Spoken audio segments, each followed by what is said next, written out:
Travels. Part Roman 1, A Voyage to Lilliput. Chapter Roman 1, the author gives some account of himself and family. His first inducements to travel. He is shipwrecked and swims for his life, gets safe ashore in the country of Lilliput, is made a prisoner and carried up the country. My father had a small estate in Nottinghamshire. I was the third of 5 sons. He sent me to Emmanuel College in Cambridge at 14 years old, where I resided 3 years and applied myself close to my studies. But the charge of maintaining me, although I had a very scanty allowance, being too great for a narrow fortune, I was bound apprentice to Mr. James Bates, an eminent surgeon in London, with whom I continued 4 years, and my father now, and then sending me small sums of money, I laid them out in learning navigation and other parts of the mathematics useful to those who intend to travel, as I always believed it would be some time or other my fortune to do. When I left Mr. Bates, I went down to my father, where by the assistance of him and my Uncle John, and some other relations, I got £40 too, and a promise of £30 a year to maintain me at Leyden. There I studied physic 2 years and 7 months, knowing it would be useful in long voyages. Soon after my return from Leyden, I was recommended by my good master Mr. Bates to be surgeon to the Swallow, Captain Abraham Pannell, commander, with whom I continued 3 years and a half, making a voyage or two into the Levant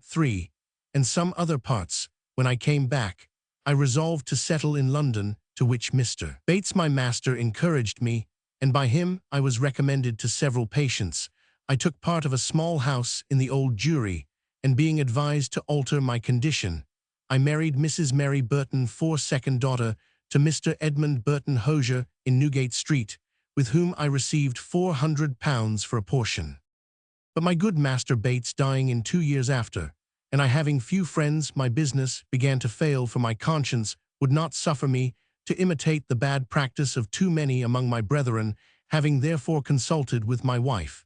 and some of my acquaintance, I determined to go again to sea. I was surgeon successively in 2 ships, and made several voyages for 6 years to the East and West Indies, by which I got some addition to my fortune. My hours of leisure I spent in reading the best authors, ancient and modern, being always provided with a good number of books, and when I was ashore, in observing the manners and dispositions of the people, as well as learning their language, wherein I had a great facility by the strength of my memory.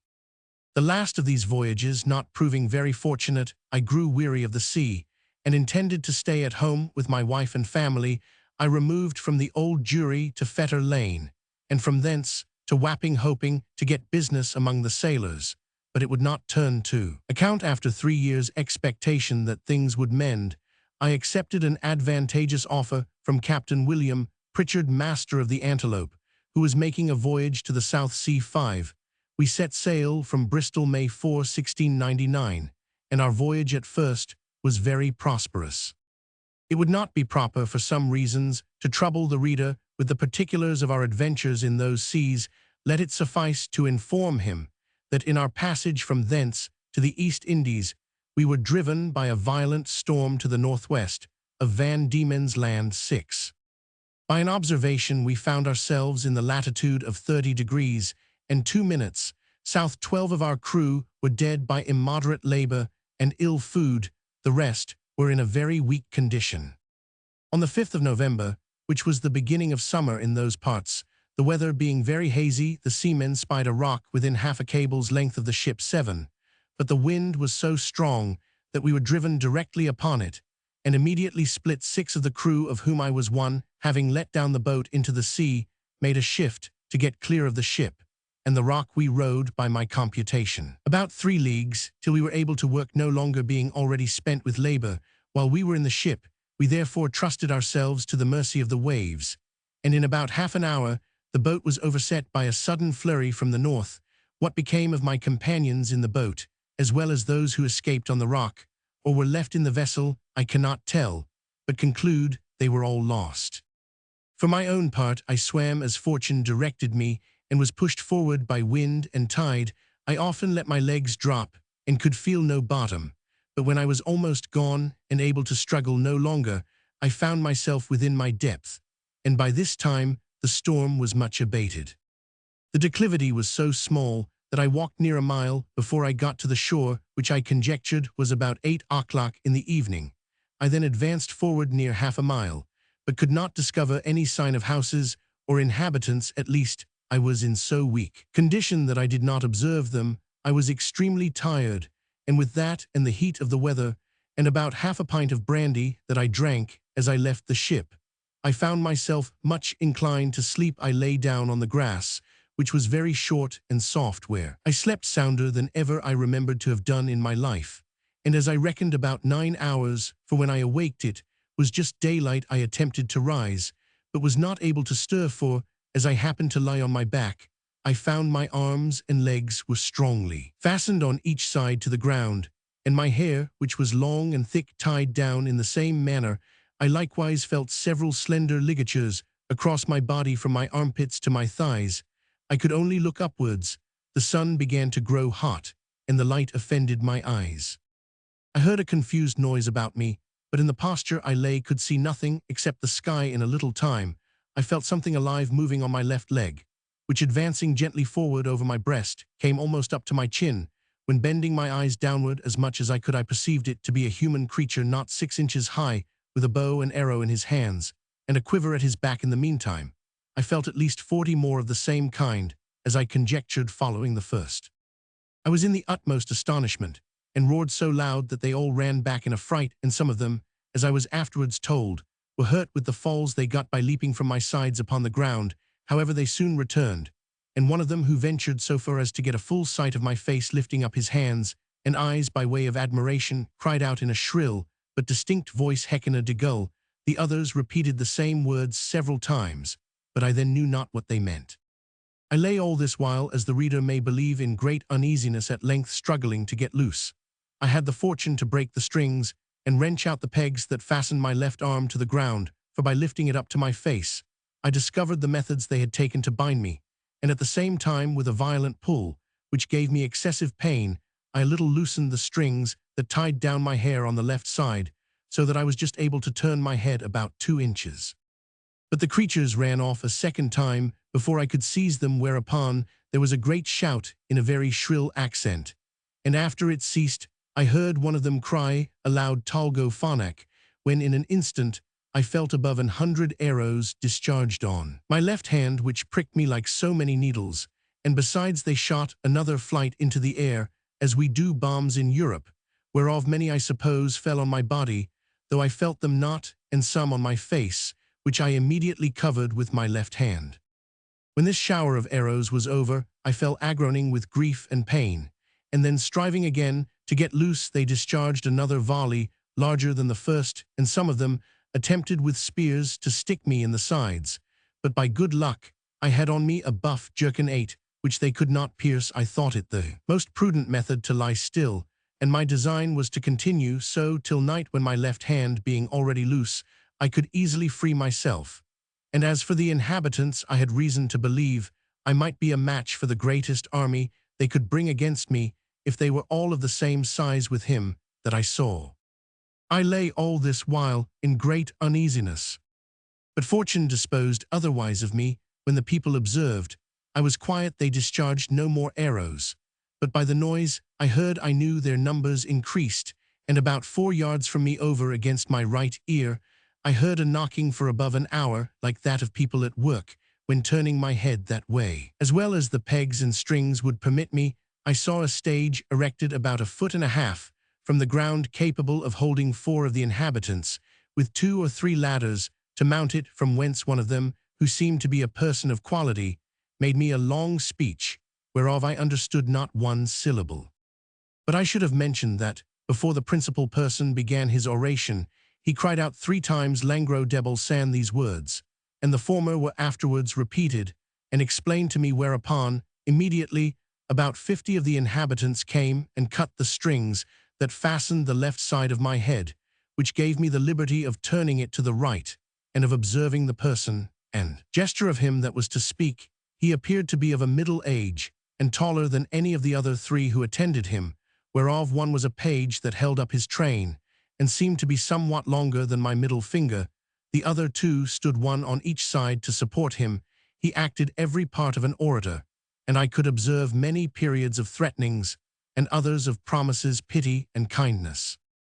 I answered in a few words, but in the most submissive manner, lifting up my left hand and both my eyes to the sun, as calling him for a witness, and being almost famished with hunger, having not eaten a morsel for some hours before I left the ship.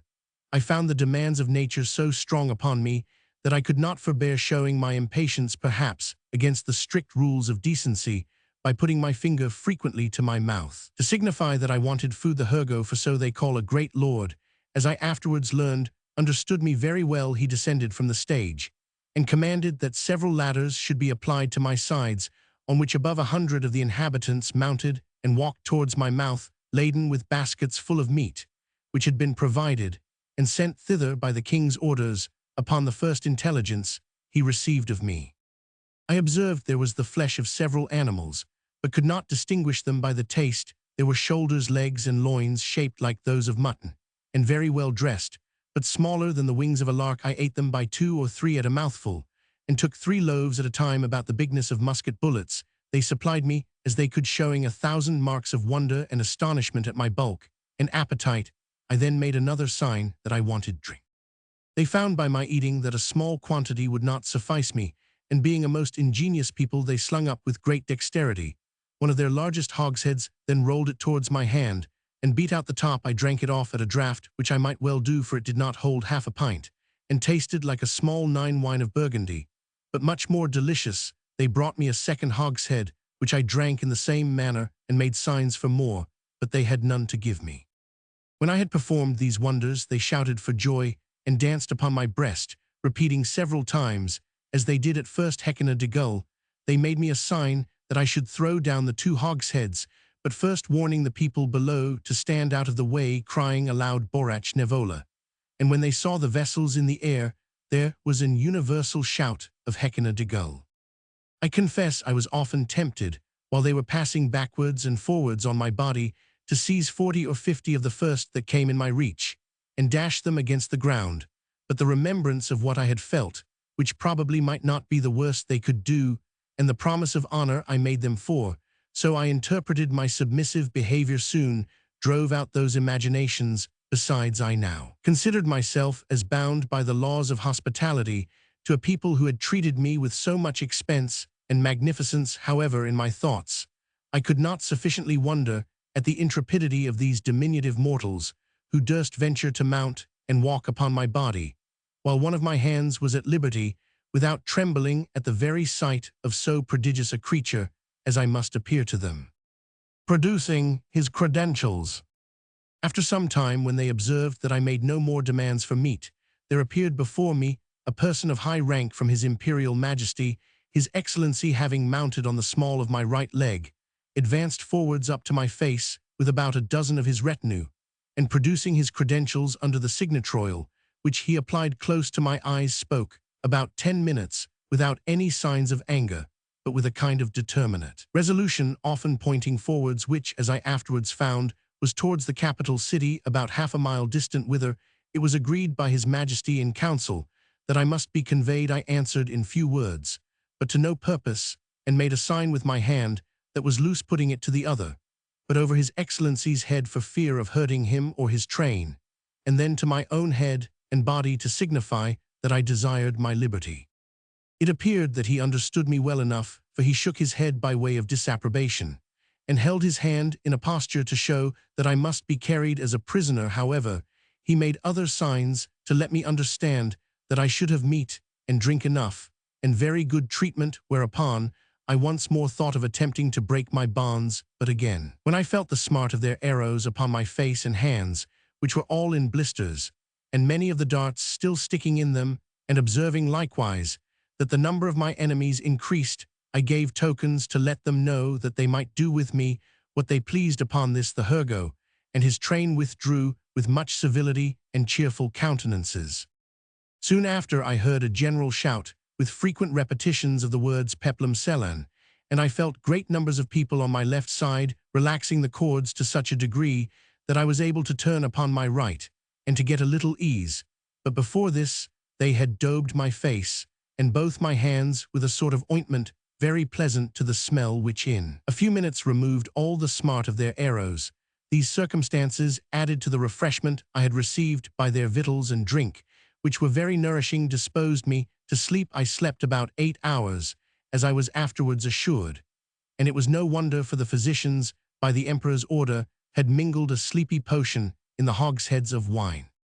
It seems that upon the first moment I was discovered sleeping on the ground after my landing, the emperor had early notice of it by an express, and determined in council that I should be tied in the manner I have related, which was done in the night, while I slept, that plenty of meat and drink should be sent to me, and a machine prepared to carry me to the capital city. This resolution, perhaps, may appear very bold and dangerous, and I am confident would not be imitated by any prince in Europe on the like occasion. However, in my opinion, it was extremely prudent as well as generous, for supposing these people had endeavored to kill me with their spears and arrows while I was asleep, I should certainly have awaked with the first sense of smart, which might so far have roused my rage and strength as to have enabled me to break the strings wherewith I was tied, after which, as they were not able to make resistance, so they could expect no mercy. These people are most excellent mathematicians, and arrived to great perfection in mechanics, by the countenance and encouragement of the emperor, who is a renowned patron of learning. The prince hath several machines fixed on wheels for the carriage of trees and other great weights. He often builds his largest men of war, whereof some are 9 feet long in the woods, where the timber grows, and has them carried on these engines 300 or 400 yards to the sea. 500 carpenters and engineers were immediately set to work to prepare the greatest engine they had. It was a frame of wood raised 3 inches from the ground, about 7 feet long, and 4 wide, moving upon 22 wheels. The shout I heard was upon the arrival of this engine, which it seems set out in 4 hours after my landing. It was brought parallel to me as I lay, but the principal difficulty was to raise and place me in this vehicle. 80 poles, each of 1 foot high, were erected for this purpose, and very strong cords of the bigness of packthread were fastened by hooks to many bandages, which the workmen had got round my neck, my hands, my body, and my legs. 900 of the strongest men were employed to draw up these cords by many pulleys fastened on the poles, and thus, in less than 3 hours, I was raised and slung into the engine and tied fast. All this I was told, for, while the whole operation was performing, I lay in a profound sleep, by the force of that soporiferous medicine infused into my liquor. 1,500 of the emperor's largest horses, each about 4 inches and a half high, were employed to draw me towards the metropolis, which, as I said, was half a mile distant. About 4 hours after we began our journey, I awaked by a very ridiculous accident, for the carriage being stopped a while to adjust something that was out of order. 2 or 3 of the young natives had the curiosity to see how I looked when I was asleep. They climbed up into the engine, and advancing very softly to my face, one of them, an officer in the guards, put the sharp end of his half-pike a good way up into my left nostril, which tickled my nose like a straw, and made me sneeze violently, whereupon they stole off unperceived, and it was 3 weeks before I knew the cause of my awaking so suddenly. We made a long march the remaining part of the day, and rested at night with 500 guards on each side of me, half with torches and half with bows and arrows, ready to shoot me if I should offer to stir. The next morning at sunrise, we continued our march, and arrived within 200 yards of the city gates. About noon the emperor and all his court came out to meet us, but his great officers would by no means suffer his majesty to endanger his person by mounting on my body. At the place where the carriage stopped there stood an ancient temple, esteemed to be the largest in the whole kingdom, which, having been polluted some years before by an unnatural murder, was, according to the zeal of those people, looked upon as profane, and therefore had been applied to common use, and all the ornaments and furniture carried away in this edifice. It was determined I should lodge. The great gate fronting to the north was about 4 feet high, and almost 2 feet wide, through which I could easily creep. On each side of the gate was a small window not above 6 inches from the ground. Into that on the left side the king's smith conveyed 411 chains like those that hang to a lady's watch in Europe, and almost as large, which were locked to my left leg with 36 padlocks. Over against this temple, on the other side of the great highway, at 20 feet distance, there was a turret at least 5 feet high. Here the emperor ascended with many principal lords of his court, to have an opportunity of viewing me, as I was told, for I could not see them, it was reckoned, that above 100,000 inhabitants came out of the town upon the same errand, and in spite of my guards, I believe there could not be fewer than 10,000 at several times who mounted my body by the help of ladders, but a proclamation was soon issued to forbid it upon pain of death. When the workmen found it was impossible for me to break loose, they cut all the strings that bound me, whereupon I rose up with as melancholy a disposition as ever I had in my life. But the noise and astonishment of the people at seeing me rise and walk are not to be expressed. The chains that held my left leg were about 2 yards long, and gave me not only the liberty of walking backwards and forwards in a semicircle, but being fixed within 4 inches of the gate, allowed me to creep in and lie at my full length in the temple. Chapter Roman 2. The Emperor of Lilliput, attended by several of the nobility, comes to see the author in his confinement. The emperor's person and habit described learned men appointed to teach the author their language. He gains favor by his mild disposition, his pockets are searched, and his sword and pistols taken from him. When I found myself on my feet, I looked about me, and must confess, I never beheld a more entertaining prospect. The country around appeared like a continued garden, and the enclosed fields, which were generally 40 feet square, resembled so many beds of flowers. These fields were intermingled with woods of half a stang, and the tallest trees, as I could judge, appeared to be 7 feet high. I viewed the town on my left hand, which looked like the painted scene of a city in a theater. The emperor was already descended from the tower, and advancing on horseback towards me, which had like to have cost him dear, for the beast, though very well trained, yet wholly unused to such a sight, which appeared as if a mountain moved before him, reared up on his hind feet. But that prince, who is an excellent horseman, kept his seat till his attendants ran in and held the bridle, while his majesty had time to dismount. When he alighted, he surveyed me round with great admiration, but kept without the length of my chain. He ordered his cooks and butlers, who were already prepared to give me victuals and drink, which they pushed forward in a sort of vehicles upon wheels, till I could reach them. I took these vehicles, and soon emptied them. All 20 of them were filled with meat. Each afforded me 2 or 3 good mouthfuls. The empress and young princes of the blood of both sexes, attended by many ladies, sat at some distance in their chairs. But upon the accident that happened to the emperor's horse, they alighted, and came near his person, which I am now going to describe. He is taller by almost the breadth of my nail than any of his court, which alone is enough to strike an awe into the beholders. His features are strong and masculine, with an Austrian lip, an arched nose, his complexion olive, his countenance erect, his body and limbs well proportioned, all his motions graceful, and his deportment majestic. He was then past his prime, being 28 years and 3/4 old, of which he had reigned about 7 in great felicity, and generally victorious. For the better convenience of beholding him, I lay on my side, so that my face was parallel to his, and he stood but 3 yards off. However, I have had him since many times in my hand, and therefore cannot be deceived in the description.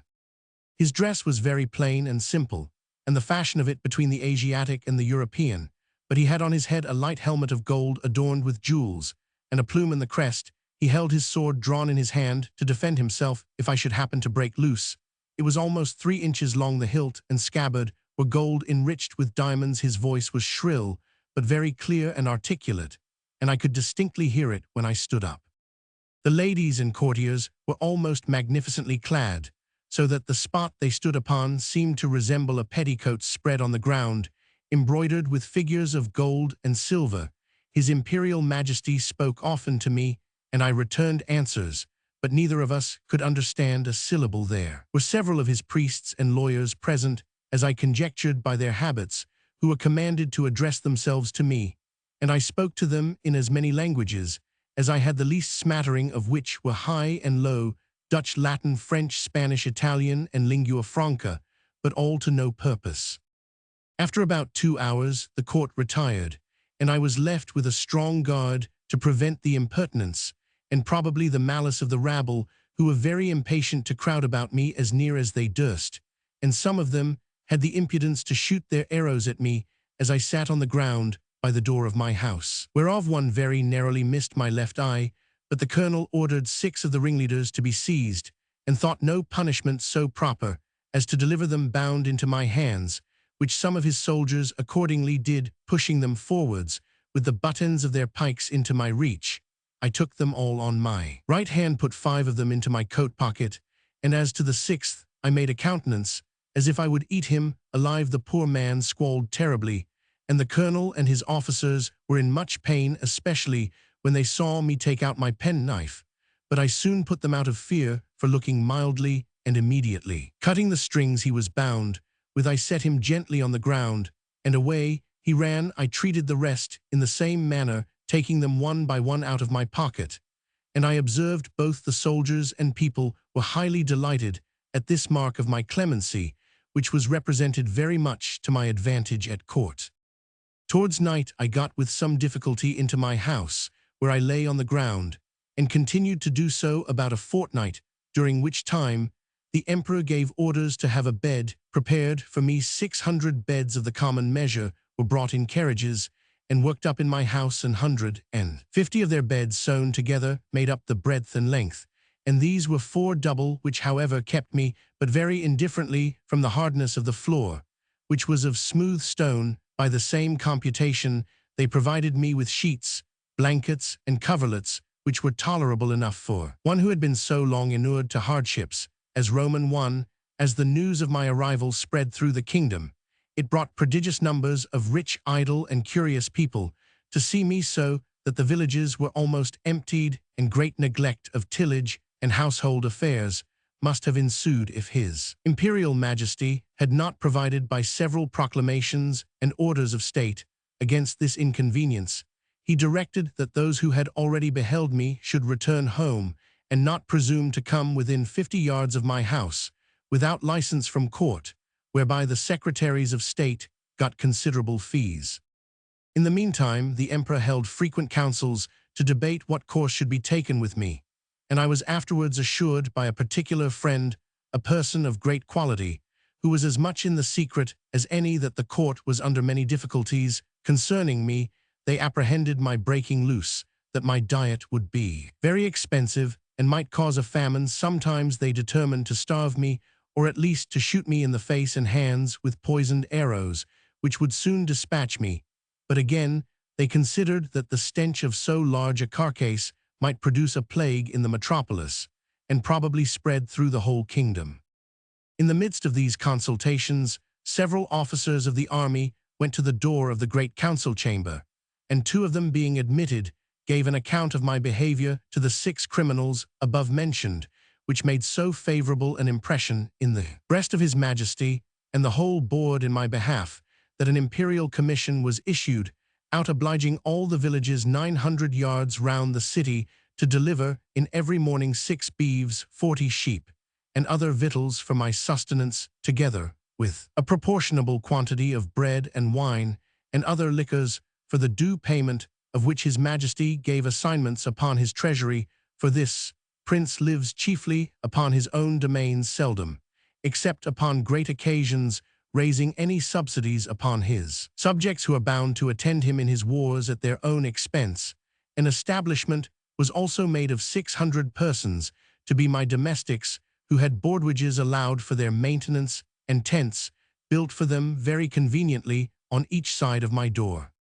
It was likewise ordered that 300 tailors should make me a suit of clothes after the fashion of the country, that 6 of His Majesty's greatest scholars should be employed to instruct me in their language, and lastly, that the emperor's horses and those of the nobility and troops of guards should be frequently exercised in my sight to accustom themselves to me. All these orders were duly put in execution, and in about 3 weeks I made a great progress in learning their language, during which time the emperor frequently honored me with his visits, and was pleased to assist my masters in teaching me. We began already to converse together in some sort, and the first words I learnt were to express my desire that he would please give me my liberty, which I every day repeated on my knees. His answer, as I could apprehend it, was that this must be a work of time, not to be thought on without the advice of his council, and that first I must lumos kelmen peso desmer lan imposo, that is swear a peace with him and his kingdom, however, that I should be used with all kindness. And he advised me to acquire by my patience and discreet behavior the good opinion of himself and his subjects. He desired I would not take it ill if he gave orders to certain proper officers to search me, for probably I might carry about me several weapons, which must needs be dangerous things if they answered the bulk of so prodigious a person. I said his majesty should be satisfied, for I was ready to strip myself and turn up my pockets before him. This I delivered part in words and part in signs. He replied that by the laws of the kingdom I must be searched by 2 of his officers, that he knew this could not be done without my consent and assistance, that he had so good an opinion of my generosity and justice as to trust their persons in my hands, that whatever they took from me should be returned when I left the country or paid for at the rate which I should set upon them. I took up the 2 officers in my hands, put them first into my coat pockets, and then into every other pocket about me, except my 2 fobs and another secret pocket, which I had no mind should be searched, wherein I had some little necessaries that were of no consequence to any but myself. In one of my fobs there was a silver watch, and in the other a small quantity of gold in a purse. These gentlemen made an exact inventory of everything they saw. These gentlemen, having pen, ink, and paper about them, made an exact inventory of everything they saw, and when they had done desired, I would set them down that they might deliver it to the emperor. This inventory I afterwards translated into English, and is word for word as follows. Imprimis in the right coat pocket of the great man-mountain, for so I interpret the words quinbus flestrin. After the strictest search, we found only one great piece of coarse cloth large enough to be a footcloth for your majesty's chief room of state in the left pocket.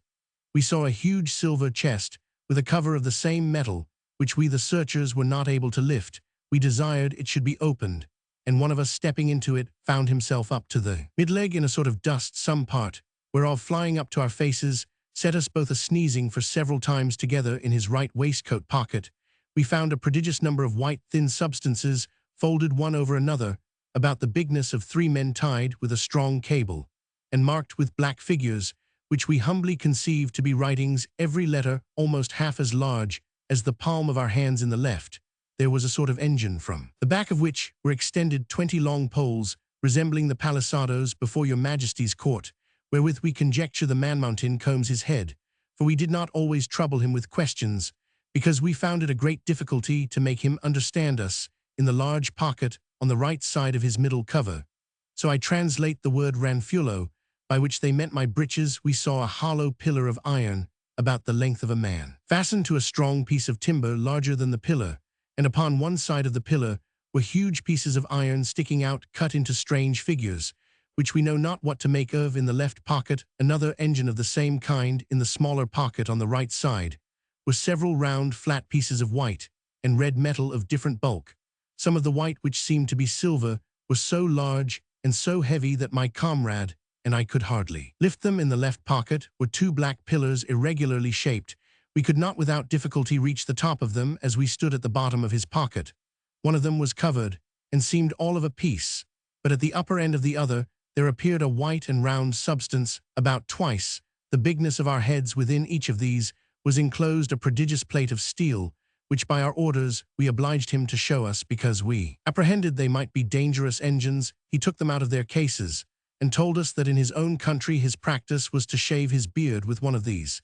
and to cut his meat with the other. There were 2 pockets which we could not enter. These he called his fobs. Out of the right fob hung a great silver chain, with a wonderful kind of engine at the bottom. We directed him to draw out whatever was at the end of that chain, which appeared to be globe, half silver and half of some transparent metal, for on the transparent side we saw certain strange figures circularly drawn, and thought we could touch them, till we found our fingers stopped by that lucid substance. He put this engine to our ears, which made an incessant noise like that of a watermill, and we conjecture it is either some unknown animal or the god that he worships, but we are more inclined to the latter opinion, because he assured us, if we understood him right, for he expressed himself very imperfectly, that he seldom did anything without consulting it. He called it his oracle, and said it pointed out the time for every action of his life. From the left fob he took out a net almost large enough for a fisherman, but contrived to open and shut like a purse, and served him for the same use we found therein several massy pieces of yellow metal,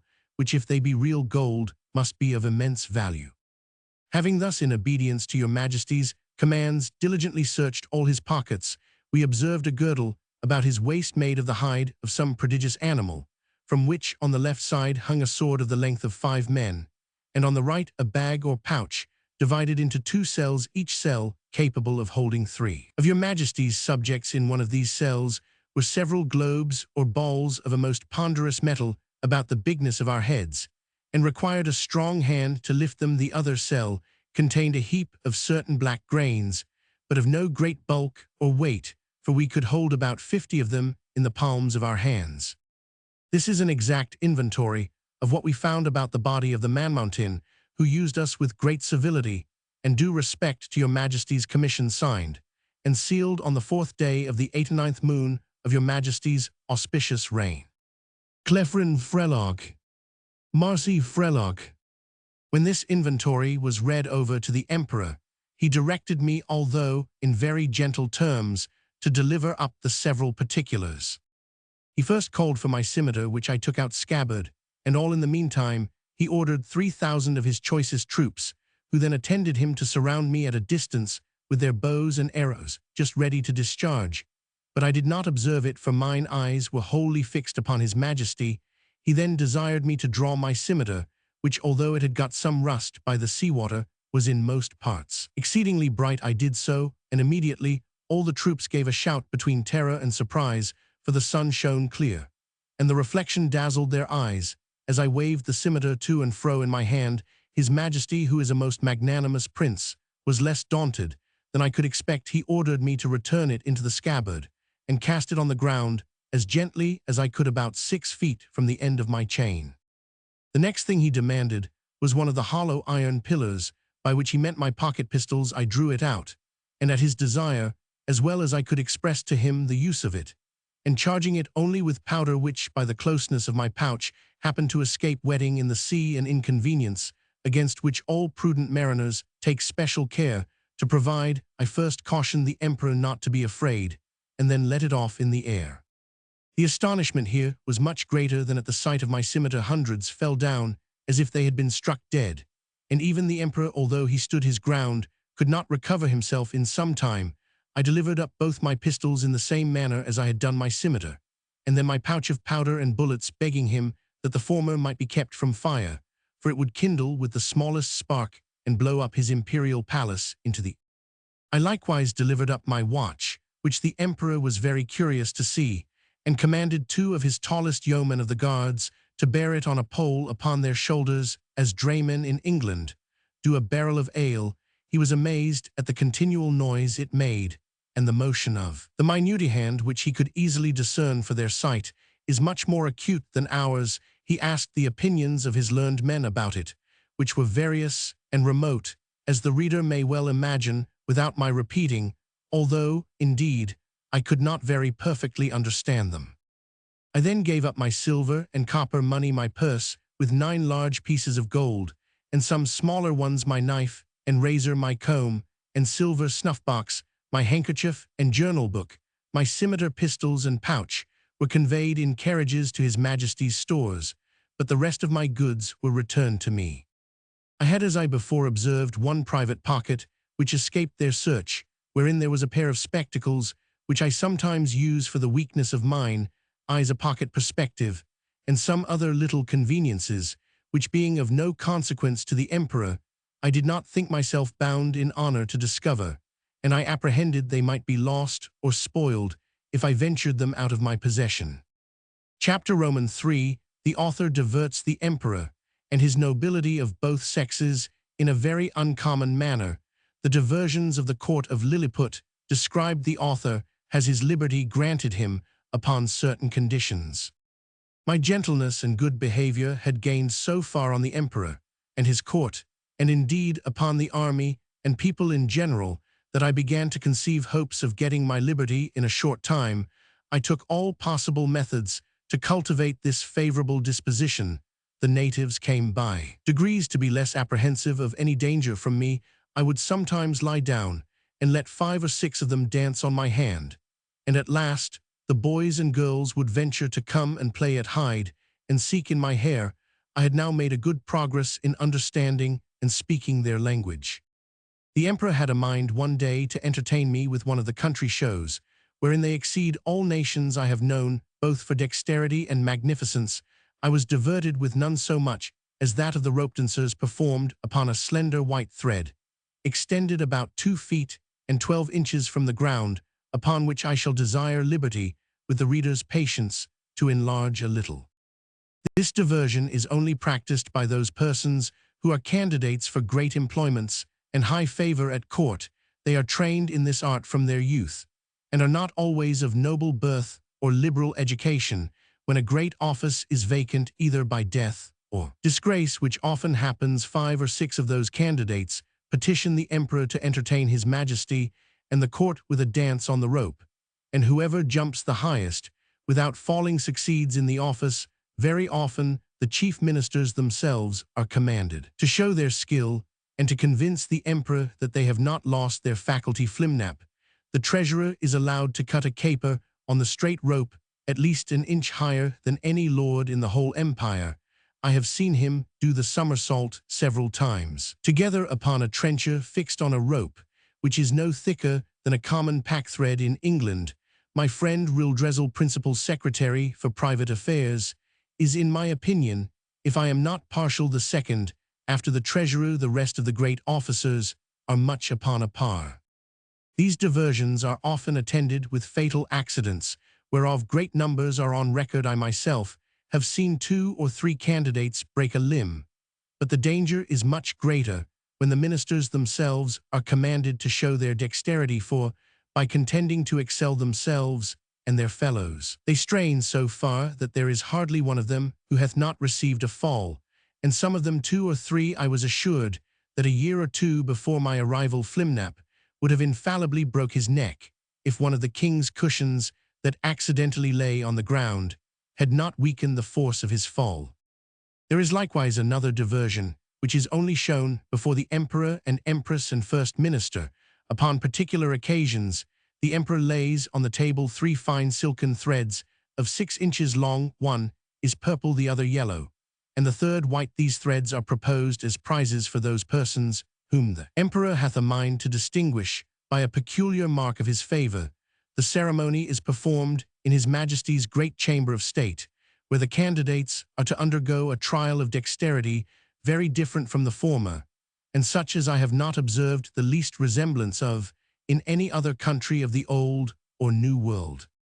The emperor holds a stick in his hands, both ends parallel to the horizon, while the candidates, advancing one by one, sometimes leap over the stick, sometimes creep under it backwards and forwards several times according as the stick is advanced or depressed. Sometimes the emperor holds one end of the stick, and his first minister the other. Sometimes the minister has it entirely to himself. Whoever performs his part with most agility and holds out the longest in leaping and creeping is rewarded with the blue-colored silk. The yellow is given to the next, and the green to the third, which they all wear girt twice about the middle. And you see few great persons round about this court who are not adorned with one of these girdles.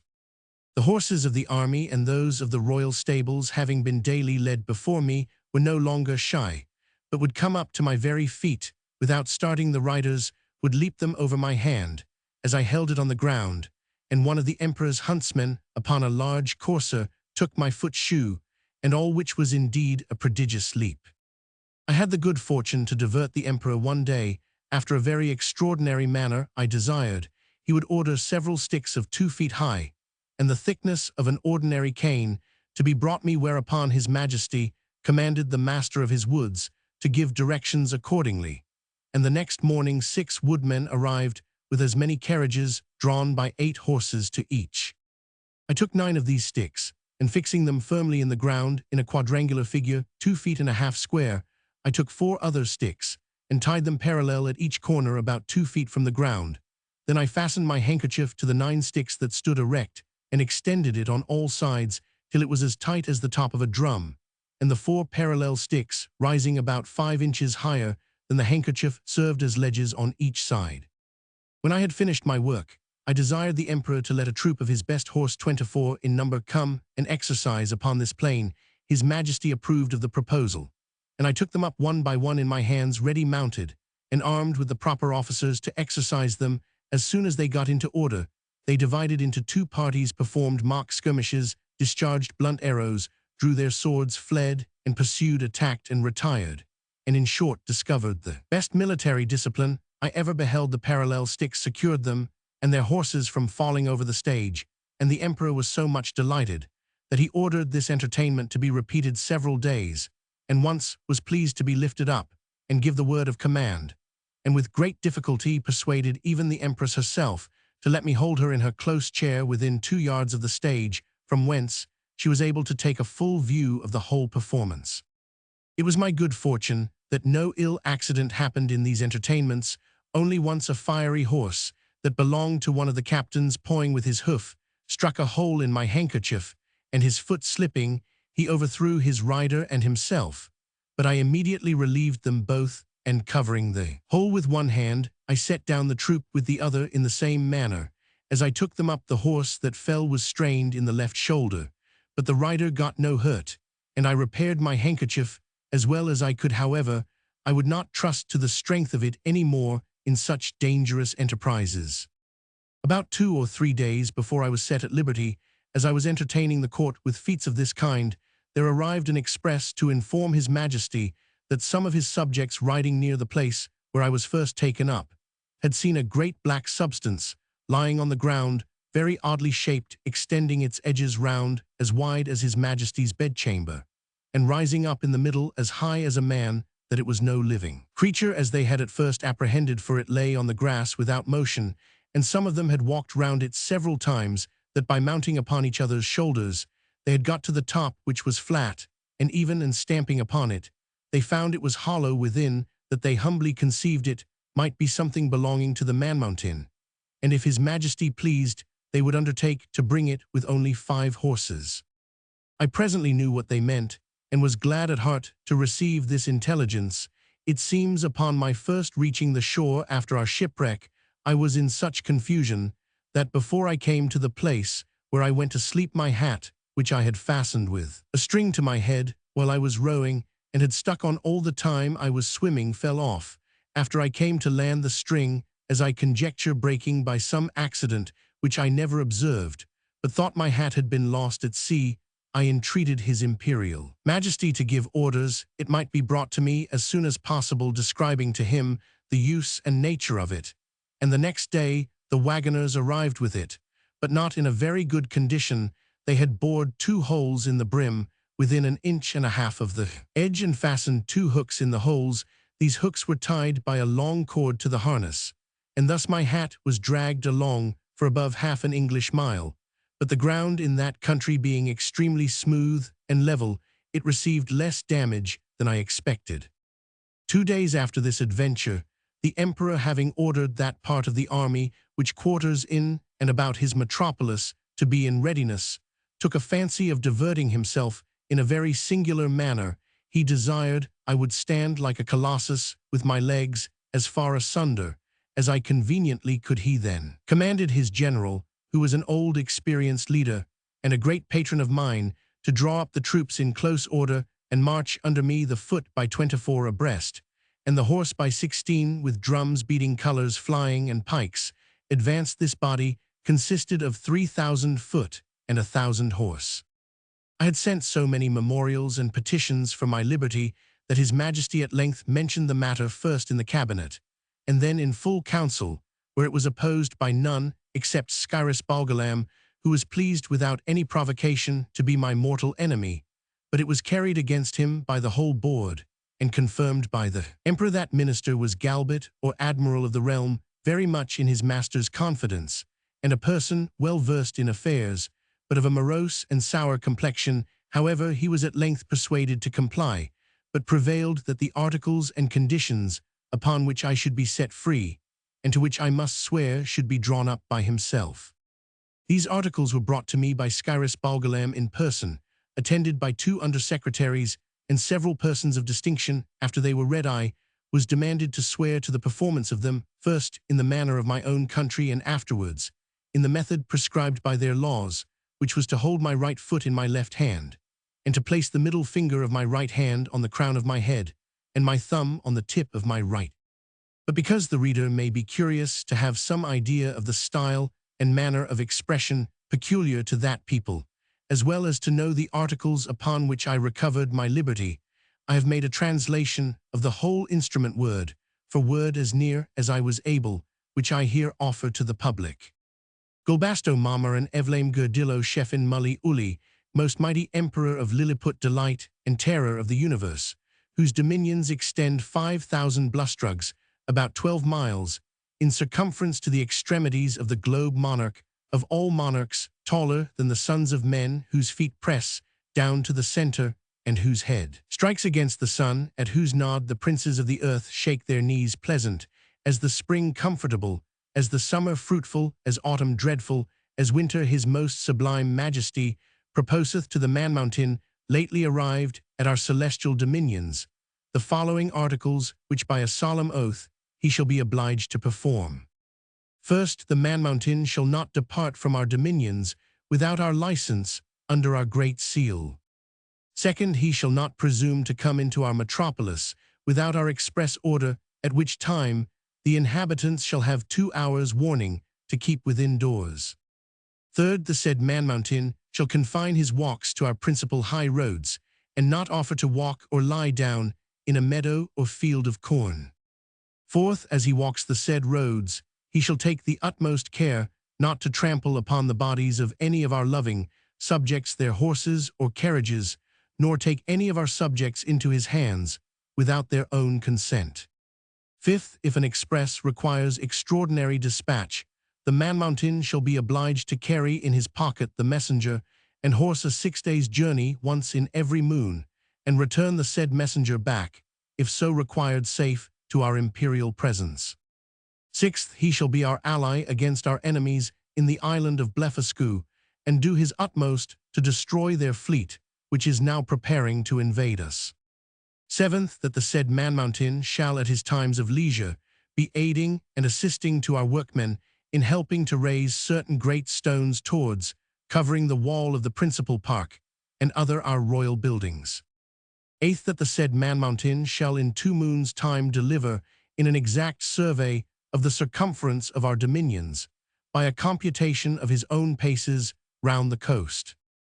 Lastly, that upon his solemn oath to observe all the above articles, the said man mountain shall have a daily allowance of meat and drink sufficient for the support of 1724 of our subjects, with free access to our royal person and other marks of our favor, given at our palace at Belfaborac, the 12th day of the 91st moon of our reign.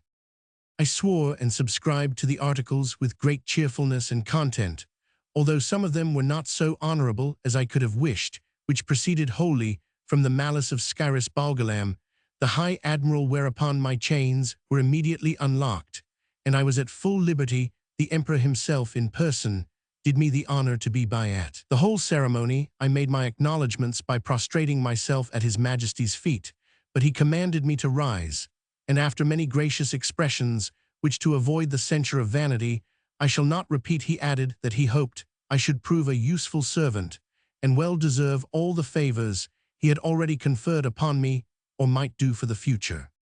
The reader may please to observe that in the last article for the recovery of my liberty, the Emperor stipulates to allow me a quantity of meat and drink sufficient for the support of 1724 Lilliputians, some time after asking a friend at court how they came to fix on that determinate number.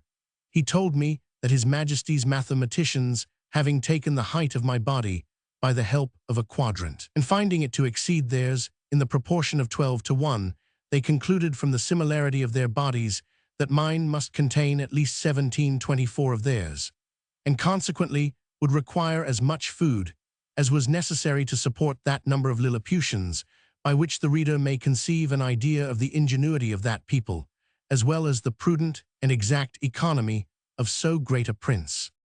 Chapter Roman 4. Mylendo, the metropolis of Lilliput, described together with the Emperor's palace, a conversation between the author and a principal secretary concerning the affairs of that empire. The author offers to serve the emperor in his wars.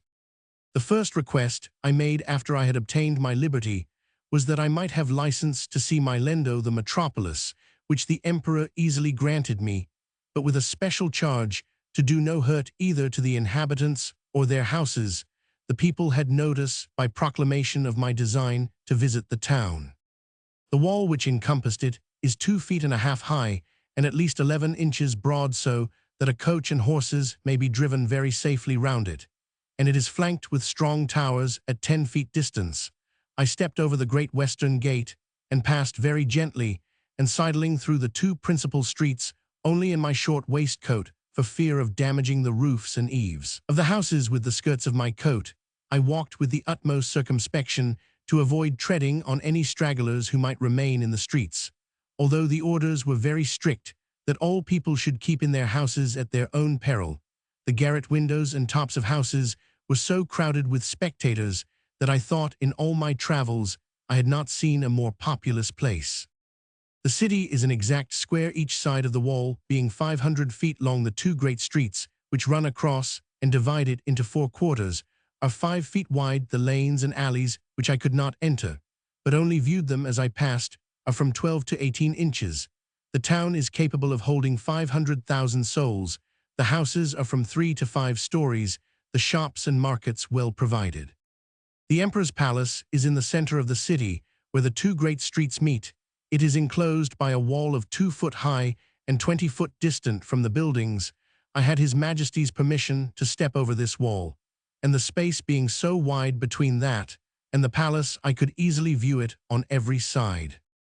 The outward court is a square of 40 feet, and includes 2 other courts. In the inmost are the royal apartments, which I was very desirous to see, but found it extremely difficult, for the great gates from one square into another were but 18 inches high and 7 inches wide. Now the buildings of the outer court were at least 5 feet high, and it was impossible for me to stride over them without infinite damage to the pile, though the walls were strongly built of hewn stone and 4 inches thick.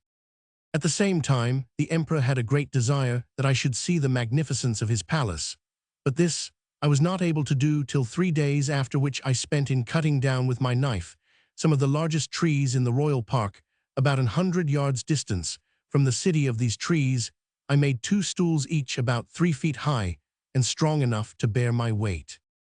Her Imperial Majesty was pleased to smile very graciously upon me.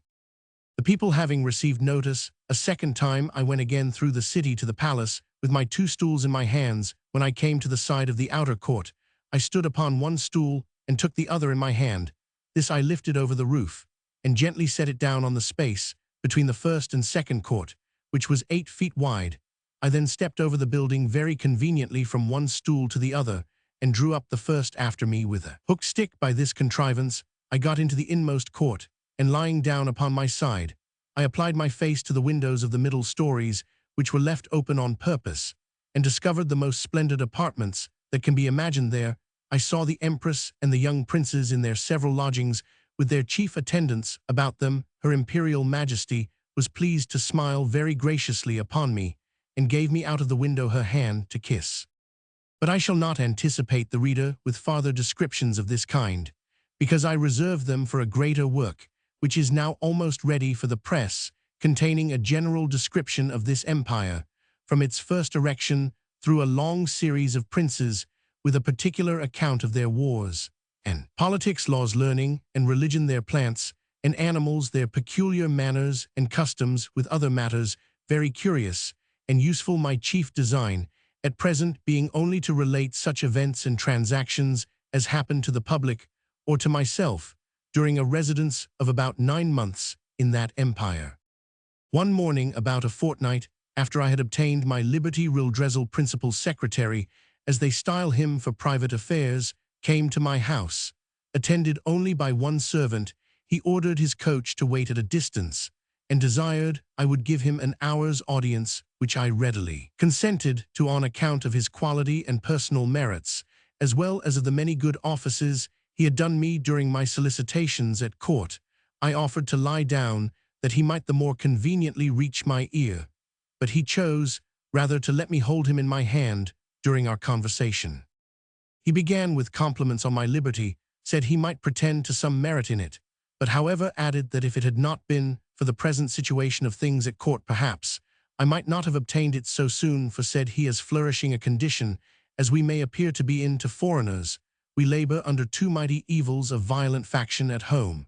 and the danger of an invasion by a most potent enemy from abroad. As to the first, you are to understand that for above 70 moons past there have been two struggling parties in this empire under the names of Trampson and Slampson, from the high and low heels of their shoes, by which they distinguish themselves. It is alleged indeed that the high heels are most agreeable to our ancient constitution.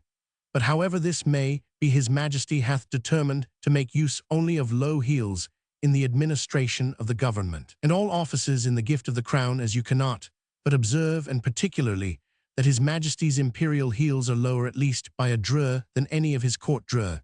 is a measure about the 14th part of an inch. The animosities between these two parties run so high that they will neither eat nor drink nor talk with each other. We compute the Trampson or high heels to exceed us in number, but the power is wholly on our side. We apprehend His Imperial Highness the heir to the crown to have some tendency towards the high heels. At least we can plainly discover that one of his heels is higher than the other, which gives him a hobble in his gait. Now, in the midst of these intestine disquiets, we are threatened with an invasion from the island of Blefuscu, which is the other great empire of the universe, almost as large and powerful as this of His Majesty. For as to what we have heard you affirm, that there are other kingdoms and states in the world inhabited by human creatures as large as yourself, our philosophers are in much doubt, and would rather conjecture that you dropped from the moon or one of the stars, because it is certain that 100 mortals of your bulk would in a short time destroy all the fruits and cattle of His Majesty's dominions, besides our histories of 6,000 moons make no mention of any other regions than the two great empires of Lilliput and Blefuscu, which two mighty powers have, as I was going to tell you, been engaged in a most obstinate war for 36 moons past. It began upon the following occasion. It is allowed on all hands that the primitive way of breaking eggs before we eat them was upon the larger end, but His present Majesty's grandfather, while he was a boy going to eat an egg, and breaking it according to the ancient practice, happened to cut one of his fingers, whereupon the emperor his father published an edict commanding all his subjects upon great penalties to break the smaller end of their eggs. The people so highly resented this law that our histories tell us there have been 6 rebellions raised on that account, wherein one emperor lost his life, and another his crown. These civil commotions were constantly fomented by the monarchs of Blefuscu, and when they were quelled, the exiles always fled for refuge to that empire. It is computed that 11,000 persons have at several times suffered death, rather than submit to break their eggs at the smaller end. Many hundred large volumes have been published upon this controversy, but the books of the Burgundians have been long forbidden, and the whole party rendered incapable by law of holding employments.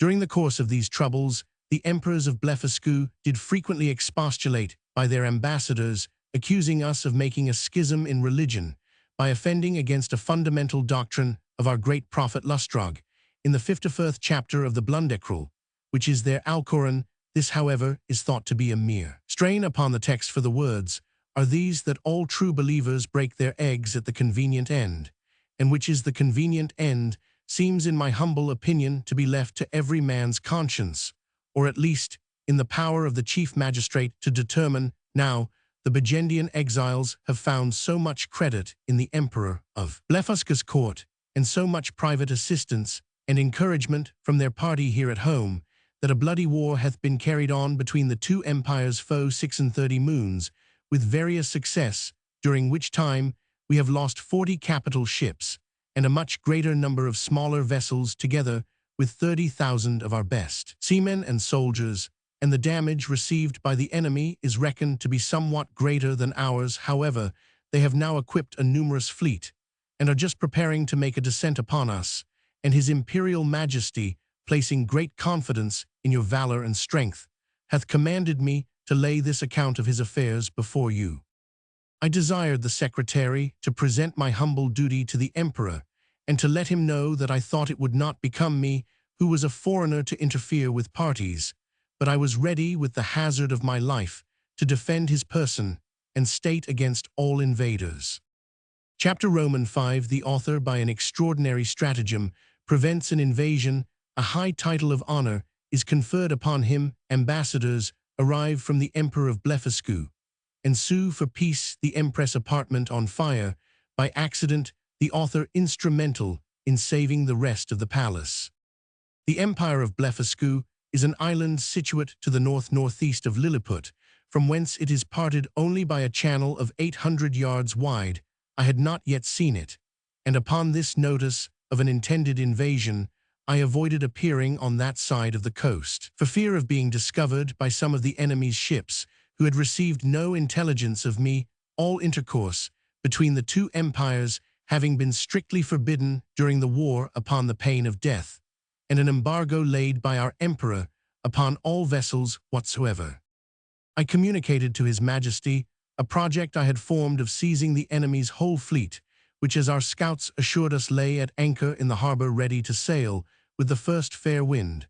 I consulted the most experienced seamen upon the depth of the channel, which they had often plumbed, who told me that in the middle at high water it was 70 glumgluffs deep, which is about 6 feet of European measure, and the rest of it 50 glumgluffs at most. I walked towards the northeast coast over against Blefuscu, where, lying down behind a hillock, I took out my small perspective glass and viewed the enemy's fleet at anchor, consisting of about 50 men of war and a great number of transports. I then came back to my house and gave orders, for which I had a warrant, for a great quantity of the strongest cable and bars of iron. The cable was about as thick as packthread, and the bars of the length and size of a knitting needle. I trebled the cable to make it stronger, and for the same reason I twisted 3 of the iron bars together, bending the extremities into a hook.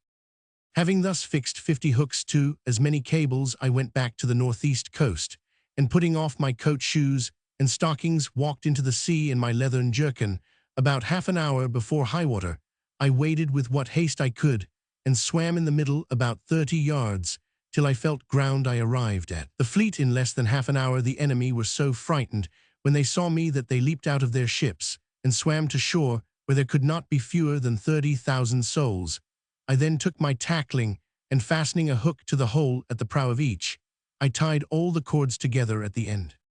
While I was thus employed, the enemy discharged several thousand arrows, many of which stuck in my hands and face, and besides the excessive smart, gave me much disturbance in my work. My greatest apprehension was for mine eyes, which I should have infallibly lost, if I had not suddenly thought of an expedient. I kept, among other little necessaries, a pair of spectacles in a private pocket, which, as I observed before, had escaped the emperor's searchers. These I took out, and fastened as strongly as I could upon my nose,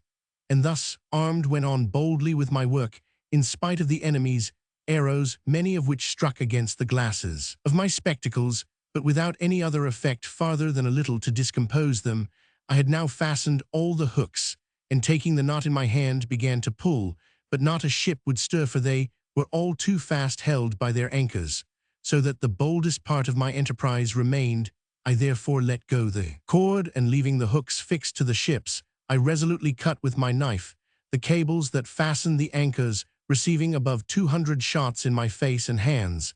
Then I took up the knotted end of the cables to which my hooks were tied, and with great ease drew 50 of the enemy's largest men of war after me. The Blefuscudians, who had not the least imagination of what I intended, were at first confounded with astonishment. They had seen me cut the cables, and thought my design was only to let the ships run adrift or fall foul on each other.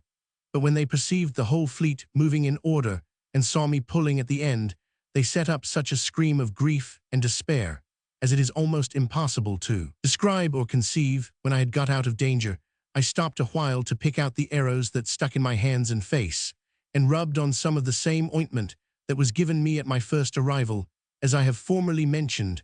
I then took off my spectacles, and waiting about an hour, till the tide was a little fallen, I waded through the middle with my cargo, and arrived safe at the royal port of Lilliput.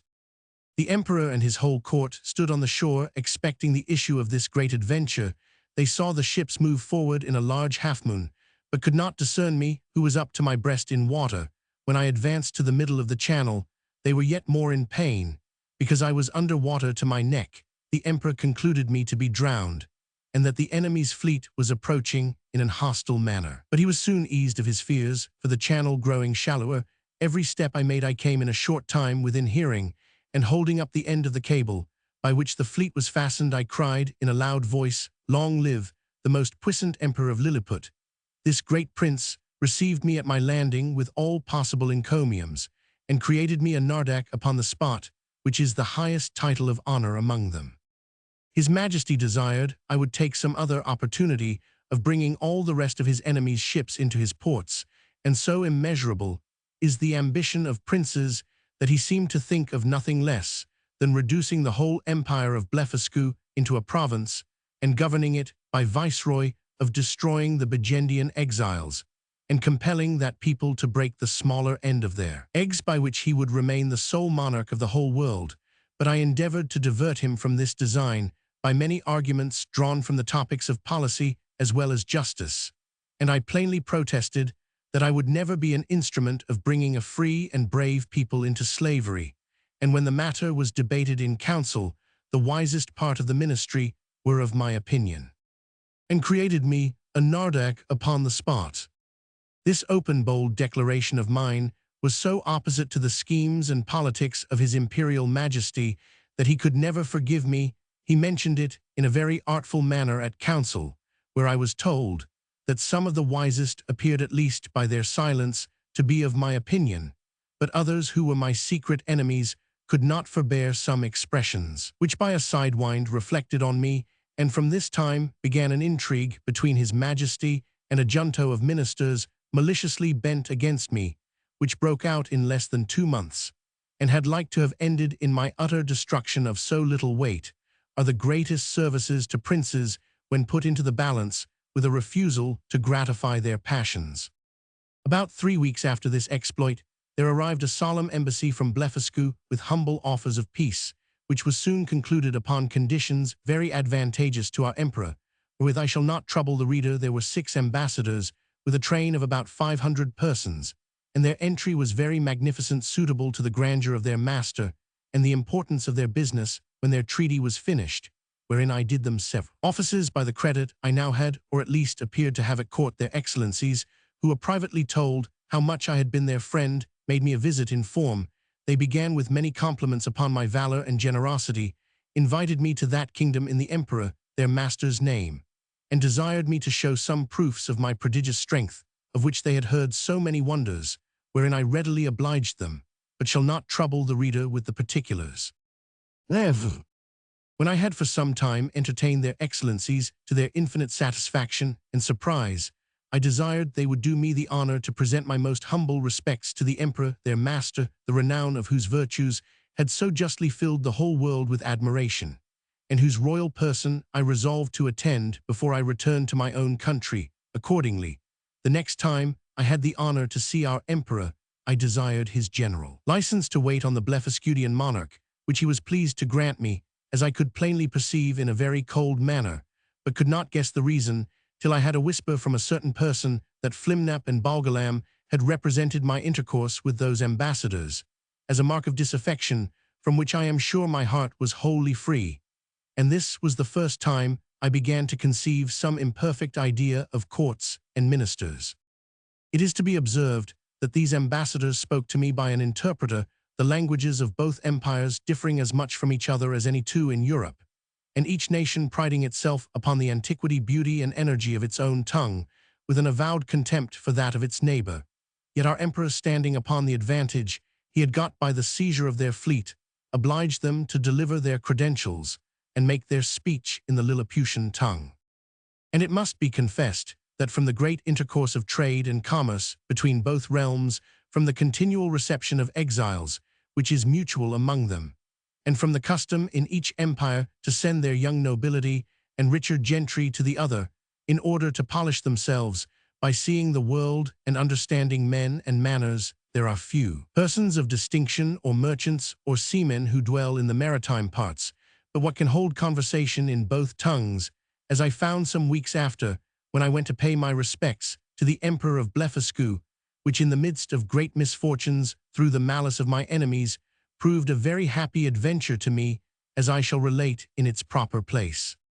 The reader may remember that, when I signed those articles upon which I recovered my liberty, there were some which I disliked upon account of their being too servile, neither could anything, but an extreme necessity, have forced me to submit. But being now a nardac of the highest rank in that empire, such offices were looked upon as below my dignity, and the emperor, to do him justice, never once mentioned them to me. However, it was not long before I had an opportunity of doing his majesty at least, as I then thought, a most signal service. I was alarmed at midnight, with the cries of many hundred people at my door, by which being suddenly awaked, I was in some kind of terror. I heard the word burglum repeated incessantly.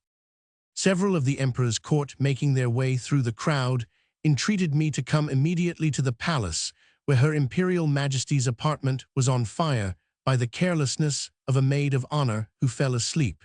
While she was reading a romance, I got up in an instant, and orders being given to clear the way before me, and it being likewise a moonshine night, I made a shift to get to the palace without trampling on any of the people. I found they had already applied ladders to the walls of the apartment and were well provided with buckets, but the water was at some distance. These buckets were about the size of a large thimble, and the poor people supplied me with them as fast as they could, but the flame was so violent that they did little good. I might easily have stifled it with my coat, which I unfortunately left behind me for haste, and came away only in my leathern jerkin. The case seemed wholly desperate and deplorable, and this magnificent palace would have infallibly been burnt down to the ground, if by a presence of mind unusual to me, I had not suddenly thought of an expedient by which in 3 minutes the fire was wholly extinguished, and the rest of that noble pile, which had cost so many ages in erecting, preserved from destruction.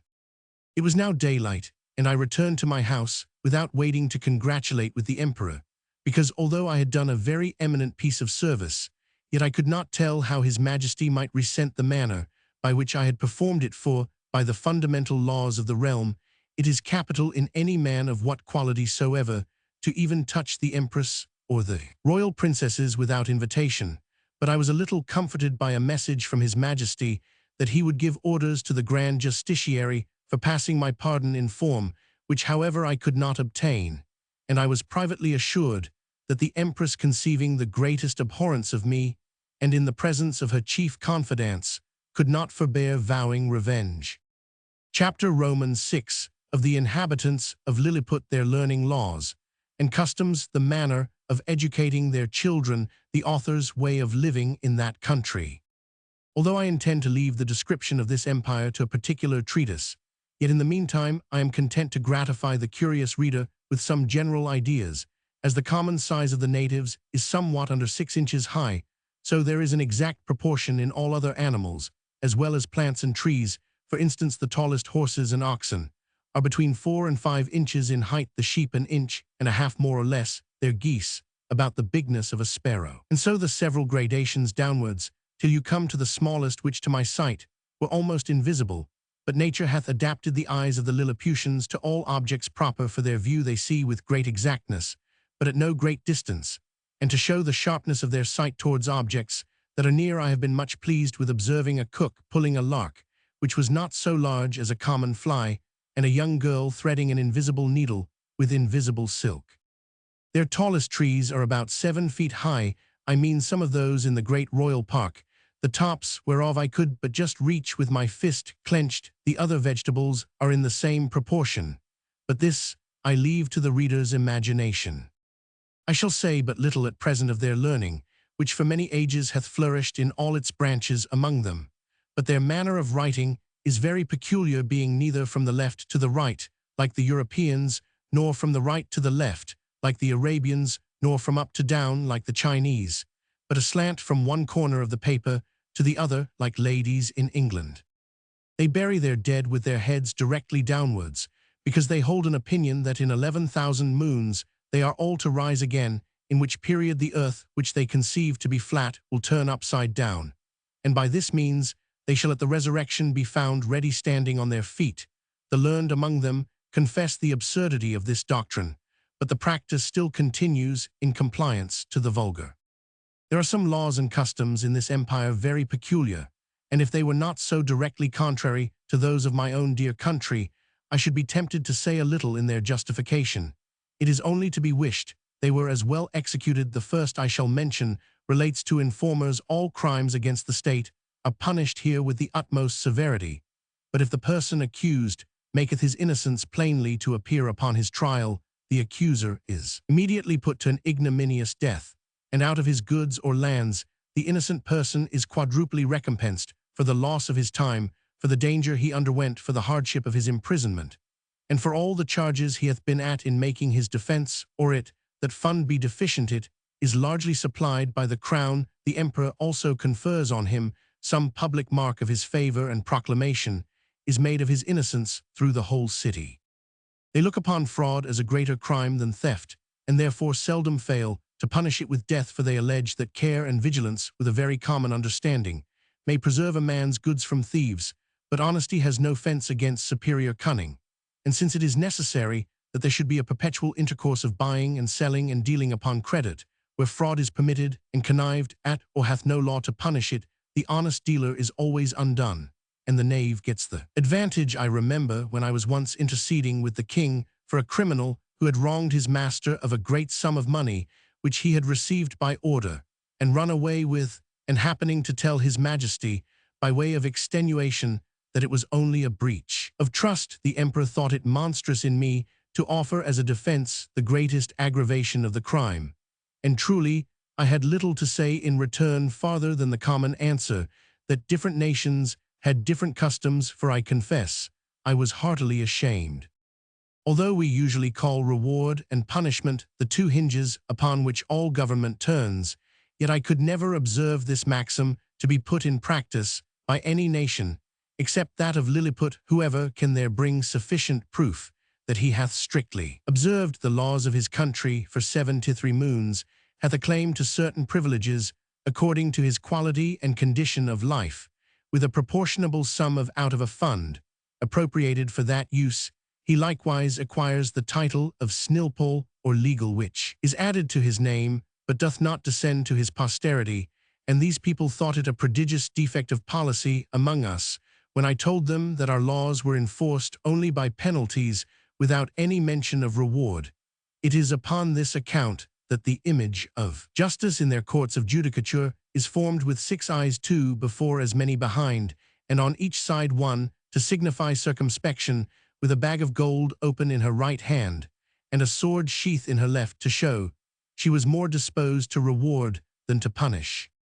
In choosing persons for all employments, they have more regard to good morals than to great abilities, for since government is necessary to mankind, they believe that the common size of human understanding is fitted to some station or other, and that Providence never intended to make the management of public affairs a mystery to be comprehended only by a few persons of sublime genius, of which there seldom are 3 born in an age, but they suppose truth, justice, temperance, and the like to be in every man's power, the practice of which virtues, assisted by experience and a good intention, would qualify any man for the service of his country, except where a course of study is required. But they thought the want of moral virtues was so far from being supplied by superior endowments of the mind, that employments could never be put into such dangerous hands as those of persons so qualified, and at least that the mistakes committed by ignorance in a virtuous disposition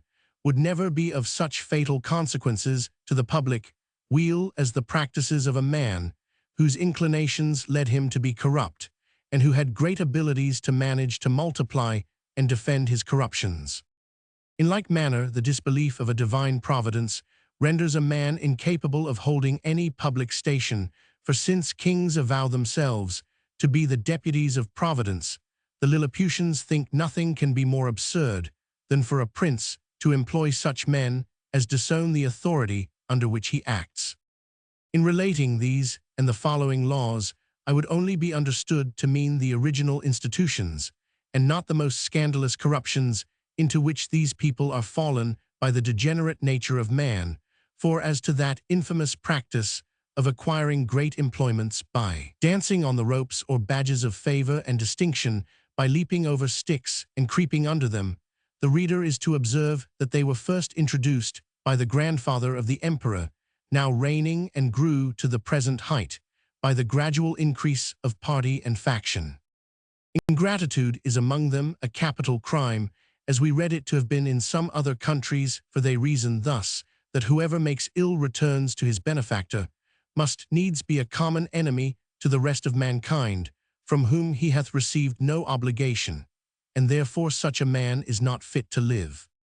Their notions relating to the duties of parents and children differ extremely from ours. Their opinion is that parents are the last of all others to be trusted with the education of their own children,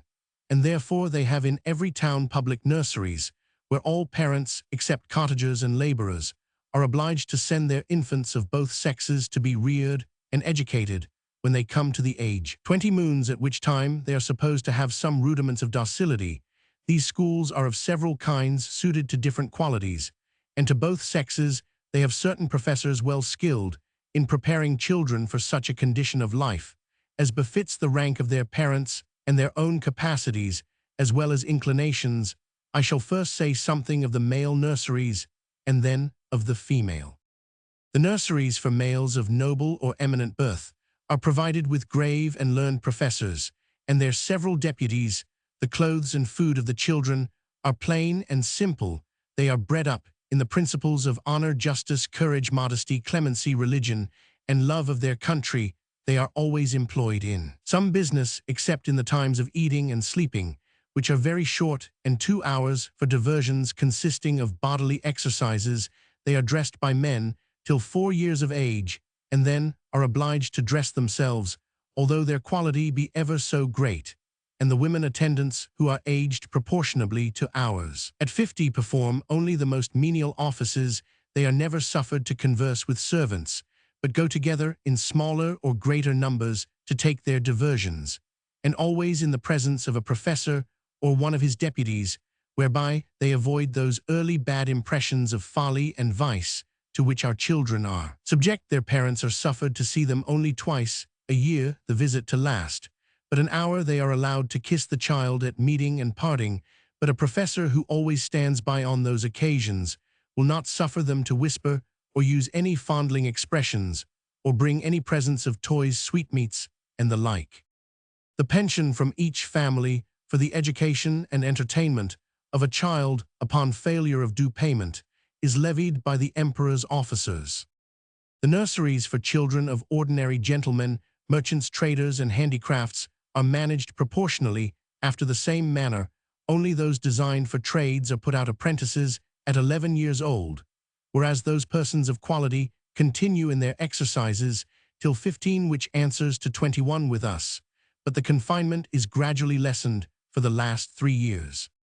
In the female nurseries, the young girls of quality are educated much like the males, only they are dressed by orderly servants of their own sex, but always in the presence of a professor or deputy till they come to dress themselves, which is at 5 years old.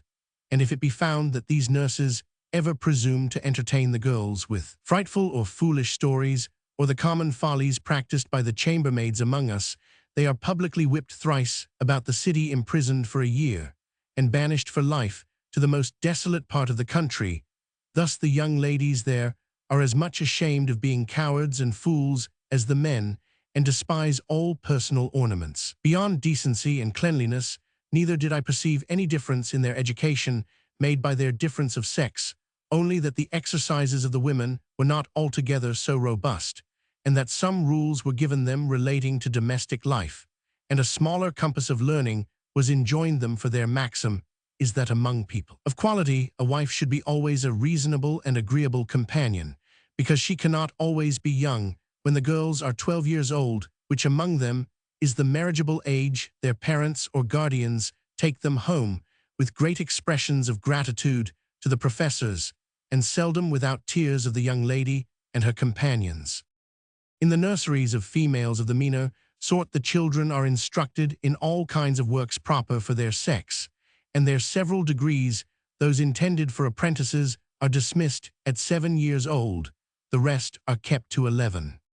The meaner families who have children at these nurseries are obliged, besides their annual pension, which is as low as possible, to return to the steward of the nursery a small monthly share of their gettings to be a portion for the child, and therefore all parents are limited in their expenses by the law. For the Lilliputians think nothing can be more unjust than for people to leave the burden of supporting their children on the public. As to persons of quality, they give security to appropriate a certain sum for each child suitable to their condition, and these funds are always managed with good husbandry and the most exact justice.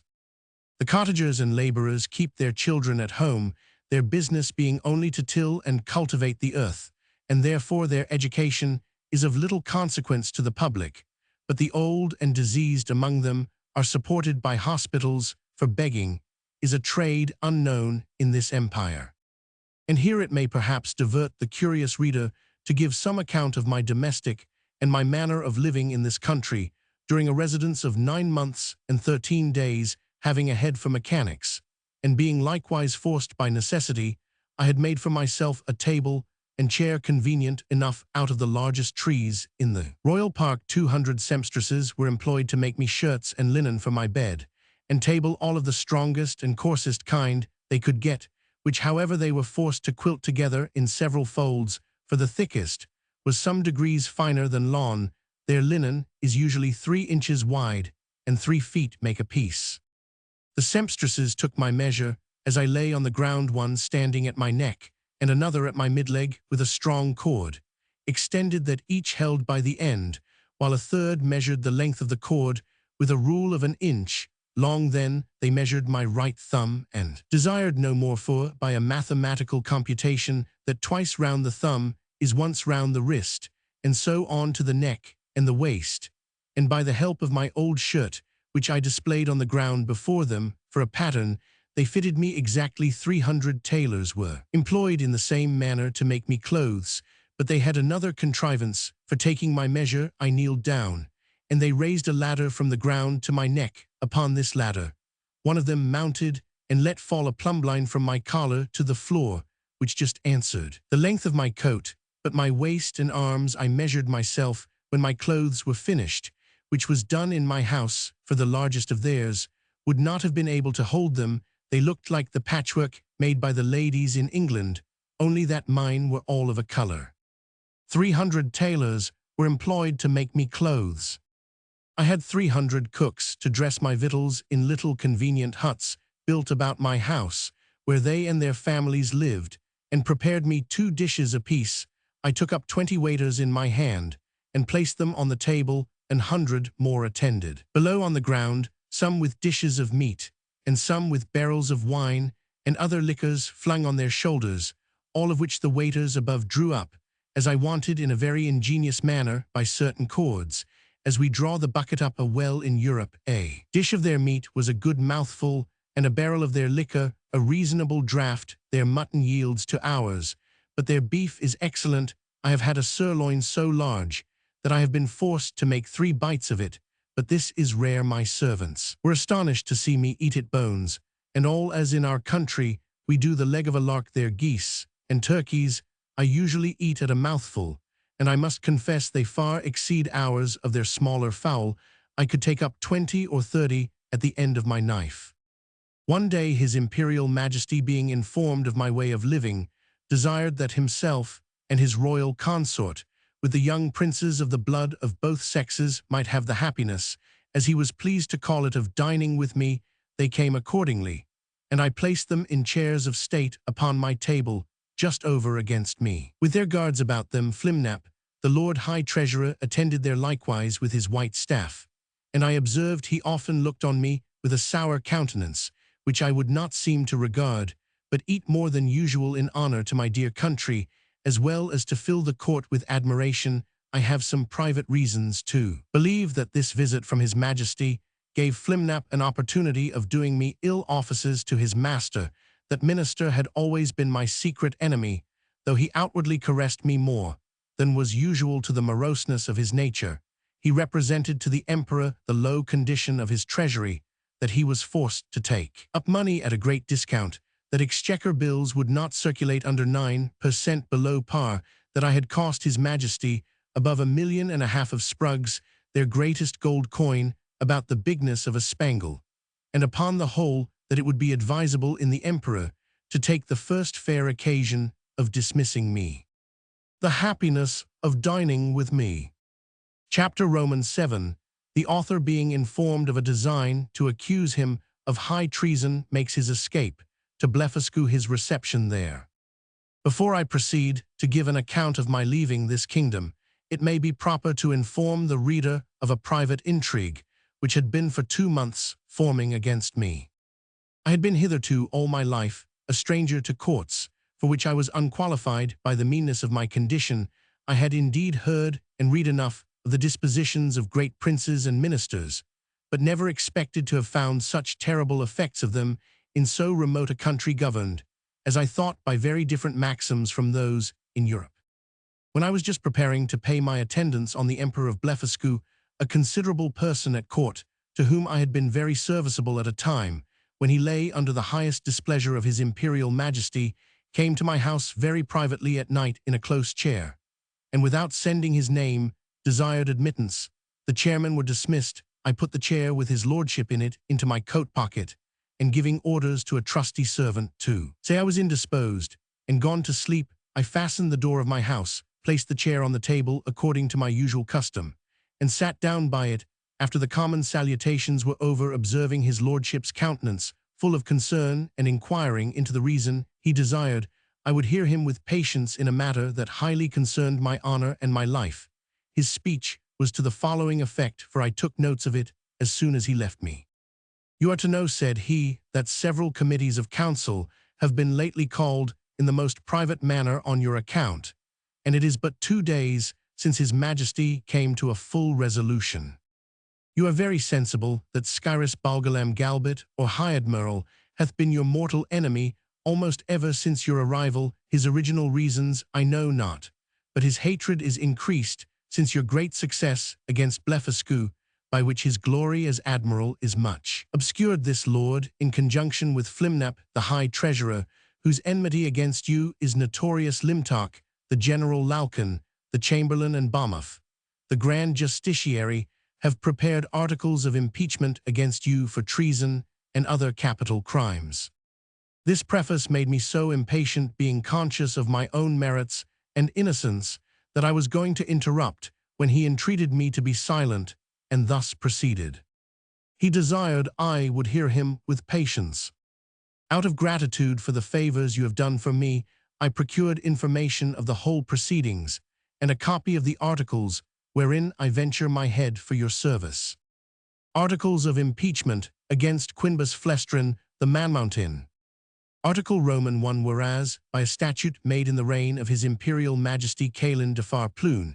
it is enacted that whoever shall lay hands upon the Empress, or upon any of the royal children, shall be liable to the pains and penalties of high treason, notwithstanding the said Quinbus Flestrin, in open breach of the said law, under color of extinguishing the fire kindled in the apartment of His Majesty's most dear imperial consort, did maliciously and traitorously pull her by the arms, and lift her high in the air in both his hands against the statute, in that case, provided Roman 100, against the duty Roman 100 Article Roman 2, that the said Quinbus Flestrin, having brought the imperial fleet of Blefuscu into the royal port, and being afterwards commanded by His Imperial Majesty to seize all the other ships of the said Empire of Blefuscu,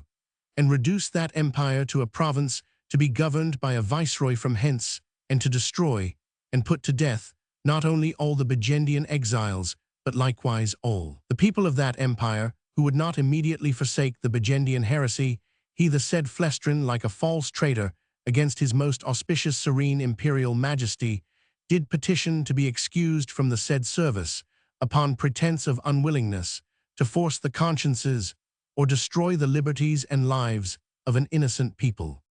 Article Roman 3, that whereas certain ambassadors arrived from the court of Blefuscu to sue for peace in His Majesty's court,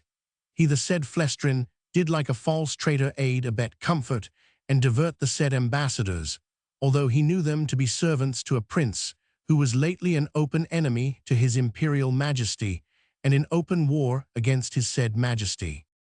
Article Roman 4, that the said Quinbus Flestrin, contrary to the duty of a faithful subject, is now preparing to make a voyage to the court and empire of Blefuscu, for which he hath received only verbal license from his imperial majesty, and under colour of the said license, doth falsely and traitorously intend to take the said voyage, and thereby to aid comfort, and abet the emperor of Blefuscu, so late an enemy, and in open war with his imperial majesty aforesaid. There are some other articles, but these are the most important, of which I have read you an abstract. In the several debates upon this impeachment, it must be confessed that his majesty gave many marks of his great lenity, often urging the services you had done him, and endeavouring to extenuate your crimes. The treasurer and admiral insisted that you should be put to the most painful and ignominious death by setting fire on your house at night, and the general was to attend with 20,000 men armed with poisoned arrows to shoot you on the face and hands. Some of your servants were to have private orders to strew a poisonous juice on your shirts and sheets, which would soon make you tear your own flesh and die in the utmost torture. The general came into the same opinion, so that for a long time there was a majority against you, but his majesty, resolving if possible to spare your life at last, brought off the chamberlain.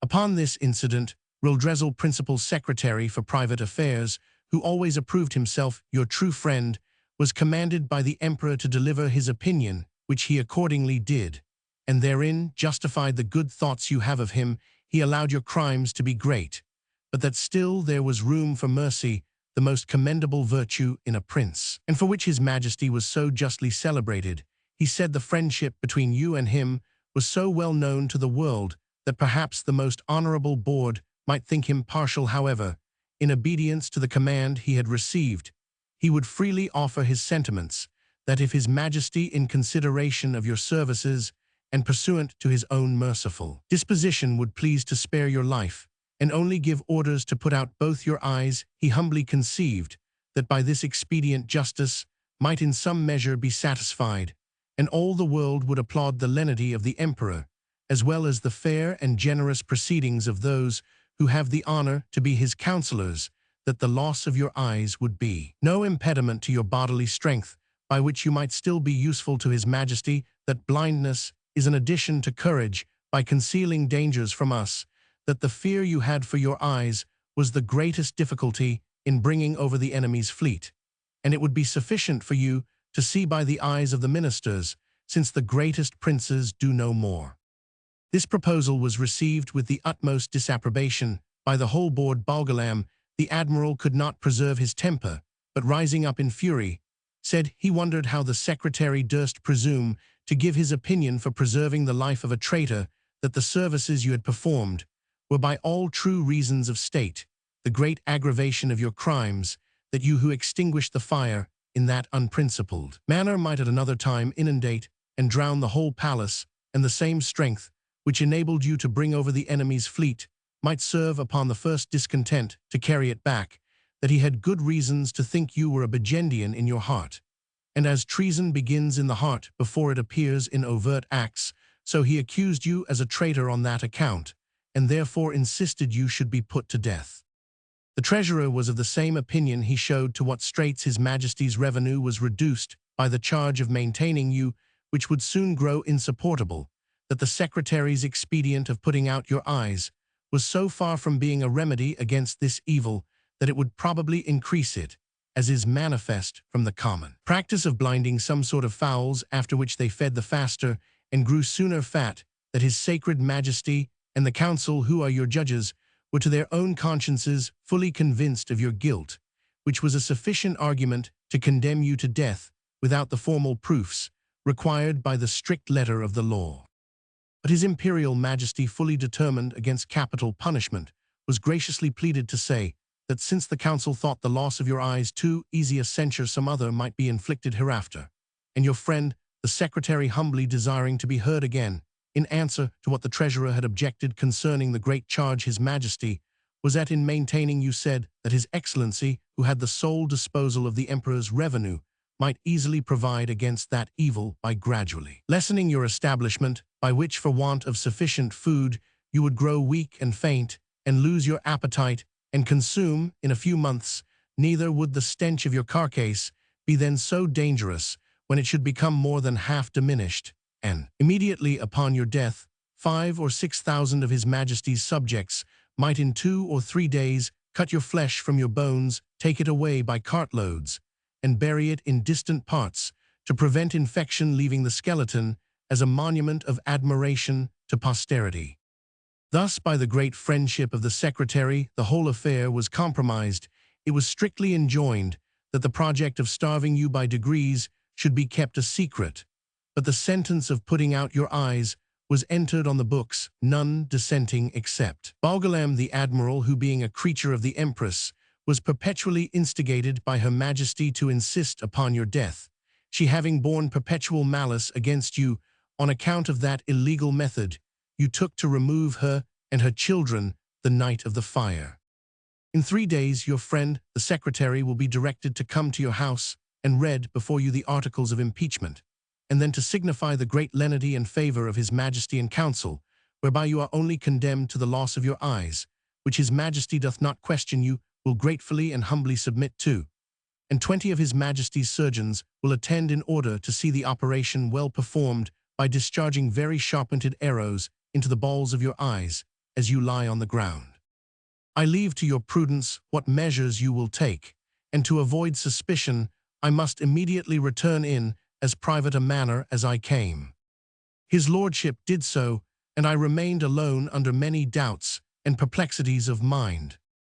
It was a custom introduced by this prince, and his ministry very different, as I have been assured from the practices of former times, that after the court had decreed any cruel execution, either to gratify the monarch's resentment or the malice of a favorite, the emperor always made a speech to his whole council, expressing his great lenity and tenderness as qualities known, and confessed by all the world. This speech was immediately published through the kingdom. Nor did anything terrify the people so much as those encomiums on his majesty's mercy, because it was observed that the more these praises were enlarged and insisted on, the more inhuman was the punishment, and the sufferer more innocent. Yet as to myself, I must confess, having never been designed for a courtier either by my birth or education, I was so ill a judge of things that I could not discover the lenity and favor of this sentence, but conceived it perhaps erroneously rather to be rigorous than gentle. I sometimes thought of standing my trial, for although I could not deny the facts alleged in the several articles,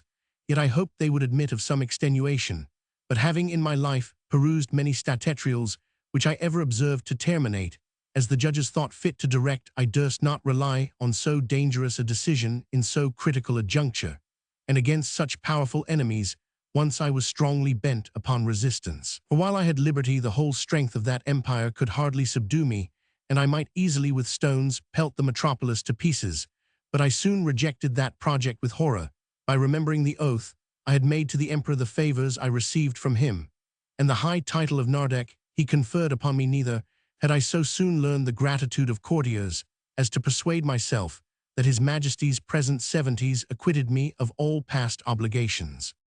At last I fixed upon a resolution for which it is probable I may incur some censure, and not unjustly, for I confess I owe the preserving mine eyes, and consequently my liberty, to my own great rashness and want of experience, because if I had then known the nature of princes and ministers, which I have since observed in many other courts, and their methods of treating criminals less obnoxious than myself, I should with great alacrity and readiness have submitted to so easy a punishment, but hurried on by the precipitancy of youth, and having his imperial majesty's license to pay my attendance upon the emperor of Blefuscu, I took this opportunity before the 3 days were elapsed to send a letter to my friend, the secretary, signifying my resolution of setting out that morning for Blefuscu pursuant to the leave I had got, and without waiting for an answer, I went to that side of the island where our fleet lay. I seized a large man of war, tied a cable to the prow, and lifting up the anchors, I stripped myself, put my clothes together with my coverlet which I carried under my arm into the vessel,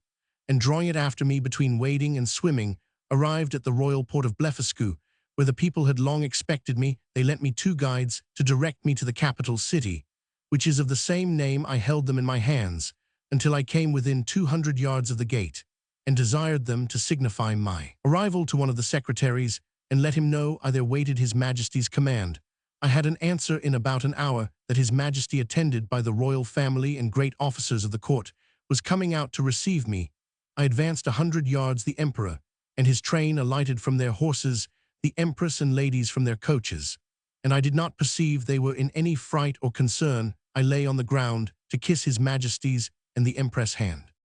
I told His Majesty that I was come according to my promise, and with the license of the Emperor my master, to have the honor of seeing so mighty a monarch, and to offer him any service in my power consistent with my duty to my own prince, not mentioning a word of my disgrace, because I had hitherto no regular information of it, and might suppose myself wholly ignorant of any such design. Neither could I reasonably conceive that the Emperor would discover the secret while I was out of his power, wherein, however, it soon appeared I was deceived.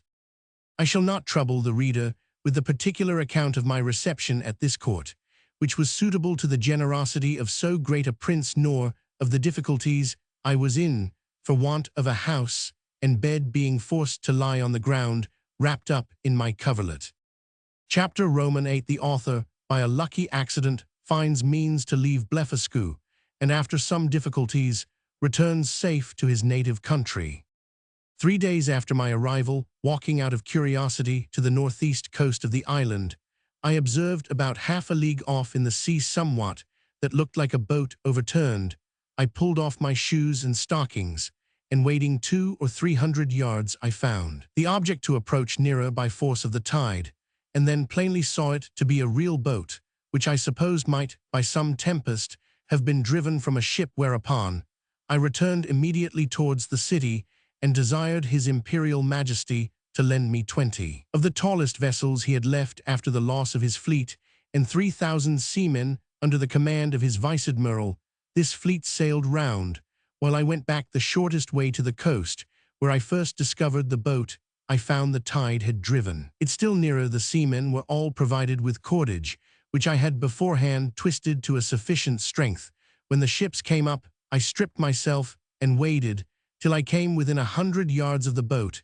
after which I was forced to swim till I got up to it. The seamen threw me the end of the cord, which I fastened to a hole in the forepart of the boat, and the other end to a man-of-war. But I found all my labor to little purpose, for being out of my depth, I was not able to work. In this necessity, I was forced to swim behind and push the boat forwards as often as I could with one of my hands, and the tide favoring me, I advanced so far that I could just hold up my chin and feel the ground. I rested 2 or 3 minutes, and then gave the boat another shove, and so on till the sea was no higher than my armpits. And now, the most laborious part being over, I took out my other cables, which were stowed in one of the ships, and fastened them first to the boat, and then to 9 of the vessels which attended me. The wind being favorable, the seamen towed, and I shoved till we arrived within 40 yards of the shore, and waiting till the tide was out, I got dry to the boat, and by the assistance of 2,000 men with ropes and engines, I made a shift to turn it on its bottom, and found it was but little damaged. Pulleys, capstans, and other contrivances. I shall not trouble the reader with the difficulties I was under by the help of certain paddles, which cost me 10 days making to get my boat to the royal port of Blefuscu, where a mighty concourse of people appeared upon my arrival, full of wonder at the sight of so prodigious a vessel. I told the Emperor that my good fortune had thrown this boat in my way to carry me to some place from whence I might return into my native country, and begged His Majesty's orders for getting materials to fit it up together with his license to depart, which after some kind expostulation he was pleased to grant. I did very much wonder in all this time not to have heard of any express relating to me from our Emperor to the court of Blefuscu, but I was afterwards given privately to understand that His Imperial Majesty, never imagining I had the least notice of his designs, believed I was only gone to Blefuscu in performance of my promise, according to the license he had given me, which was well known at our court, and would return in a few days when the ceremony was ended. But he was at last in pain at my long absence, and after consulting with the treasurer and the rest of that cabal, a person of quality was dispatched with the copy of the articles against me. This envoy had instructions to represent to the monarch of Blefuscu the great lenity of his master, who was content to punish me no farther than the loss of mine eyes, that I had fled from justice, and if I did not return in 2 hours, I should be deprived of my title of Nardak, and declared a traitor. The envoy farther added that in order to maintain the peace and amity between both empires, his master expected that his brother of Blefuscu would give orders to have me sent back to Lilliput bound hand and foot to be punished as a traitor. The Emperor of Blefuscu, having taken 3 days to consult, returned an answer, consisting of many civilities and excuses. He said that as for sending me bound, his brother knew it was impossible, that although I had deprived him of his fleet, yet he owed great obligations to me for many good offices I had done him in making the peace, that however both their majesties would soon be made easy, for I had found a prodigious vessel on the shore able to carry me on the sea, which he had given orders to fit up with my own assistance and direction, and he hoped in a few weeks both empires would be freed from so insupportable an encumbrance. With this answer, the envoy returned to Lilliput, and the monarch of Blefuscu related to me all that had passed, offering me at the same time, but under the strictest confidence, his gracious protection if I would continue in his service, wherein, although I believed him sincere, yet I resolved never more to put any confidence in princes or ministers where I could possibly avoid it, and therefore, with all due acknowledgments for his favorable intentions, I humbly begged to be excused. I told him that since fortune, whether good or evil, had thrown a vessel in my way, I was resolved to venture myself in the ocean, rather than be an occasion of difference between two such mighty monarchs. Neither did I find the emperor at all displeased, and I discovered by a certain accident that he was very glad of my resolution, and so were most of his ministers. These considerations moved me to hasten my departure somewhat sooner than I intended, to which the court, impatient to have me gone, very readily contributed 500 workmen, were employed to make 2 sails to my boat, according to my directions, by quilting 13 folds of their strongest linen together. I was at the pains of making ropes and cables, by twisting 10, 20, or 30 of the thickest, strongest of theirs. A great stone that I happened to find after a long search by the seashore served me for an anchor. I had the tallow of 300 cows for greasing my boat, and other uses. I was at incredible pains in cutting down some of the largest timber trees for oars and masts, wherein I was however much assisted by His Majesty's ship carpenters, who helped me in smoothing them after I had done the rough work. In about a month, when all was prepared, I sent to receive His Majesty's commands, and to take my leave. The Emperor and royal family came out of the palace. I lay down on my face to kiss his hand, which he very graciously gave me. So did the Empress and young princes of the blood. His Majesty presented me with 50 purses of 200 sprugs apiece, together with his picture at full length, which I put immediately into one of my gloves to keep it from being hurt. The ceremonies at my departure were too many to trouble the reader with at this time. I set sail at 6 in the morning. I stored the boat with the carcasses of 100 oxen and 300 sheep, with bread and drink proportionable, and as much meat ready dressed as 400 cooks could provide. I took with me 6 cows and 2 bulls alive, with as many ewes and lambs, intending to carry them into my own country and propagate the breed, and to feed them on board. I had a good bundle of hay and a bag of corn. I would gladly have taken a dozen of the natives, but this was a thing the Emperor would by no means permit, and besides a diligent search into my pockets, His Majesty engaged my honor not to carry away any of his subjects, although with their own consent and desire. Having thus prepared all things, as well as I was able, I set sail on the 21st day of September 1701 at 6 in the morning, and when I had gone about 4 leagues to the northward, the wind being at southeast at 6 in the evening, I descried a small island about half a league to the northwest. I advanced forward and cast anchor on the lee side of the island, which seemed to be uninhabited. I then took some refreshment and went to my rest. I slept well,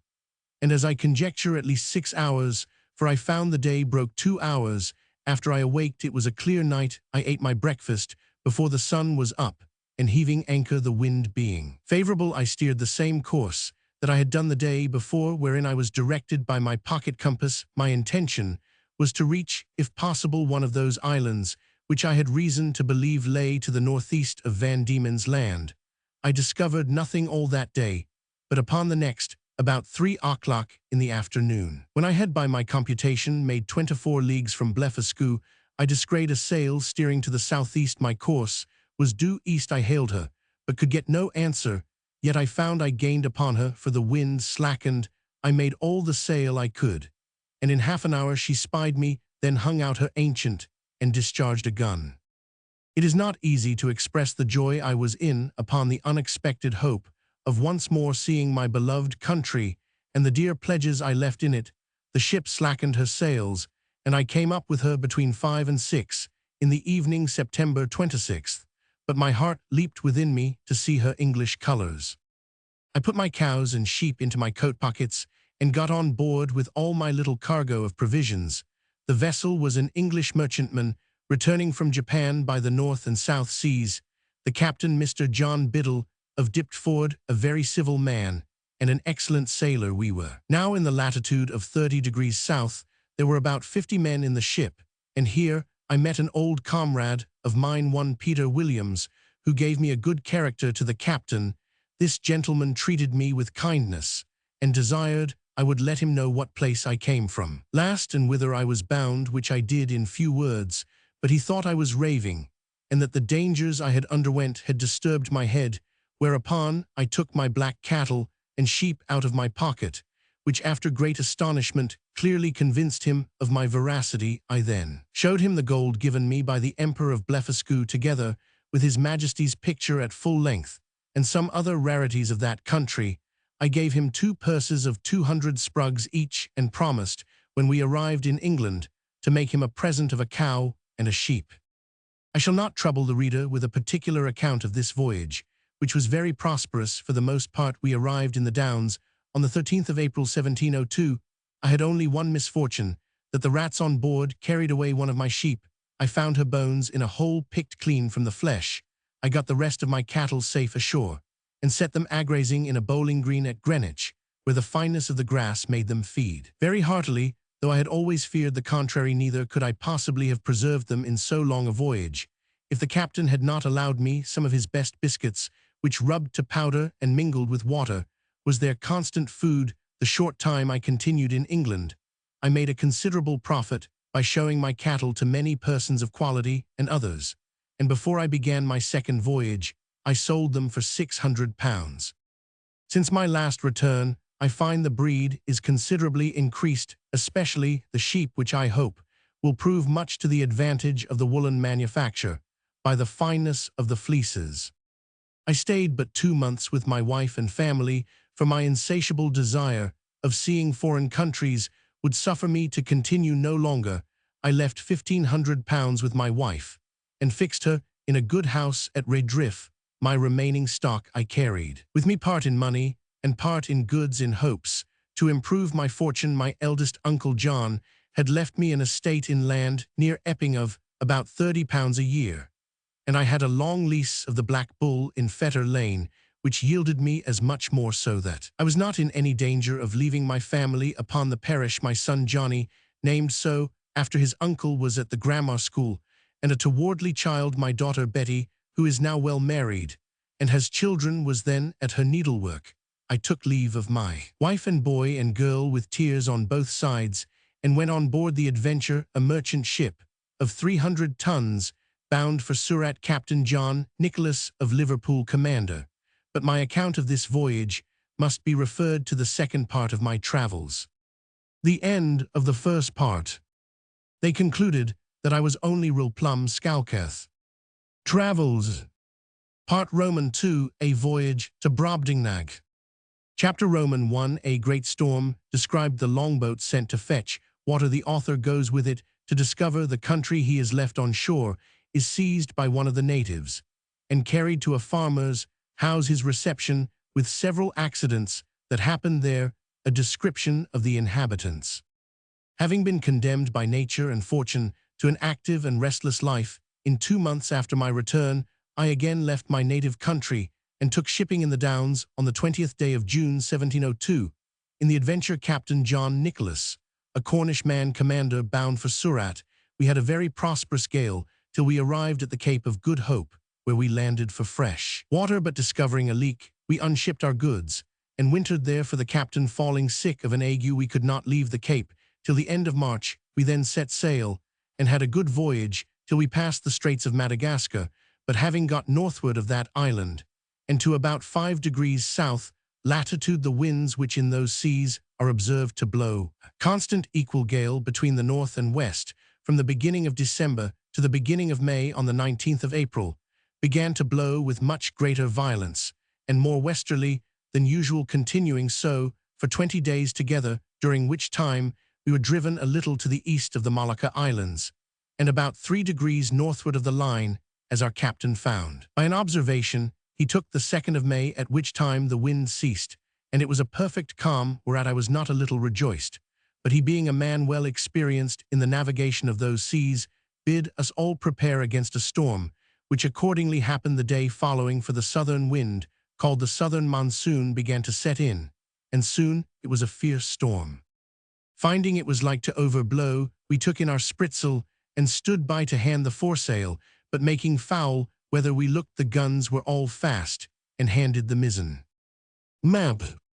The ship lay very broad off, so we thought it better spooning before the sea than trying or hulling. We reefed the foresail, and set him. We hauled aft the foresheet. The helm was hard a weather, the ship wore bravely. We belayed the fore downhaul, but the sail was split, and we hauled down the yard, and got the sail into the ship, and unbound all the things clear of it. It was a very fierce storm, the sea broke strange and dangerous. We hauled off the lanyard of the whipstaff, and helped the man at the helm. We could not get down our topmast, but let all stand, because she scudded before the sea very well, and we knew that the topmast being aloft, the ship was the wholesomer, and made better way through the sea, seeing we had searoom. When the storm was over, we set foresail and mainsail, and brought the ship to. Then we set the mizzen maintopsail, and the foretopsail. Our course was east-northeast. The wind was at southwest. We got the starboard tacks aboard. We cast off our weather braces and lifts. We set in the lee braces, and hauled forward by the weather bowlings, and hauled them tight, and belayed them, and hauled over the mizzen tack to windward, and kept her full, and by as near as she could lie. During this storm, which was followed by a strong wind west-southwest, we were carried, by my computation, about 500 leagues to the east, so that the oldest sailor on board could not tell in what part of the world we were. Our provisions held out well. Our ship was staunch, and our crew all in good health, but we lay in the utmost distress for water. We thought it best to hold on the same course, rather than turn more northerly, which might have brought us to the northwest parts of Great Tartary, and into the frozen sea.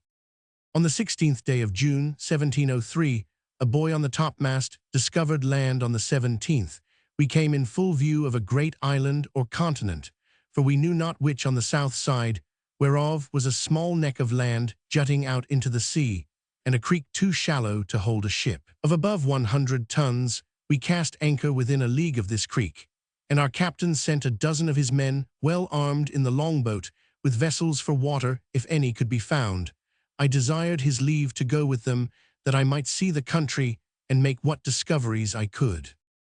When we came to land, we saw no river or spring, nor any sign of inhabitants. Our men therefore wandered on the shore, to find out some fresh water near the sea, and I walked alone about a mile on the other side, where I observed the country all barren and rocky. I now began to be weary, and seeing nothing to entertain my curiosity, I returned gently down toward the creek, and the sea being full in my view, I saw our men already got into the boat, and rowing for life to the ship. I was going to holler after them, although it had been to little purpose, when I observed a huge creature walking after them in the sea. As fast as he could, he waded not much deeper than his knees, and took prodigious strides, but our men had the start of him about half a league, and the sea thereabouts being full of pointed rocks, the monster was not able to overtake the boat. This I was afterwards told, for I durst not stay to see the issue of the adventure, but ran as fast as I could the way I first went, and then climbed up a steep hill, which gave me some prospect of the country. I found it fully cultivated, but that which first surprised me was the length of the grass, which in those grounds that seemed to be kept for hay was about 20 feet high. A huge creature walking in the sea.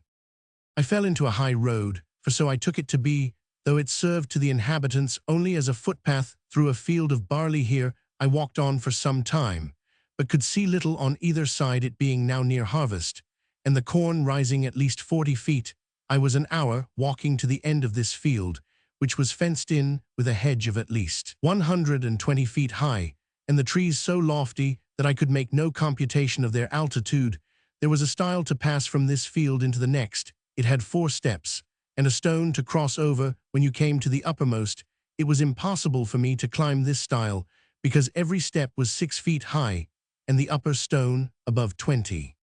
I was endeavoring to find some gap in the hedge, when I discovered one of the inhabitants in the next field, advancing towards the stile of the same size with him, whom I saw in the sea pursuing our boat. He appeared as tall as an ordinary spire steeple, and took about 10 yards at every stride. As near as I could guess, I was struck with the utmost fear and astonishment, and ran to hide myself in the corn, from whence I saw him at the top of the stile, looking back into the next field on the right hand, and heard him call in a voice many degrees louder than a speaking trumpet. But the noise was so high in the air that at first I certainly thought it was thunder, whereupon 7 monsters like himself came towards him with reaping hooks in their hands, each hook about the largeness of 6 scythes. These people were not so well clad as the first, whose servants or laborers they seemed to be, for upon some words he spoke they went to reap the corn in the field where I lay. I kept from them at as great a distance as I could, but was forced to move with extreme difficulty, for the stalks of the corn were sometimes not above a foot distance, so that I could hardly squeeze my body betwixt them. However, I made a shift to go forward, till I came to a part of the field where the corn had been laid by the rain and wind. Here it was impossible for me to advance a step, for the stalks were so interwoven that I could not creep through, and the beards of the fallen ears so strong and pointed that they pierced through my clothes into my flesh. At the same time, I heard the reapers not above 100 yards behind me.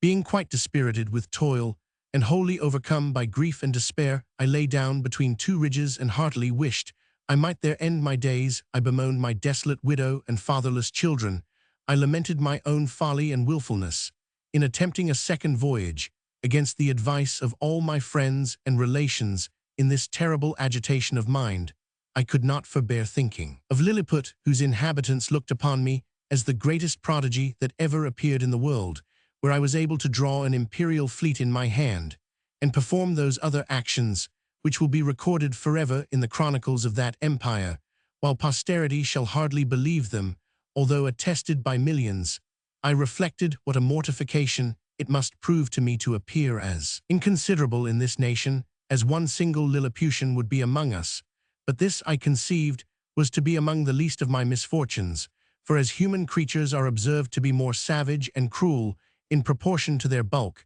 what could I expect but to be a morsel in the mouth of the first among these enormous barbarians that should happen to seize me? Undoubtedly philosophers are in the right when they tell us that nothing is great or little otherwise than by comparison. It might have pleased fortune to let the Lilliputians find some nation where the people were as diminutive with respect to them as they were to me, and who knows but that even this prodigious race of mortals might be equally overmatched in some distant part of the world, whereof we have yet no discovery.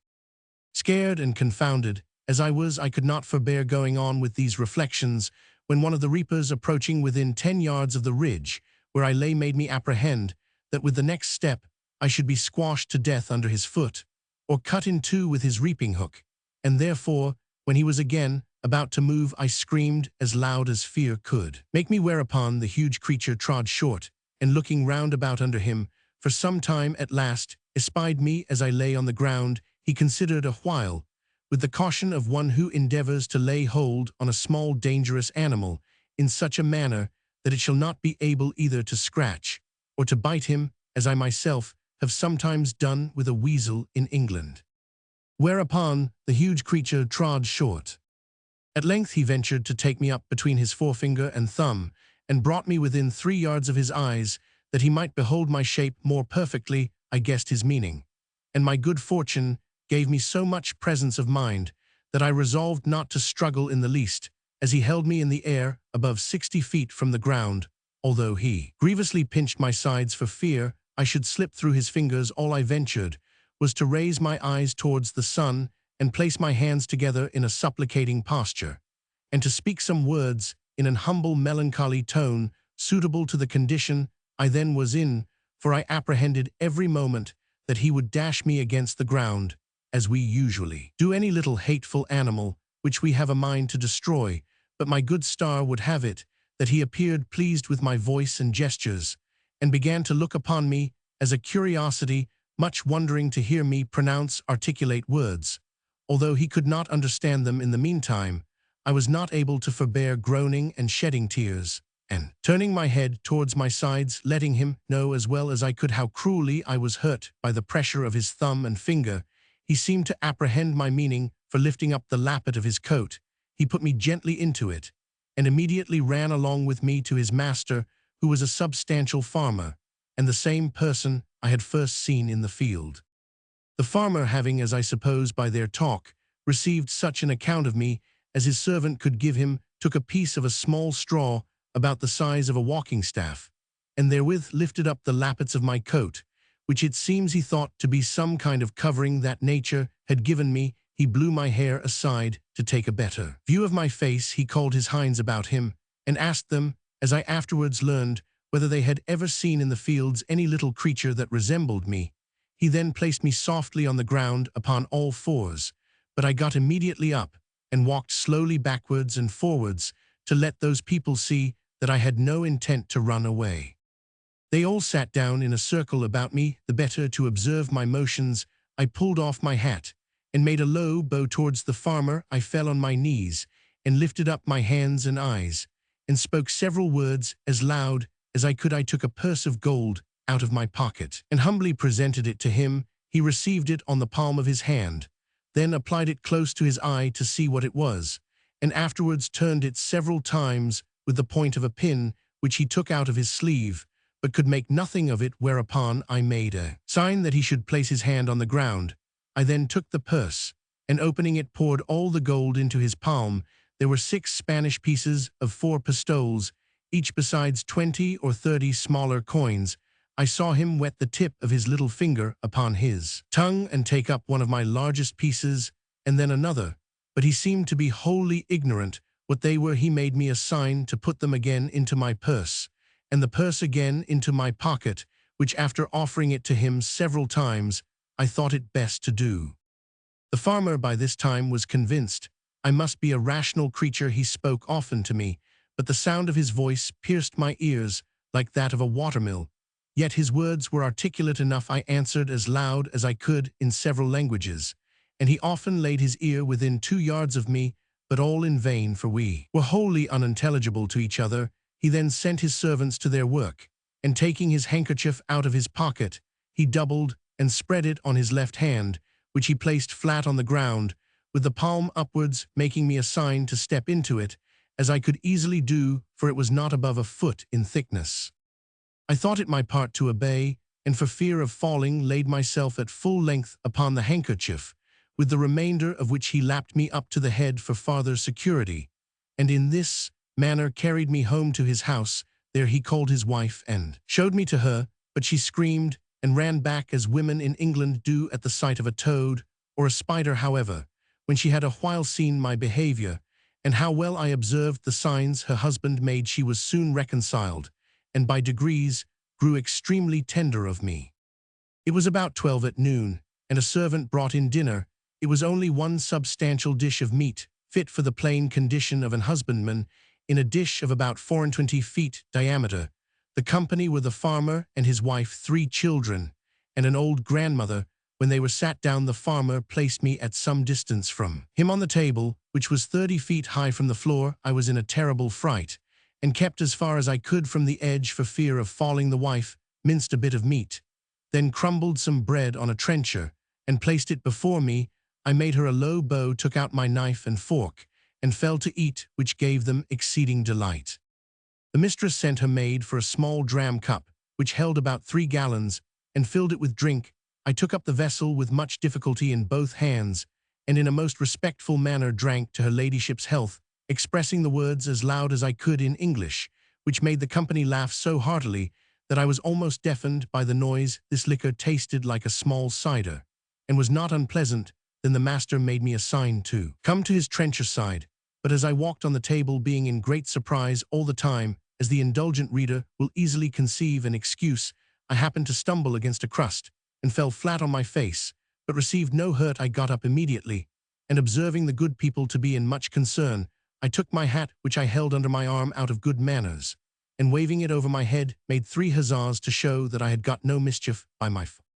but advancing forwards towards my master, as I shall henceforth call him, his youngest son, who sat next him, an arch boy of about 10 years old, took me up by the legs, and held me so high in the air that I trembled in every limb. But his father snatched me from him, and at the same time gave him such a box in the left ear, as would have felled an European troop of horse to the earth, ordering him to be taken from the table, but being afraid the boy might owe me a spite, and well remembering how mischievous all children among us naturally are to sparrows, rabbits, young kittens, and puppy dogs, I fell on my knees, and pointing to the boy, made my master to understand as well as I could that I desired his son might be pardoned. The father complied, and the lad took his seat again, whereupon I went to him and kissed his hand, which my master took, and made him stroke me gently with it.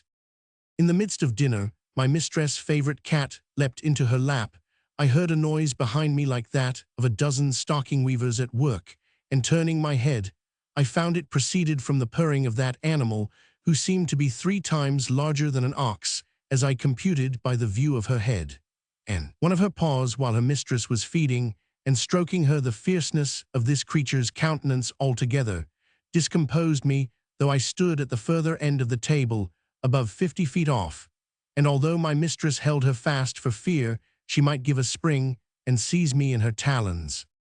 But it happened there was no danger, for the cat took not the least notice of me when my master placed me within 3 yards of her, and as I have been always told, and found true by experience in my travels, that flying or discovering fear before a fierce animal is a certain way to make it pursue or attack you, so I resolved in this dangerous juncture to show no manner of concern. I walked with intrepidity 5 or 6 times before the very head of the cat, and came within half a yard of her, whereupon she drew herself back, as if she were more afraid of me. I had less apprehension concerning the dogs, whereof 3 or 4 came into the room, as it is usual in farmers' houses, one of which was a mastiff equal in bulk to 4 elephants, and a greyhound somewhat taller than the mastiff, but not so large.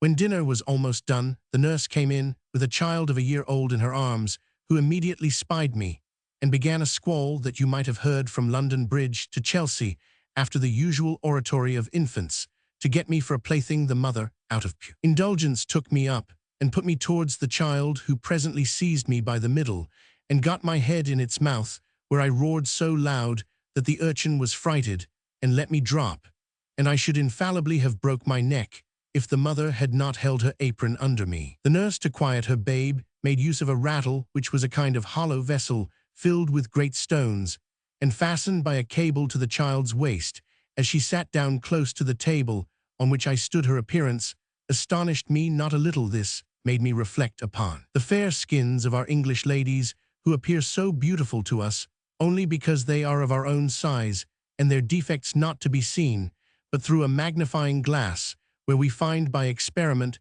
that the smoothest and whitest skins look rough and coarse and ill-colored.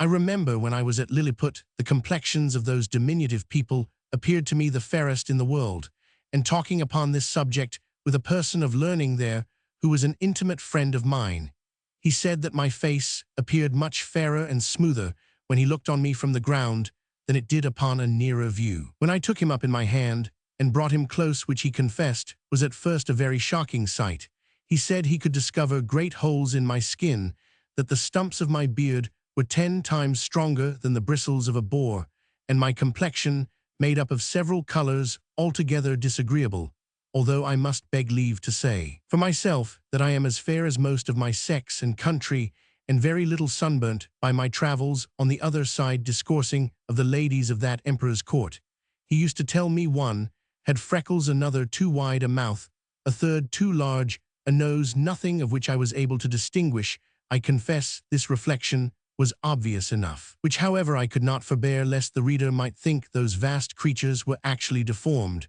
for I must do them justice to say they are a comely race of people, and particularly the features of my master's countenance, although he were but a farmer when I beheld him from the height of 60 feet, appeared very well proportioned. When dinner was done, my master went out to his labors, and as I could discover by his voice and gestures, gave his wife a strict charge to take care of me. I was very much tired, and disposed to sleep, which my mistress perceiving, she put me on her own bed, and covered me with a clean white handkerchief, but larger and coarser than the mainsail of a man-of-war. I slept about 2 hours, and dreamed I was at home with my wife and children, which aggravated my sorrows, when I awaked and found myself alone in a vast room between 200 and 300 feet wide, and above 200 high, lying in a bed 20 yards wide. My mistress was gone about her household affairs, and had locked me in the bed, was 8 yards from the floor. I drew my hanger to defend myself. Presently 2 rats crept up the curtains and ran smelling backwards and forwards on my bed. One of them came almost up to my face, whereupon I rose in a fright and drew out my hanger to defend myself. The horrible animals had the boldness to attack me both sides, and one of them held his 4 feet at my collar, but I killed him before he could do me any mischief. He fell down at my feet, and the other, seeing the fate of his comrade, made his escape, but not without one good wound on the back, which I gave him as he fled, and made the blood run trickling from him. After this exploit I walked gently to and fro on the bed, to recover my breath and loss of spirits. These creatures were of the size of a large mastiff, but infinitely more nimble and fierce, so that if I had taken off my belt before I went to sleep, I must infallibly have been torn to pieces and devoured. I measured the tail of the dead rat, and found it to be 2 yards long, wanting an inch, but it went against my stomach to draw the carcase off the bed, where it still lay bleeding. I observed it had yet some life, but with a strong slash across the neck, I thoroughly dispatched it. I hope the gentle reader will excuse me for dwelling on these and the like particulars, which, however insignificant they may appear to groveling vulgar minds, yet will certainly help a philosopher to enlarge his thoughts and imagination, and apply them to the benefit of public as well as private life, which was my sole design in presenting this and other accounts of my travels to the world, wherein I have been chiefly studious of truth, without affecting any ornaments of teaming or style. But the whole scene of this voyage made so strong an impression on my mind, and is so deeply memory, that in committing it to paper, I did not omit one material circumstance. However, upon a strict review, I blotted out several passages of less moment, which were in my first copy for fear of being censured as tedious and trifling, whereof travellers are often, perhaps, not without justice accused. Chapter Roman II, a description of the farmer's daughter. The author carried to a market town, and then to the metropolis, the particulars of this journey. My mistress had a daughter of 9 years old, a child of toward parts for her age, very dexterous at her needle, and skillful in dressing her baby, her mother. And she contrived to fit up the baby's cradle for me against night. The cradle was put into a small drawer cabinet, and the drawer placed upon a hanging shelf for fear of the rats. This was my bed all the time I stayed with these people, though made more convenient by degrees, as I began to learn their language and make my wants known. She made me 7 shirts, and some other linen of as fine cloth as could be got, which indeed was coarser than sackcloth, and these she constantly washed for me with her own hands. She was likewise my schoolmistress to teach me the language. When I pointed to anything, she told me the name of it in her own tongue, so that in a few days I was able to call for whatever I had a mind to. She was very good-natured, and not above 40 feet high, being little for her age. She gave me the name of Grildrig, which the family took up, and afterwards the whole kingdom. The word imports what the Latins call nanunculus, the Italians homuncelatino, and the English manikin. To her I chiefly owe my preservation in that country. We never parted while I was there. I called her my glumdalclitch, or little nurse, and should be guilty of great ingratitude if I omitted this honorable mention of her care and affection towards me, which I heartily wish it lay in my power to requite as she deserves. It now began to be known and talked of in the neighborhood that my master had found a strange animal in the field, about the bigness of a splachnock,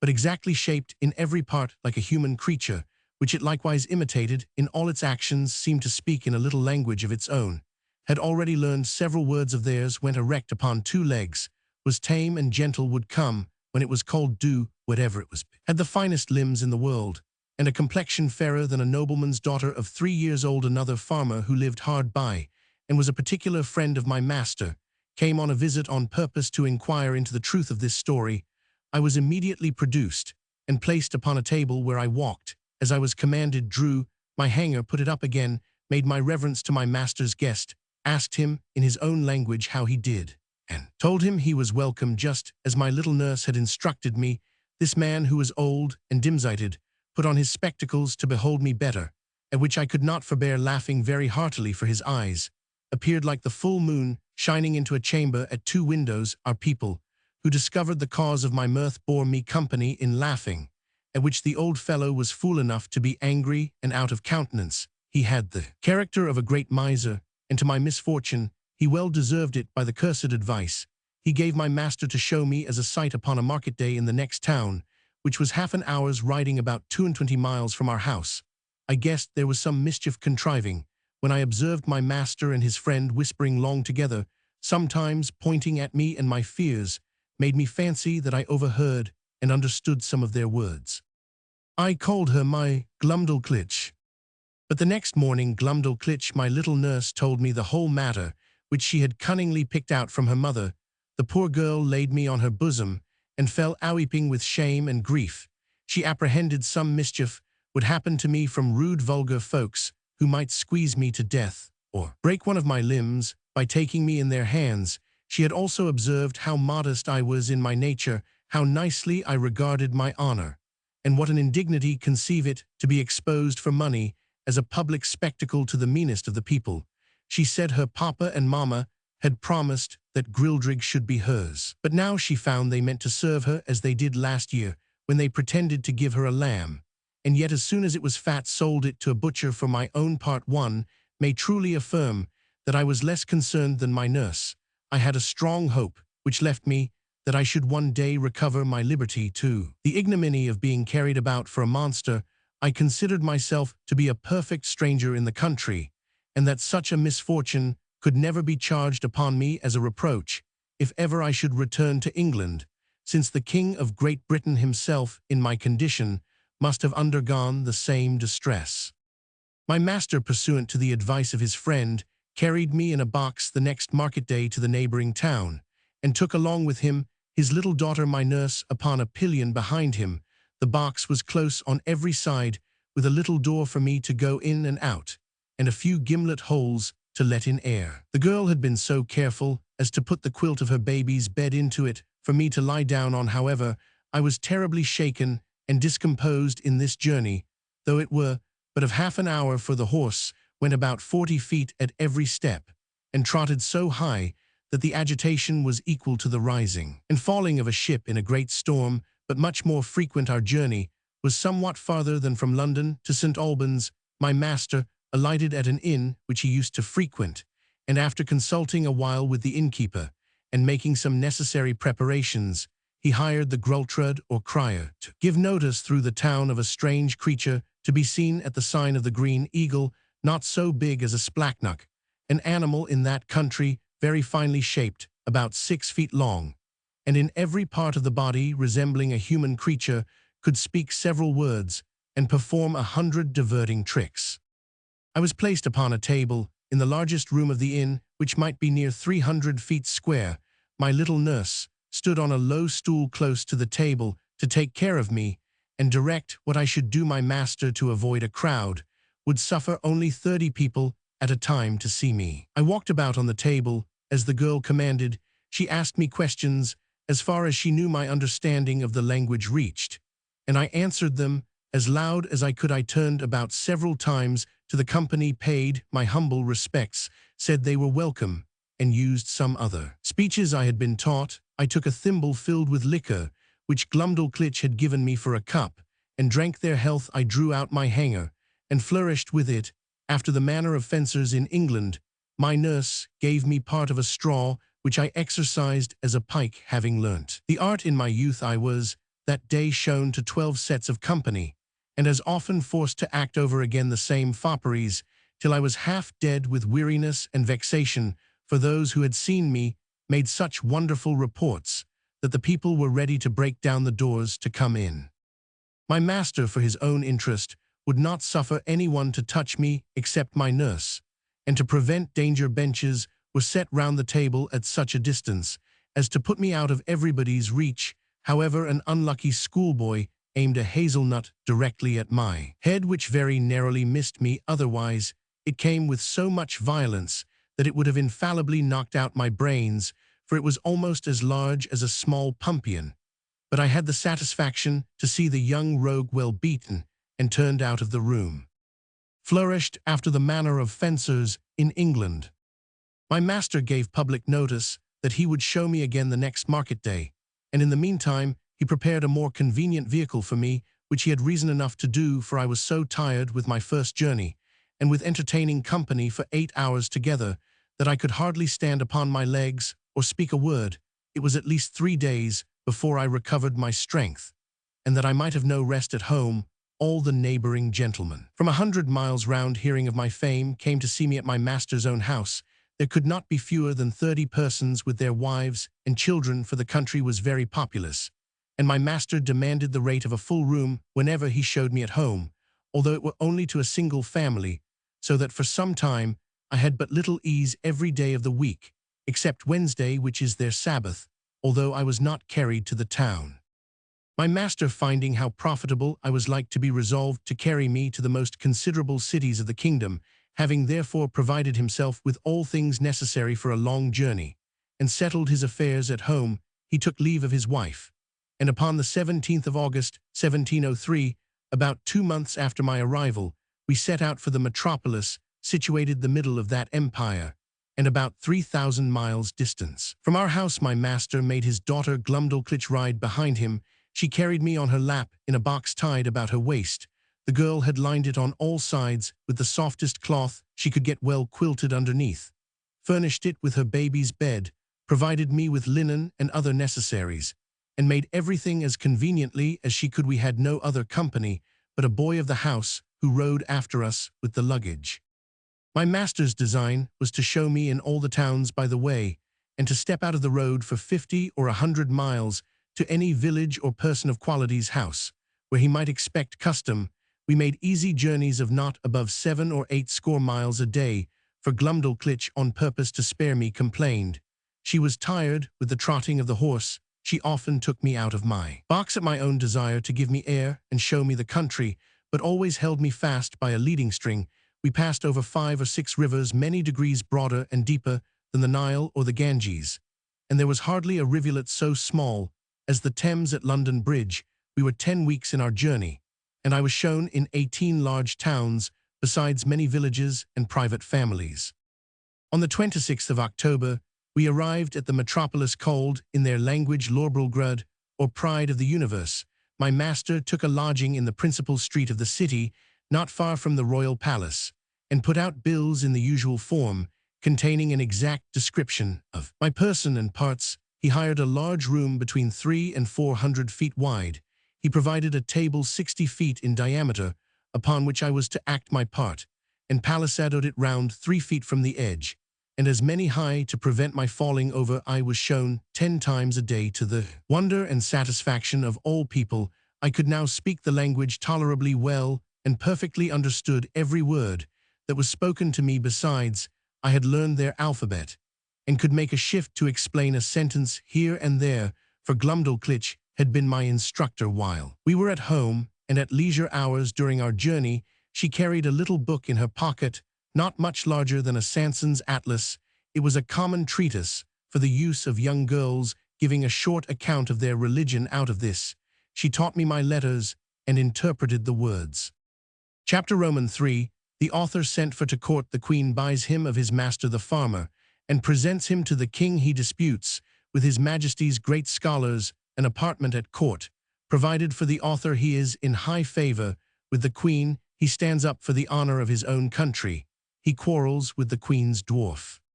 The frequent labors I underwent every day made in a few weeks a very considerable change in my health. The more my master got by me, the more insatiable he grew. I had quite lost my stomach, and was almost reduced to skeleton. The farmer observed it, and concluding I must soon die, resolved to make as good a hand of me as he could. While he was thus reasoning and resolving with himself, a slardrel or gentlemanusha came from court, commanding my master to carry me immediately thither for the diversion of the queen and her ladies. Some of the latter had already been to see me, and reported strange things of my beauty, behavior, and good sense. Her Majesty and those who attended her were beyond measure delighted with my demeanor. I fell on my knees and begged the honor of kissing her imperial foot, but this gracious princess held out her little finger towards me after I was set on a table, which I embraced in both my arms and put the tip of it with the utmost respect to my lip.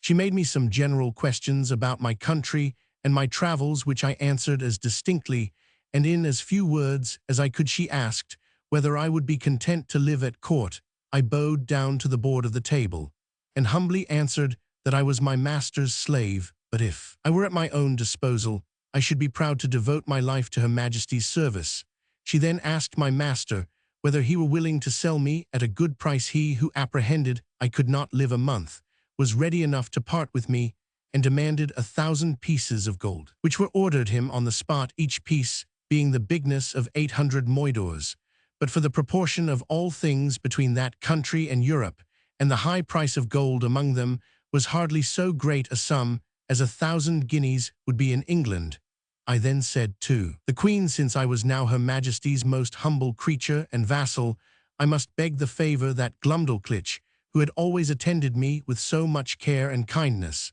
and understood to do it so well, might be admitted into her service, and continue to be my nurse and instructor. Her Majesty agreed to my petition, and easily got the farmer's consent, who was glad enough to have his daughter preferred at court, and the poor girl herself was not able to hide her joy. My late master withdrew, bidding me farewell, and saying he had left me in good service, to which I replied not a word, only making him a slight bow. This gracious princess held out her little finger.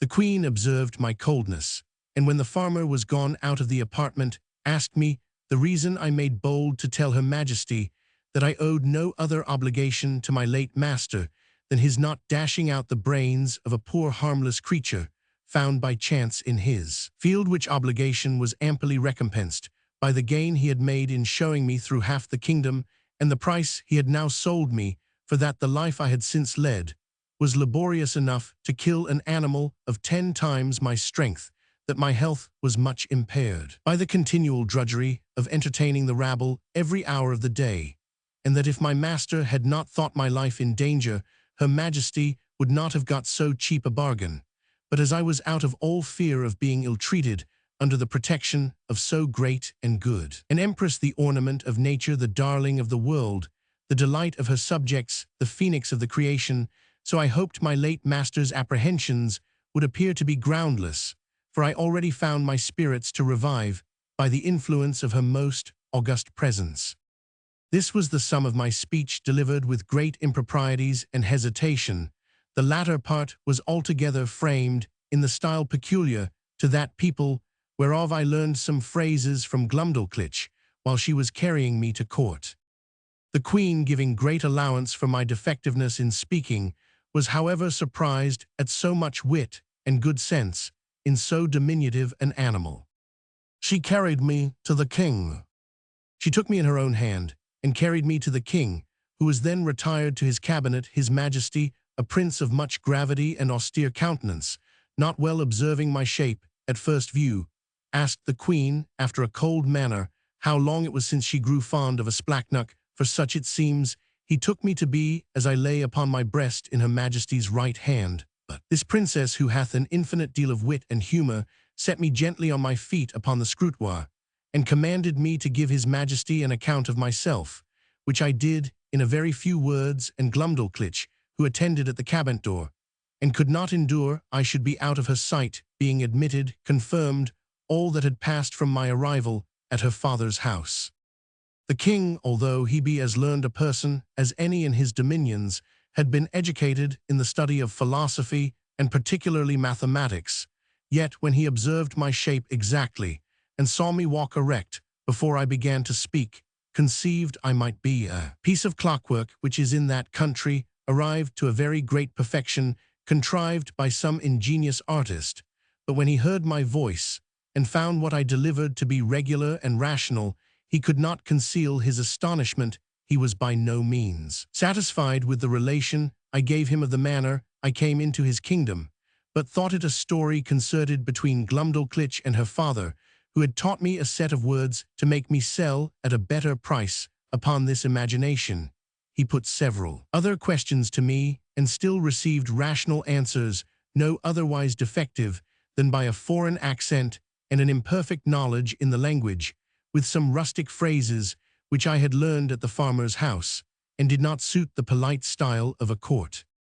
His Majesty sent for 3 great scholars, who were then in their weekly waiting. According to the custom in that country, these gentlemen, after they had a while examined my shape with much nicety, were of different opinions concerning me. They all agreed that I could not be produced according to the regular laws of nature, because I was not framed with a capacity of preserving my life either by swiftness or climbing of trees or digging holes in the earth. They observed by my teeth, which they viewed with great exactness, that I was a carnivorous animal, yet most quadrupeds being an overmatch for me and fieldmiss, with some others too nimble, they could not imagine how I should be able to support myself, unless I fed upon snails and other insects, which they offered by many learned arguments. To evince that I could not possibly do, they would not allow me to be a dwarf, because my littleness was beyond all degrees of comparison for the Queen's favorite dwarf.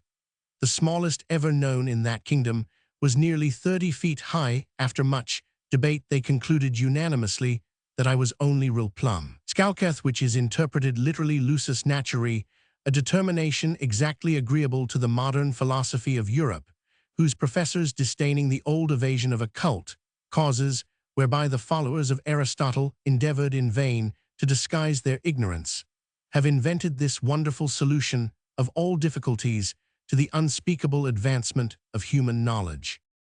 After this decisive conclusion, I entreated to be heard a word or two. I applied myself to the king, and assured his Majesty that I came from a country which abounded with several millions of both sexes and of my own stature, where the animals, trees, and houses were all in proportion, and where by consequence I might be as able to defend myself and to find sustenance as any of his Majesty's subjects could do here, which I took for a full answer to those gentlemen's arguments. To this they only replied with a smile of contempt, saying that the farmer had instructed me very well in my lesson. The king, who had a much better understanding, dismissing his learned men, sent for the farmer, who by good fortune was not yet gone out of town, having therefore first examined him privately, and then confronted him with me and the young girl. His Majesty began to think that what we had told him might possibly be true. He desired the Queen to order that a particular care should be taken of me, and was of opinion that Glumdalclitch should still continue in her office of tending me,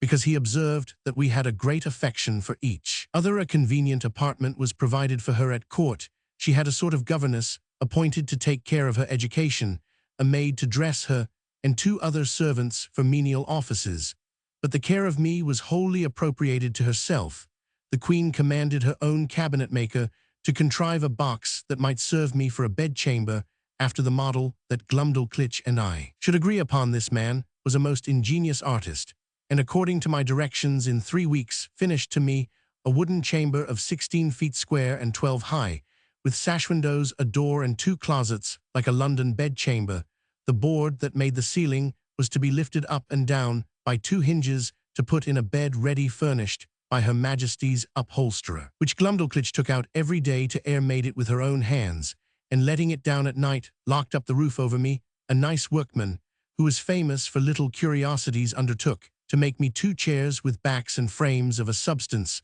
not unlike ivory, and 2 tables, with a cabinet to put my things in. The room was quilted on all sides, as well as the floor and the ceiling, to prevent any accident from the carelessness of those who carried me, and to break the force of a jolt when I went in a coach. I desired a lock for my door, to prevent rats and mice from coming in. The smith, after several attempts, made the smallest that ever was seen among them, for I have known a larger at the gate of a gentleman's house in England. I made a shift to keep the key in a pocket of my own, fearing Glumdalclitch might lose it. The Queen likewise ordered the thinnest silks that could be gotten to make me clothes not much thicker than an English blanket, very cumbersome. Till I was accustomed to them, they were after the fashion of the kingdom, partly resembling the Persian and partly the Chinese, and are a very grave and decent habit. The queen became so fond of my company that she could not dine without me. I had a table placed upon the same at which her majesty ate just at her left elbow,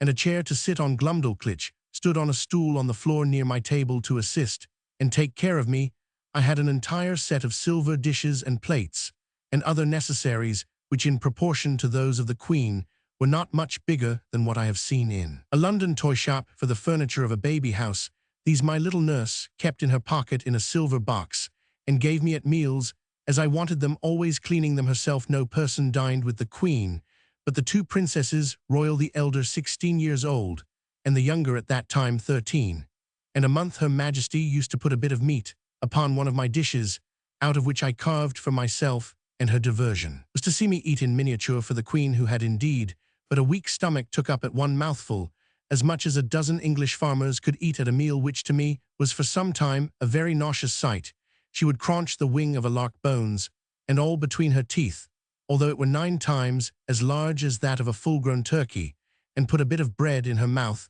as big as 2 12-a-penny loaves. She drank out of a golden cup above a hogshead at a draught. Her knives were twice as long as a scythe set straight upon the handle. The spoons, forks, and other instruments were all in the same proportion. I remember when Glumdalclitch carried me out of curiosity to see some of the tables at court, where 10 or a dozen of these enormous knives and forks were lifted up together. I thought I had never till then beheld so terrible a sight. It is the custom that every Wednesday, which, as I have before observed, is their Sabbath, the king and queen, with the royal issue of both sexes, dine together in the apartment of his majesty, to whom I was now become a great favorite. And at these times my little chair and table were placed at his left hand, before one of the salt cellars. This prince took a pleasure in conversing with me, inquiring into the manners, religion, laws, government, and learning of Europe, wherein I gave him the best account I was able. His apprehension was so clear, and his judgment so exact, that he made very wise reflections and observations upon all I said. But I confess that after I had been a little too copious in talking of my own beloved country, of our trade and wars by sea and land, of our schisms in religion and parties in the state, the prejudices of his education prevailed so far that he could not forbear taking me his right hand and stroking me gently with the other. After a hearty fit of laughing, asked me whether I was a Whig or a Tory. Then turning to his first minister, who waited behind him with a white staff near as tall as the mainmast of the royal sovereign, he observed how contemptible a thing was human grandeur, which could be mimicked by such diminutive insects as I, and yet, says he, I dare engage these creatures have their titles and distinctions of honor. They contrive little nests and burrows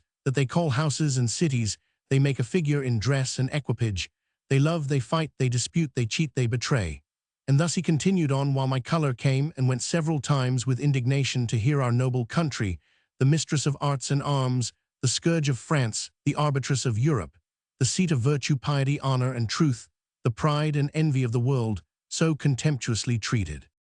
But as I was not in a condition to resent injuries, so upon mature thoughts, I began to doubt whether I was injured or no, for, after having been accustomed several months to the sight and converse of this people, and observed every object upon which I cast mine eyes to be of proportionable magnitude, the horror I had at first conceived from their bulk and aspect was so far worn off, that if I had then beheld a company of English lords and ladies in their finery and birthday clothes, acting their several parts in the most courtly manner of strutting and bowing and prating, to say the truth, I should have been strongly tempted to laugh as much at them as the king and his grandees did at me. Neither, indeed, could I forbear smiling at myself, when the queen used to place me upon her hand towards a looking-glass, by which both our persons appeared before me in full view together.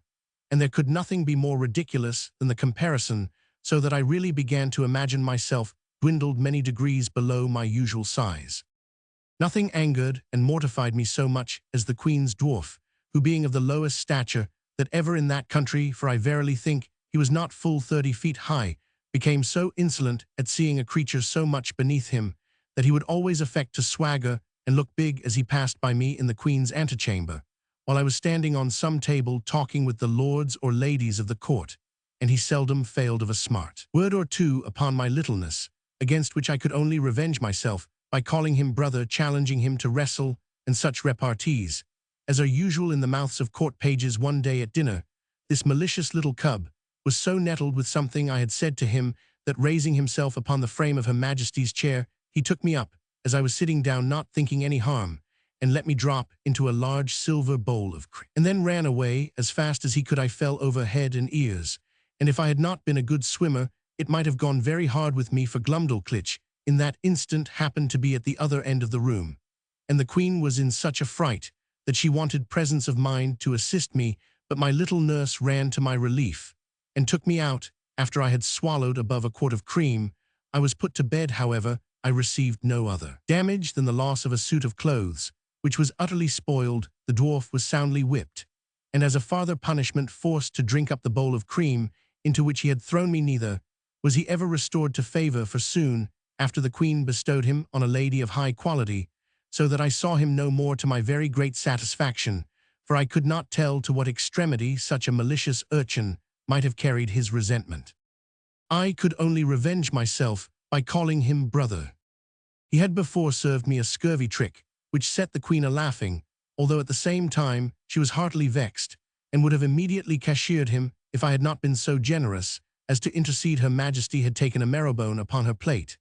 and after knocking out the marrow, placed the bone on the dish erect, as it stood before the dwarf, watching his opportunity, while Glumdalclitch was gone to the sideboard, mounted upon the stool she stood on to take care of me at meals, took me up in both hands, and squeezing my legs together, wedged them into the marrow-bone above my waist, where I stuck for some time, and made a very ridiculous figure. I believe it was near a minute before anyone knew what was became of me, for I thought it below me to cry out. But as princes seldom get their meat hot, my legs were not scalded, only my stockings and breeches in a sad condition. The dwarf, at my entreaty, had no other punishment than a sound whipping. I was frequently rallied by the Queen upon account of my fearfulness, and she used to ask me whether the people of my country were as great cowards as myself. The occasion was this: the kingdom is much pestered with flies in summer, and these odious insects, each of them as big as a Dunstable lark, hardly gave me any rest. While I sat at dinner, with their continual humming and buzzing about my ears, they would sometimes alight upon my victuals, sometimes they would fix upon my nose, forehead, where they stung me to the quick, and I had much ado to defend myself against these detestable animals, and could not forbear starting when they came on my face. It was the common practice of the dwarf to catch a number of these insects in his hand, as schoolboys do among us, and let them out suddenly under my nose on purpose to fright me and divert the Queen. My remedy was to cut them in pieces with my knife as they flew in the air, wherein my dexterity was much admired.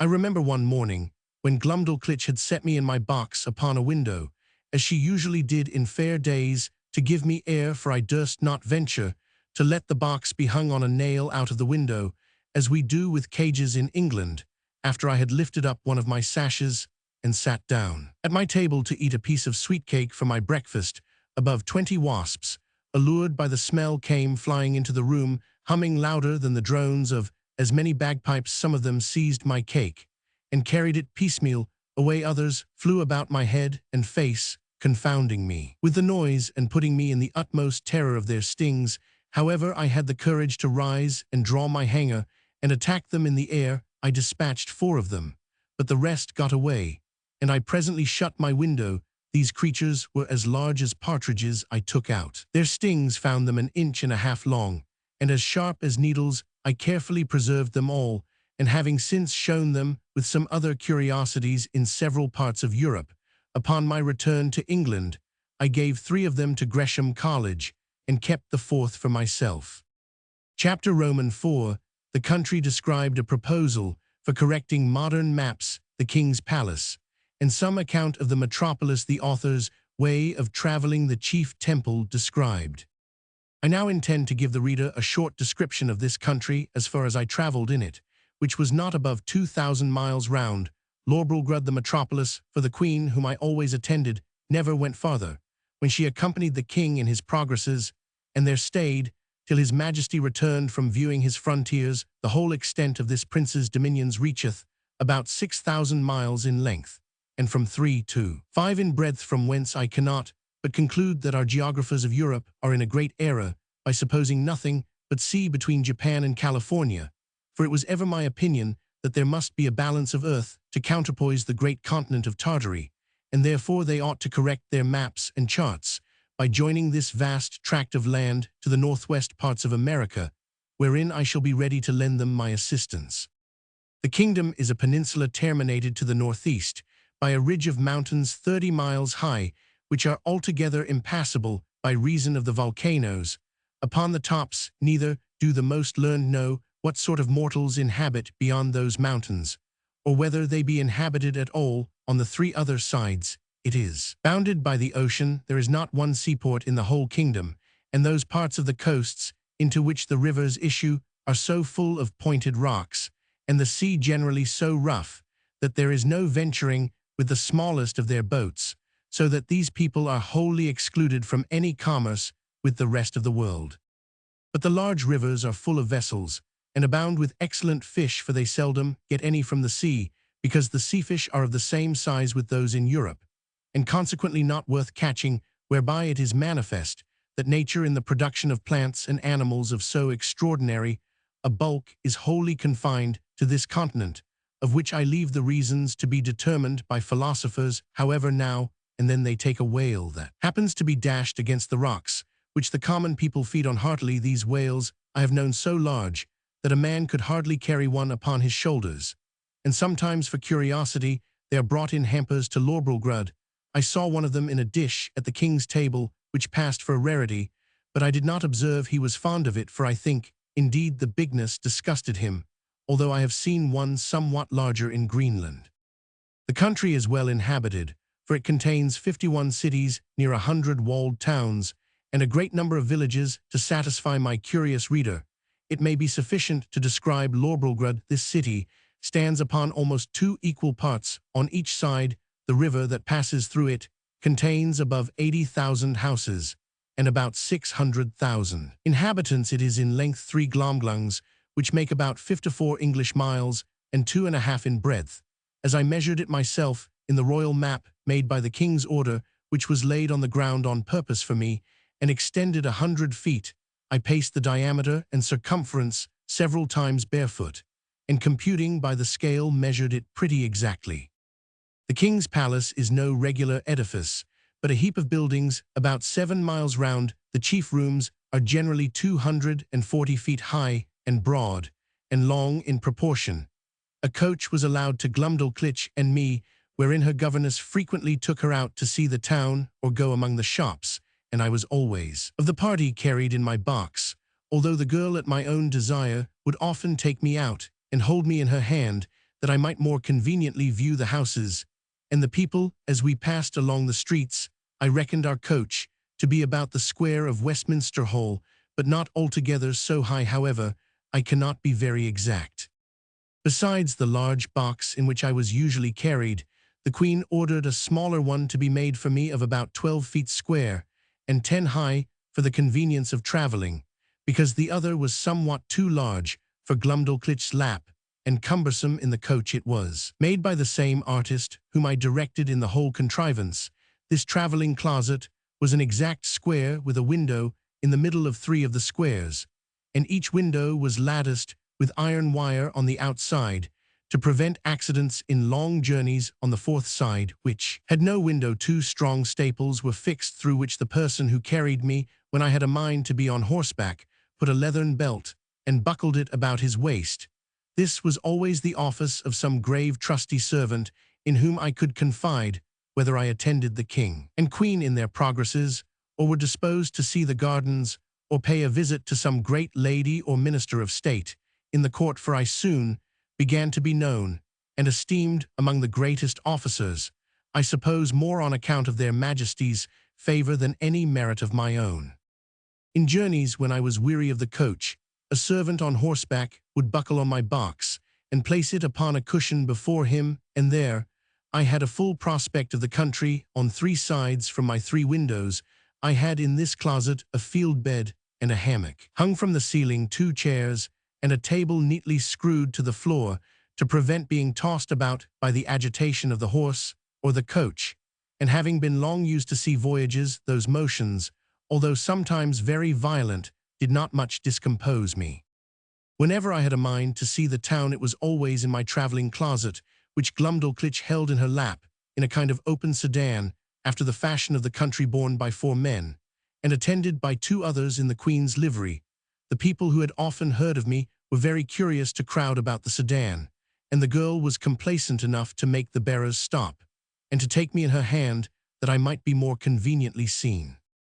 I was very desirous to see the chief temple, and particularly the tower belonging to it, which is reckoned the highest in the kingdom. Accordingly, one day my nurse carried me thither,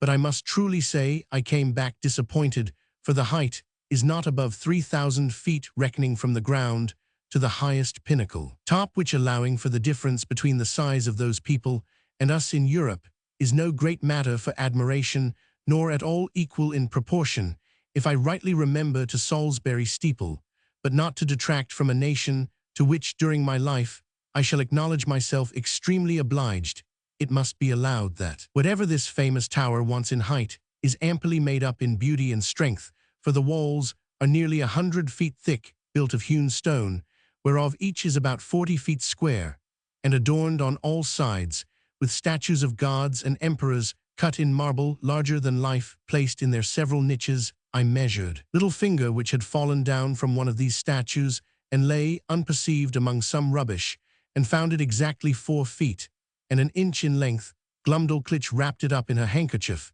and carried it home in her pocket to keep among other trinkets, of which the girl was very fond, as children at her age usually are.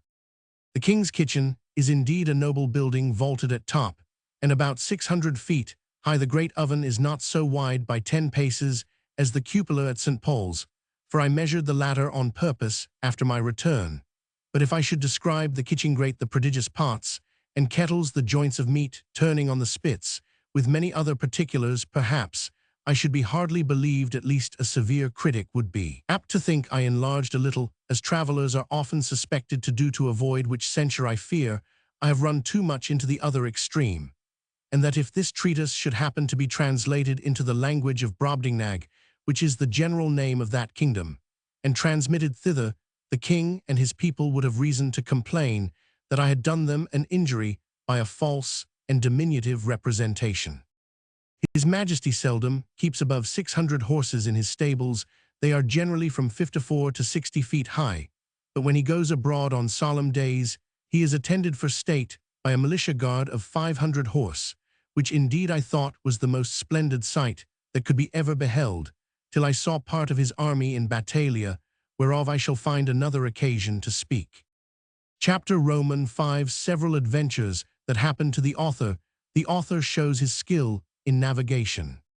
I should have lived happily enough in that country if my littleness had not exposed me to several ridiculous and troublesome accidents, some of which I shall venture to relate. Glumdalclitch often carried me into the gardens of the court in my smaller box, and would sometimes take me out of it and hold me in her hand, or set me down to walk. I remember, before the dwarf left the Queen, he followed us one day into those gardens, and my nurse having set me down, he and I being close together near some dwarf apple trees, I must needs show my wit by a silly allusion between him and the trees, which happens to hold in their language, as it doth in ours, whereupon the malicious rogue, watching his opportunity, when I was walking under one of them, shook it directly over my head, by which a dozen apples, each of them near as large as a Bristol barrel, came tumbling about my ears. One of them hit me on the back as I chanced to stoop, and knocked me down flat on my face,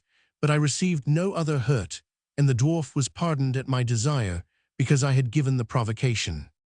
Another day Glumdalclitch left me on a smooth grassplot to divert myself, while she walked at some distance with her governess. In the meantime, there suddenly fell such a violent shower of hail that I was immediately by the force of it struck to the ground, and when I was down, the hailstones gave me such cruel bangs all over the body, as if I had been pelted with tennis balls. However, I made a shift to creep on all fours, and shelter myself by lying flat on my face on the lee side of a border of lemon thyme, but so bruised from head to foot that I could not go abroad in 10 days. Neither is this at all to be wondered at, because nature in that country, observing the same proportion through all her operations, a hailstone is near 1800 times as large as one in Europe, which I can assert upon experience, having been so curious to weigh and measure them. But a more dangerous accident happened to me in the same garden when my little nurse, believing she had put me in a secure place, which I often entreated her to do that I might enjoy my own thoughts, and having left my box at home to avoid the trouble of carrying, it went to another part of the garden, with governess and some ladies of her acquaintance. She was absent, and out of hearing, a small white, belonging to one of the chief gardeners, having got by accident into the garden, happened to place where I lay. The dog, following the scent, came directly up, and taking me in his mouth, ran straight to his master, wagging his tail, and set me gently on the ground. By good fortune, he had been so well taught that I was carried between his teeth, without the least hurt or even tearing my clothes. But the poor gardener, who knew me well and had a great kindness for me, was in a terrible fright. He gently took me up in both his hands and asked me how I did, but I was so amazed and out of breath that I could not speak a word. In a few minutes I came to myself, and he carried me safe to my little nurse, who by this time had returned to the place where she left me, and was in cruel agonies when I did not appear nor answer. When she called, she severely reprimanded the gardener on account of his dog. But the thing was bushed up, and never known at court, for the girl was afraid of the Queen's anger, and truly, as to myself, I thought it would not be for my reputation that such a story should go about. This accident absolutely determined Glumdalclitch never to trust me abroad for the future out of her sight. I had been long afraid of this resolution, and therefore concealed from her some little unlucky adventures that happened in those times when I was left by myself. Once a kite, hovering over the garden, made a stoop at me, and if I had not resolutely drawn my hanger and run under a thick espalier, he would have certainly carried me away in his talons. Another time, walking to the top of a fresh molehill, I fell to my neck in the hole through which that animal had cast up the earth. I likewise broke my right shin against the shell of a snail, which I happened to stumble over as I was walking alone, and thinking on poor England.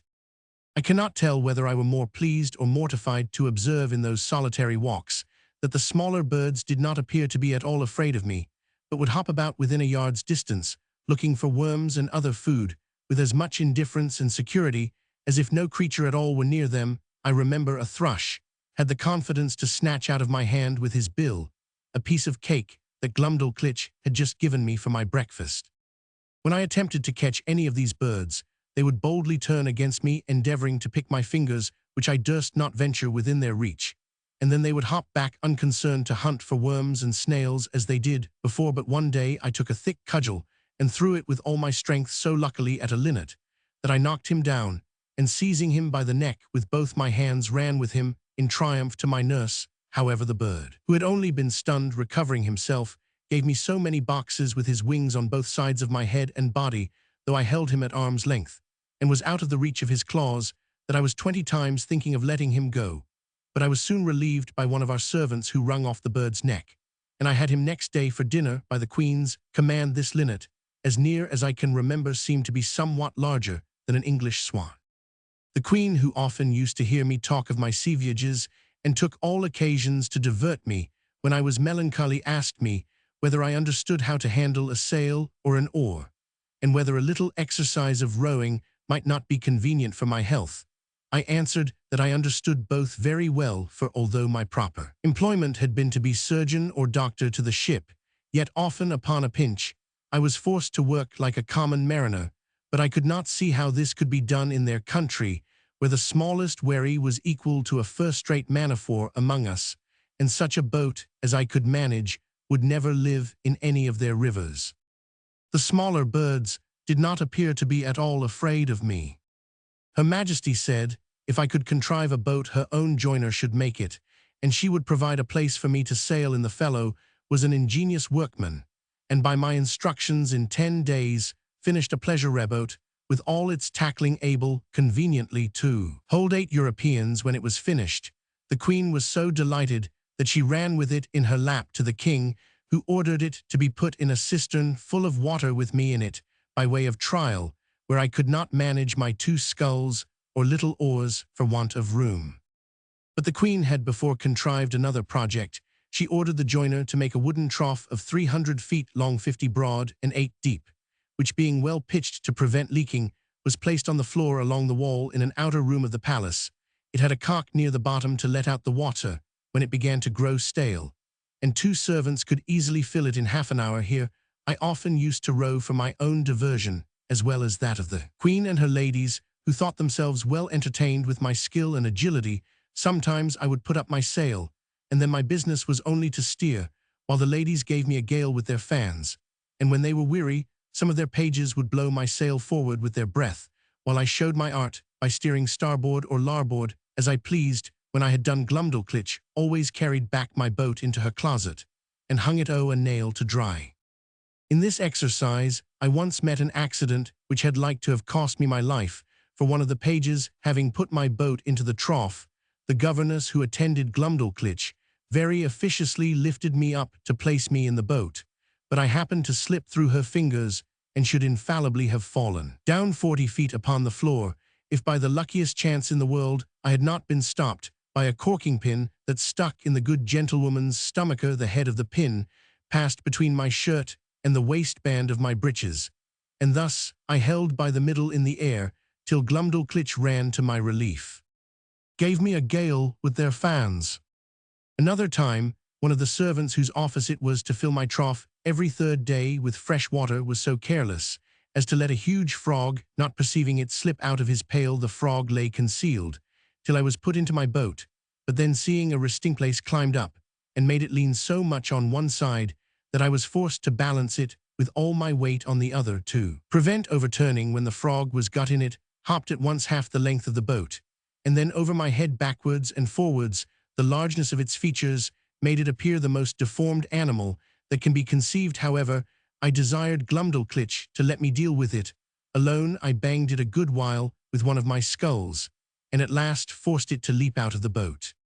But the greatest danger I ever underwent in that kingdom was from a monkey who belonged to one of the clerks of the kitchen. Glumdalclitch had locked me up in her closet while she went somewhere upon business or a visit. The weather being very warm, the closet window was left open as well as the windows, and the door of my bigger box, in which I usually lived, because of its largeness and conveniency. As I sat quietly meditating at my table, I heard something bounce in at the closet window and skip about from one side to the other, whereat, although I was much alarmed, yet I ventured to look out, but not stirring from my seat. And then I saw this frolicsome animal frisking and leaping up and down, till at last he came to my box, which he seemed to view with great pleasure and curiosity, peeping in at the door and every window. I retreated to the farther corner of my room or box, but the monkey, looking in at every side, put me into such a fright that I wanted presence of mind to conceal myself under the bed, as I might easily have done. After some time spent in peeping, grinning, and chattering, he at last espied me, and reaching one of his paws in at the door, as a cat does when she plays with a mouse, although I often shifted place to avoid him, he at length seized the lappet of my coat, which being made of that country silk, was very thick and strong, and dragged me out. He took me out in his right forefoot, and held me as a nurse does a child, just as I have seen the same sort of creature do with a kitten in Europe. And when I offered to struggle, he squeezed me so hard that I thought it more prudent to submit. I have good reason to believe that he took me for a young one of his own species, by his often stroking my face very gently with his other paw. In these diversions, he was interrupted by a noise at the closet door, as if somebody were opening it, whereupon he suddenly leaped up to the window at which he had come in, and thence upon the lades and gutters, walking upon 3 legs, and holding me in the 4th, till he clambered up to a roof that was next to ours. I heard Glumdalclitch give a shriek at the moment he was carrying me out. The poor girl was almost distracted. That quarter of the palace was all in an uproar. The servants ran for ladders. The monkey was seen by hundreds in the court, sitting upon the ridge of a building, holding me like a baby in one of his forepaws, whereat many of the rabble below could not forbear laughing. Neither do I think they justly ought to be blamed, for without question the sight was ridiculous enough to everybody but myself. Some of the people threw up stones, hoping to drive the monkey down, but this was strictly forbidden, or else, very probably, my brains had been dashed out. The ladders were now applied and mounted by several men, which the monkey, observing and finding himself almost encompassed, not being able to make speed enough with his 3 legs, let me drop on a ridge tile, and made his escape. Here I sat for some time, 500 yards from the ground, expecting every moment to be blown down by the wind or to fall by my own giddiness and come tumbling over and over from the ridge to the eaves. But an honest lad, one of my nurse's footmen, climbed up and putting me into his breeches pocket, brought me down safe. I was so weak and bruised in the sides with the squeezes given me by this odious animal that I was forced to keep my bed a fortnight the king-queen, and all the court sent every day to inquire after my health, and Her Majesty made me several visits. During my sickness the monkey was killed, and an order made that no such animal should be kept about the palace. When I attended the king, after my recovery, to return him thanks for his favors, he was pleased to rally me a good deal upon this adventure. He asked me what my thoughts and speculations were. While I lay in the monkey's paw, he desired to know what I would have done upon such an occasion in my own country. I told His Majesty that in Europe we had no monkeys, except such as were brought for curiosities from other places, and so small that I could deal with a dozen of them together if they presumed to attack me. And as for that monstrous animal with whom I was so lately engaged, it was indeed as large as an elephant. If my fears had suffered me to think so far as to make use of my hanger, looking fiercely and clapping my hand upon the hilt as I spoke when he poked his paw into my chamber, perhaps I should have given him such a wound as would have made him glad to withdraw it with more haste than he put it in this. I delivered in a firm tone, like a person who was jealous lest his courage should be called in question. However, my speech produced nothing else besides a loud laughter, which all the respect due to His Majesty from those about him could not make them contain. This made me reflect how vain an attempt it is for a man to endeavor to do himself honor among those who are out of all degree of equality or comparison with him, and yet I have seen the moral of my own behavior very frequent in England since my return, where a little contemptible varlet, without the least title to birth, person, wit, or common sense, shall presume to look with importance, and put himself upon a foot with the greatest persons of the kingdom. I was every day furnishing the court with some ridiculous story and glumdalclitch, although she loved me to excess, yet was arch enough to inform the queen whenever I committed any folly that she thought would be diverting to Her Majesty. The girl who had been out of order was carried by her governess to take the air about an hour's distance or 30 miles from town. They alighted out of the coach near a small footpath in a field, and glumdalclitch setting down my traveling box. I went out of it to walk. There was a pool of mud in the path, and I must needs try my activity by attempting to leap over it. I took a run, but unfortunately jumped short, and found myself just in the middle up to my knees. I waded through with some difficulty, and one of the footmen wiped me as clean as he could with his handkerchief, for I was filthily bemired, and my nurse confined me to my box till we returned home, when the queen was soon informed of what had passed, and the footman spread it about the court, so that all the mirth for some days was at my expense. Chapter Romans 6. Several contrivances of the author to please the king and queen. He shows his skill in music. The king inquires into the state of England, which the author relates to him, the king's observations thereon. I used to attend the king's levee once or twice a week, and had often seen him under the barber's hand, which indeed was at first very terrible to behold, for the razor was almost twice as long as an ordinary scythe. His Majesty, according to the custom of the country, was only shaved twice a week. I once prevailed on the barber to give me some of the suds, or lather out, of which I picked 40 or 50 of the strongest stumps of hair. I then took a piece of fine wood, and cut it like the back of a comb, making several holes in it at equal distance, with as small a needle as I could get from glumdalclitch. I fixed in the stumps, so artificially scraping and sloping them with my knife towards the points that I made a very tolerable comb, which was a seasonable supply, my own being so much broken in the teeth that it was almost useless. Neither did I know any artist in that country so nice and exact as would undertake to make me another. And this puts me in mind of an amusement wherein I spent many of my leisure hours. I desired the queen's woman to save for me the combings of Her Majesty's hair, whereof in time I got a good quantity, and consulting with my friend, the cabinet maker, who had received general orders to do little jobs for me, I directed him to make 2 chair frames no larger than those I had in my box, and then to bore little holes with a fine all round those parts where I designed the backs and seats. Through these holes I wove the strongest hairs I could pick out, just after the manner of cane chairs in England. When they were finished, I made a present of them to Her Majesty, who kept them in her cabinet, and used to show them for curiosities, as indeed they were the wonder of every one that beheld them. Of these hairs, as I had always a mechanical genius, I likewise made a neat little purse, about 5 feet long, with Her Majesty's name deciphered in gold letters, which I gave to Glumdalclitch,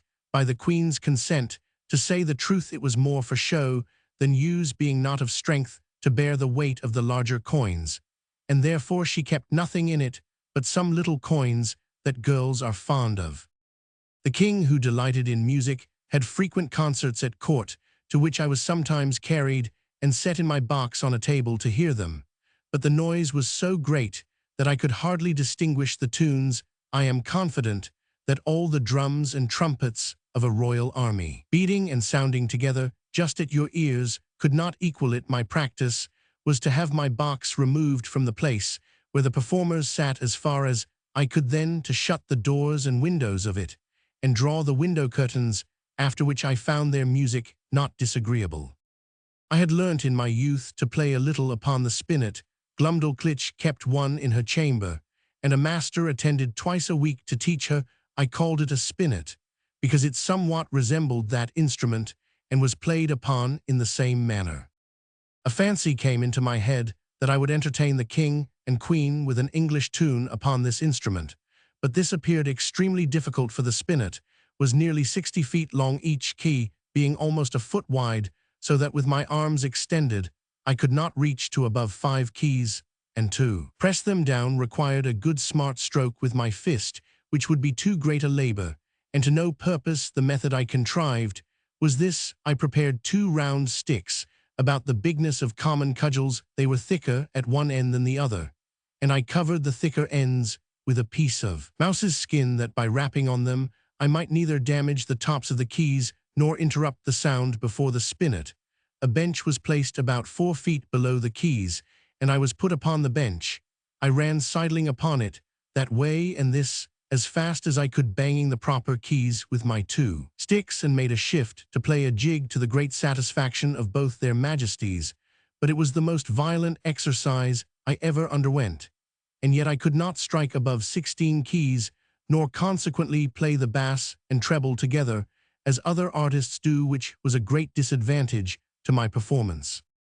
The King, who, as I before observed, was a prince of excellent understanding, would frequently order that I should be brought in my box, and set upon the table in his closet. He would then command me to bring one of my chairs out of the box, and sit down within 3 yards distance upon the top of the cabinet, which brought me almost to a level with his face. In this manner I had several conversations with him. I one day took the freedom to tell His Majesty that the contempt he discovered towards Europe and the rest of the world did not seem answerable to those excellent qualities of mind, that he was master of. That reason did not extend itself with the bulk of the body. On the contrary, we observed in our country that the tallest persons were usually least provided with it, that among other animals, bees and ants had the reputation of more industry, art, and sagacity than many of the larger kinds, and that, as inconsiderable as he took me to be, I hoped I might live to do His Majesty some signal service. The King heard me with attention, and began to conceive a much better opinion of me than he had ever before. He desired I would give him as exact an account of the government of England as I possibly could, because, as fond as princes commonly are of their own customs, for he conjectured of other monarchs by my former discourses, he should be glad to hear of anything that might deserve imitation. Imagine with thyself, courteous reader, how often I then wished for the tongue of Demosthenes or Cicero, that might have enabled me to celebrate the praise of my own dear native country in a style equal to its merits and felicity. The most violent exercise I ever underwent. I began my discourse by informing His Majesty that our dominions consisted of 2 islands, which composed 3 mighty kingdoms under one sovereign. Besides our plantations in America, I dwelt long upon the fertility of our soil and the temperature of our climate. I then spoke at large upon the constitution of an English Parliament, partly made up of an illustrious body called the House of Peers, persons of the noblest blood and of the most ancient and ample patrimonies. I described that extraordinary care always taken of their education in arts and arms, to qualify them for being councillors both to the king and kingdom, to have a share in the legislature, to be members of the highest court of judicature from whence there could be no appeal, and to be champions always ready for the defense of their prince and country by their valor, conduct, and fidelity, that these were the ornament and bulwark of the kingdom, worthy followers of their most renowned ancestors, whose honor had been the reward of their virtue, from which their posterity were never once known to degenerate. To these were joined several holy persons, as part of that assembly under the title of bishops, whose peculiar business it is to take care of religion, and those who instruct the people therein. These were searched and sought out through the whole nation by the prince and his wisest counselors among such of the priesthood, as were most deservedly distinguished by the sanctity of their lives and the depth of their erudition, who were indeed the spiritual fathers of the clergy and the people. That the other part of the Parliament consisted of an assembly called the House of Commons, who were all principal gentlemen freely picked and culled out by the people themselves, for their great abilities and love of their country, to represent the wisdom of the whole nation, and that these two bodies made up the most august assembly in Europe, to whom, in conjunction with the prince, the whole legislature is committed. I then descended to the courts of justice, over which the judges, those venerable sages and interpreters of the law, presided for determining the disputed rights and properties of men, as well as for the punishment of vice and protection of innocence. I mentioned the prudent management of our treasury, the valor and achievements of our forces by sea and land. I computed the number of our people by reckoning how many millions there might be of each religious sect or political party among us. I did not omit even our sports and pastimes, or any other particular which I thought might redound to the honor of my country, and I finished all with a brief historical account of affairs and events in England for about 100 years past. This conversation was not ended under 5 audiences, each of several hours, and the king heard the whole with great attention, frequently taking notes of what I spoke, as well as memorandums of what questions he intended to ask me. When I had put an end to these long discourses, His Majesty, in a 6th audience, consulting his notes, proposed many doubts, queries, and objections upon every article. He asked what methods were used to cultivate the minds and bodies of our young nobility, and in what kind of business they commonly spent the first and teachable part of their lives. What course was taken to supply that assembly when any noble family became extinct? What qualifications were necessary in those who are to be created new lords? Whether the humor of the prince, a sum of money to a court lady as a prime minister,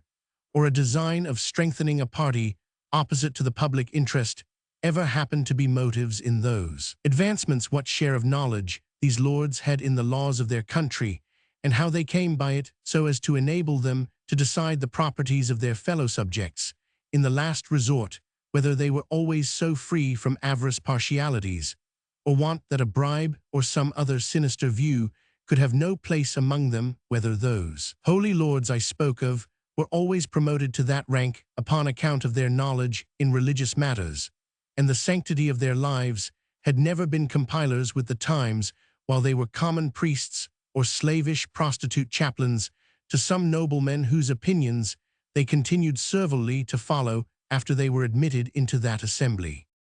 He then desired to know what arts were practiced in electing those whom I called commoners, whether a stranger with a strong purse might not influence the vulgar voters to choose him before their own landlord or the most considerable gentleman in the neighborhood. How it came to pass that people were so violently bent upon getting into this assembly, which I allowed to be a great trouble and expense, often to the ruin of their families, without any salary or pension, because this appeared such an exalted strain of virtue and public spirit that His Majesty seemed to doubt it might possibly not be always sincere, and he desired to know whether such zealous gentlemen could have any views of refunding themselves for the charges and trouble they were at, by sacrificing the public good to the designs of a weak and vicious prince. In conjunction with a corrupted ministry, he multiplied his questions, and sifted me thoroughly upon every part of this head, proposing numberless inquiries and objections, which I think it not prudent or convenient to repeat.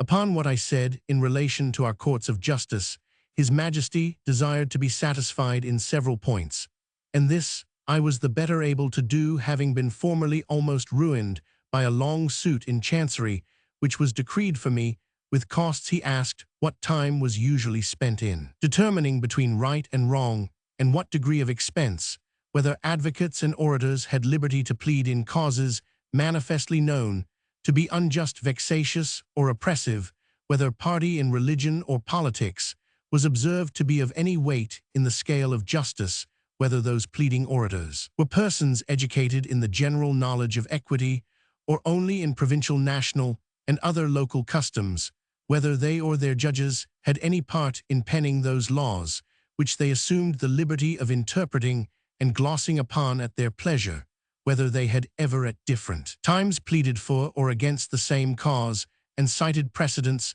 to prove contrary opinions, whether they were a rich or a poor corporation, whether they received any pecuniary reward for pleading or delivering their opinions, and particularly whether they were admitted as members in the lower Senate. He fell next upon the management of our treasury, and said he thought my memory had failed me because I computed our taxes at about 5 or 6 millions a year, and when I came to mention the issues, he found they sometimes amounted to more than double for the notes he had taken, were very particular in this point, because he hoped, as he told me, that the knowledge of our conduct might be useful to him, and he could not be deceived in his calculations. But if what I told him were true, he was still at a loss how a kingdom could run out of its estate like a private person. He asked me who were our creditors, and where we found to pay them. He wondered to hear me talk of such chargeable and expensive wars, that certainly we must be a quarrelsome people, or live among very bad neighbors, and that our generals must needs be richer than our kings. He asked what business we had out of our own islands, unless upon the score of trade or treaty, or to defend the coasts with our fleet above all. He was amazed to hear me talk of a mercenary standing army in the midst of peace, and among a free people. He said, if we were governed by our own consent in the persons of our representatives, he could not imagine of whom we were afraid or against whom we were to fight, and would hear my opinion, whether a private man's house might not better be defended by himself, his children and family, than by half a dozen rascals picked up at a venture in the streets for small wages, who might get 100 times more by cutting their throats. He laughed at my odd kind of arithmetic, as he was pleased to call it, in reckoning the numbers of our people by a computation drawn from the several sects among us in religion and politics. He said he knew no reason why those who entertain opinions prejudicial to the public should be obliged to change, or should not be obliged to conceal them. And as it was tyranny in any government to require the first, so it was weakness not to enforce the second, for a man may be allowed to keep poisons in his closet, but not to vend them about for cordials. He observed that among the diversions of our nobility and gentry I had mentioned gaming. He desired to know at what age this entertainment was usually taken up, and when it was laid down how much of their time it employed, whether it ever went so high as to affect their fortunes, whether mean vicious people by their dexterity in that art might not arrive at great riches, and sometimes keep our very nobles in dependence, as well as habituate them to vile companions, wholly take them from the improvement of their minds, and force them, by the losses they receive, to learn and practice that infamous dexterity upon others. He was perfectly astonished with the historical account I gave him of our affairs during the last century, protesting it was only a heap of conspiracies, rebellions, murders, massacres, revolutions, banishments, the very worst effects that avarice, faction, hypocrisy, perfidiousness, cruelty, rage, madness, hatred, envy, lust, malice, and ambition could produce. His Majesty, in another audience, was at the pains to recapitulate the sum of all I had spoken, compared the questions he made with the answers I had given, then taking me into his hands, and stroking me, gently delivered himself in these words, which I shall never forget, nor the manner he spoke them in my little friend Grildrig. You have made a most admirable panegyric upon your country. You have clearly proved that ignorance, idleness, and vice are the proper ingredients for qualifying a legislator, that laws are best explained, interpreted, and applied by those whose interest and abilities lie in perverting, confounding, and eluding them. I observe among you some lines of an institution which in its original might have been tolerable, but these half erased, and the rest wholly blurred and blotted by corruptions, it doth not appear from all you have said how any one perfection is required towards the procurement of any one station among you, much less that men are ennobled on account of their virtue, that priests are advanced for their piety, or learning soldiers for their conduct, or valor judges for their integrity, senators for the love of their country, or counselors for their wisdom. As for yourself, continued the king, who have spent the greatest part of your life in traveling, I am well disposed to hope you may hitherto have escaped many vices of your country, but by what I have gathered from your own relation, and the answers I have, with much pains, wrung and extorted from you, I cannot but conclude the bulk of your natives to be the most pernicious race of little odious vermin that nature ever suffered to crawl upon the surface of the earth. You have made a most admirable panegyric. Chapter 7.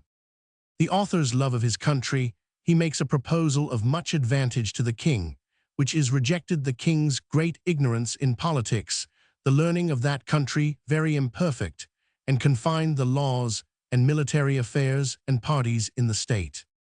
Nothing but an extreme love of truth could have hindered me from concealing this part of my story. It was in vain to discover my resentments, which were always turned into ridicule,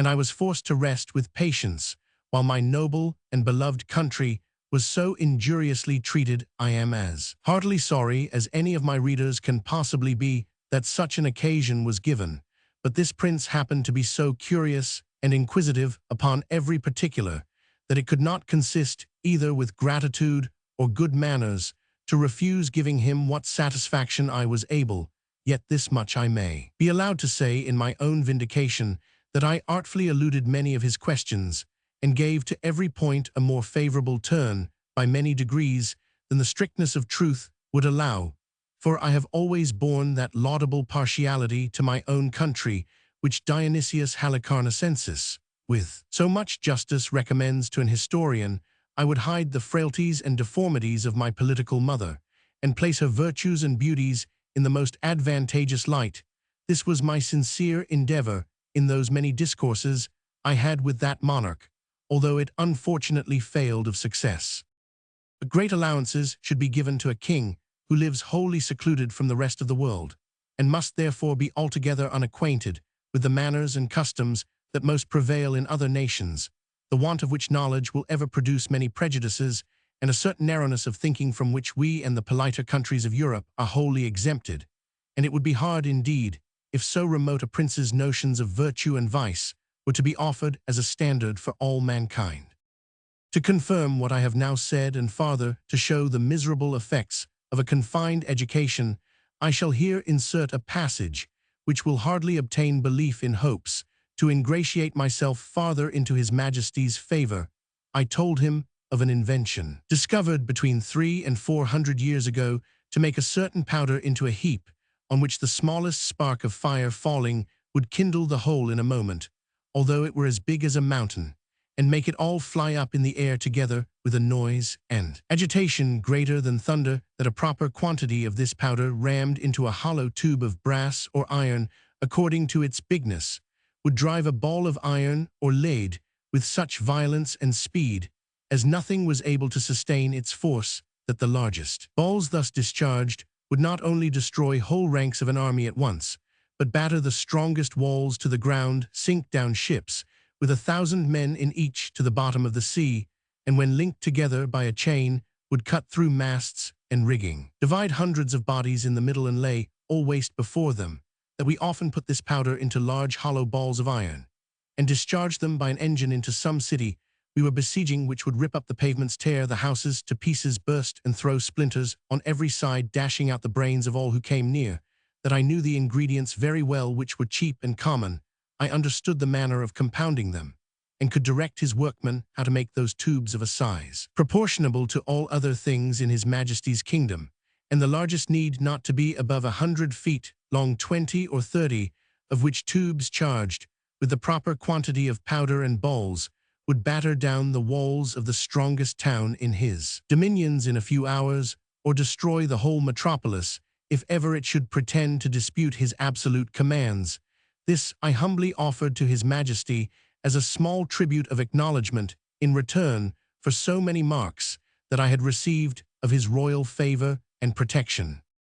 The king was struck with horror at the description I had given him of those terrible engines, and the proposal I had made. He was amazed how so impotent and groveling an insect, as these were his expressions, could entertain such inhuman ideas, and in so familiar a manner as to appear wholly unmoved at all the scenes of blood and desolation, which I had painted as the effects of those destructive machines, whereof he said some evil genius enemy to mankind, must have been the first contriver. As for himself, he protested that although few things delighted him so much as new discoveries in art or in nature,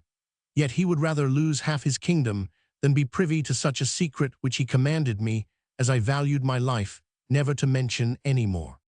A strange effect of narrow principles and short views, that a prince possessed of every quality which procures veneration, love, and esteem, of strong parts, great wisdom, and profound learning, endowed with admirable talents for government, and almost adored by his subjects, should from a nice unnecessary scruple, whereof in Europe we can have no conception, let slip an opportunity put into his hands that would have made him absolute master of the lives, the liberties, and the fortunes of his people. Neither do I say this with the least intention to detract from the many virtues of that excellent king, whose character I am sensible will, on this account, be very much lessened in the opinion of an English reader.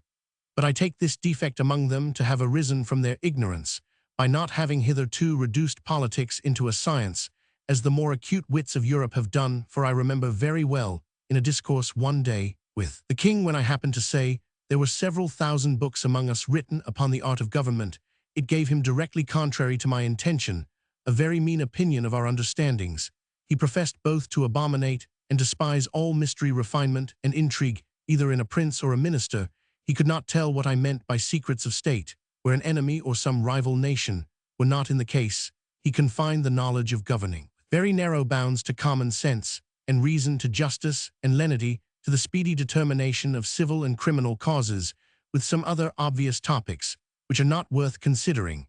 And he gave it for his opinion that whoever could make 2 ears of corn or 2 blades of grass to grow upon a spot of ground where only one grew before would deserve better of mankind, and do more essential service to his country than the whole race of politicians put together.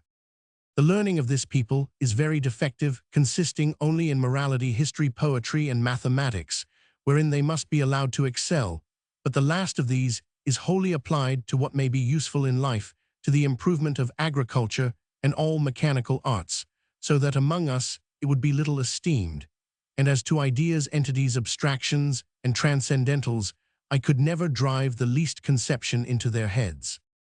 No law of that country must exceed in words the number of letters in their alphabet, which consists only in 22, but indeed few of them extend even to that length. They are expressed in the most plain and simple terms, wherein those people are not mercurial enough to discover above one interpretation, and to write a comment upon any law is a capital crime. As to the decision of civil causes or proceedings against criminals, their precedents are so few that they have little reason to boast of any extraordinary skill in either.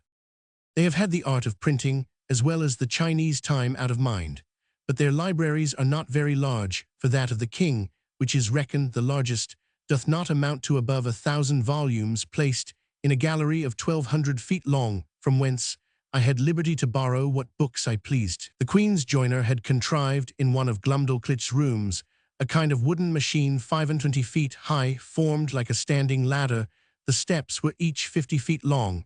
It was indeed a movable pair of stairs, the lowest end placed at 10 feet distance from the wall of the chamber. The book one had a mind to read was put up leaning against the wall. I first mounted to the upper step of the ladder, and turning my face towards the book, began at the top of the page, and so walking to the right and left about 8 or 10 paces according to the length of the lines, till I had gotten a little below the level of mine eyes, and then descending gradually till I came to the bottom, after which I mounted again and began the other page in the same manner, and so turned over the leaf, which I could easily do with both my hands, for it was as thick and stiff as a pasteboard, and in the largest folios not above 18 or 20 feet long.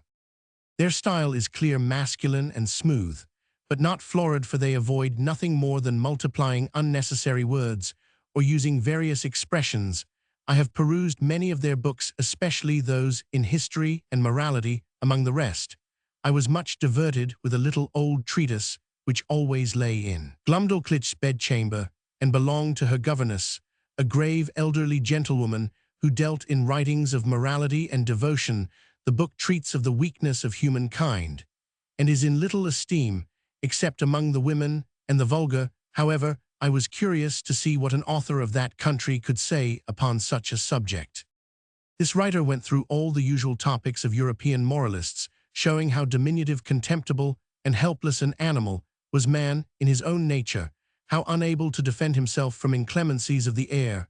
or the fury of wild beasts, how much he was excelled by one creature in strength, by another in speed, by a third in foresight, by a fourth in industry. He added that nature was degenerated in these latter declining ages of the world, and could now produce only small births, in comparison to those in ancient times. He said, it was very reasonable to think not only that the species of men were originally much larger, but also that there must have been giants in former ages, which, as it is asserted by history and tradition, so it hath been confirmed by huge bones and skulls casually dug up in several parts of the kingdom, far exceeding the common dwindled race of man in our days. He argued that the very laws of nature absolutely required we should have been made in the beginning of a size more large and robust, not so liable to destruction from every little accident of a tile falling from a house, or a stone cast from the hand of a boy, or being drowned in a little brook. From this way of reasoning the author drew several moral applications useful in the conduct of life,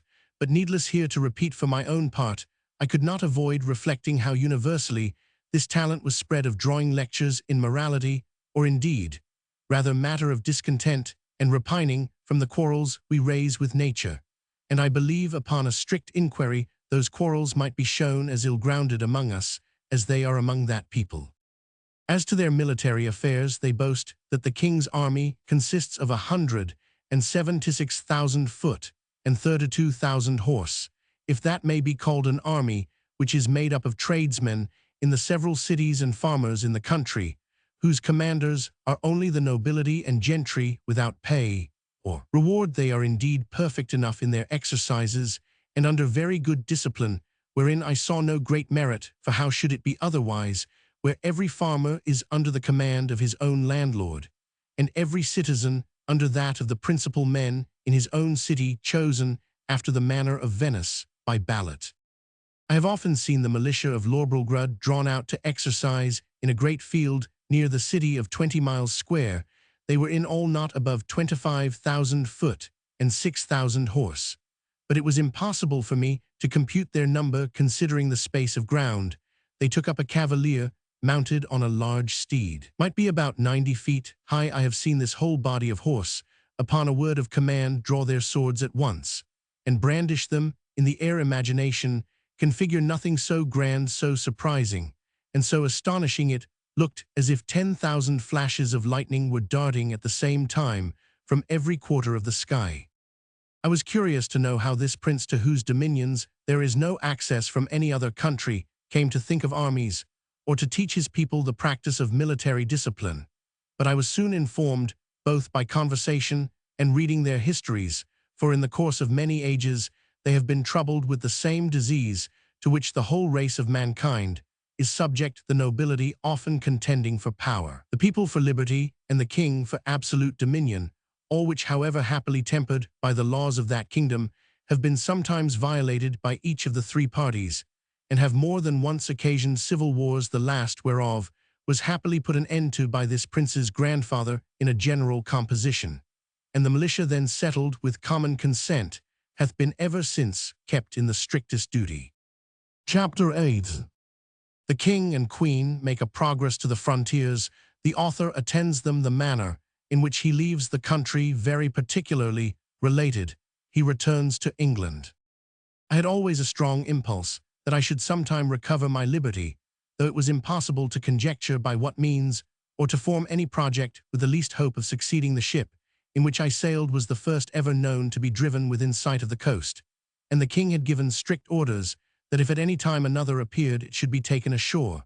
and with all its crew and passengers brought in a tumbrel to Lorbrulgrud, I was treated with much kindness. I was the favorite of a great king and queen, and the delight of the whole court. But it was upon such a footing as ill became the dignity of humankind. I could never forget those domestic pledges I had left behind me. I wanted to be among people with whom I could converse upon even terms, and walk about the streets and fields without being afraid of being trod to death like a frog or a young puppy. But my deliverance came sooner than I expected, and in a manner not very common, the whole story and circumstances of which I shall faithfully relate. She had some foreboding. I had now been 2 years in this country, and about the beginning of the third Glumdalclitch, and I attended the king and queen in a progress to the south coast of the kingdom. I was carried as usual in my travelling box, which, as I have already described, was a very convenient closet of 12 feet wide, and I had ordered a hammock to be fixed by silken ropes from the 4 corners at the top to break the jolts when a servant carried me before him on horseback, as I sometimes desired, and would often sleep in my hammock, while we were upon the road on the roof of my closet, not directly over the middle of the hammock. I ordered the joiner to cut out a hole of a foot square to give me air in hot weather, as I slept, which hole I shut at pleasure with a board that drew backwards and forwards through a groove.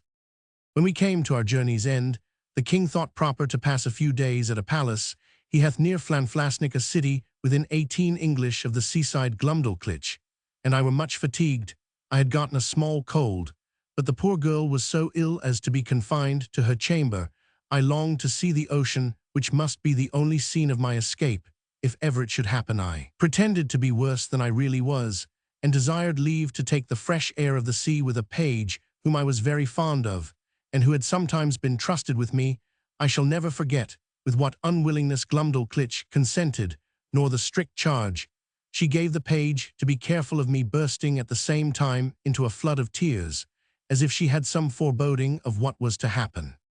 The boy took me out in my box, about half an hour's walk from the palace towards the rocks on the seashore. I ordered him to set me down, and lifting up one of my sashes, cast many a wistful melancholy look towards the sea. I found myself not very well, and told the page that I had a mind to take a nap in my hammock, which I hoped would do me good. I got in, and the boy shut the window close down to keep out the cold. I soon fell asleep, and all I can conjecture is that while I slept, the page, thinking no danger could happen, went among the rocks to look for birds' eggs, having before observed him from my windows searching about, and picking up 1 or 2 in the clefts. Be that as it will, I found myself suddenly awaked with a violent pull upon the ring, which was fastened at the top of my box. For the conveniency of carriage, I felt my box raised very high in the air, and then borne forward with prodigious speed. The first jolt had like to have shaken me out of my hammock, but afterwards the motion was easy enough. I called out several times as loud as I could raise my voice,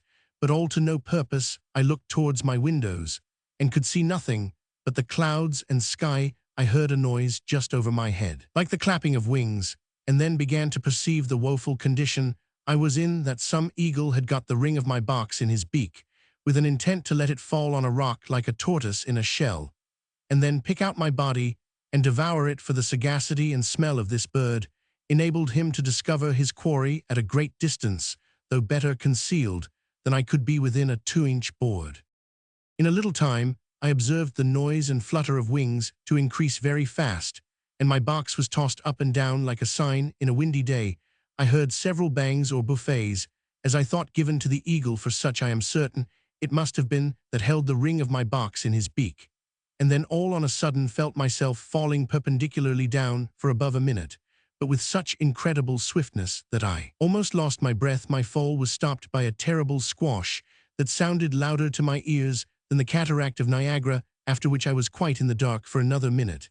and then my box began to rise so high that I could see light from the tops of the windows. I now perceived I was fallen into the sea, my box, by the weight of my body, the goods that were in, and the broad plates of iron fixed for strength at the 4 corners of the top and bottom, floated about 5 feet deep in the water. I did then, and do now, suppose that the eagle which flew away with my box was pursued by 2 or 3 others, and forced to let me drop, while he defended himself against the rest, who hoped to share in the prey. The plates of iron fastened at the bottom of the box, for those were the strongest, preserved the balance while it fell, and hindered it from being broken on the surface of the water. Every joint of it was well grooved, and the door did not move on hinges, but up and down like a sash, which kept my closet so tight that very little water came in. I got with much difficulty out of my hammock, having first ventured to draw back my slipboard on the roof, already mentioned, contrived on purpose, to let in air, for want of which I found myself almost stifled.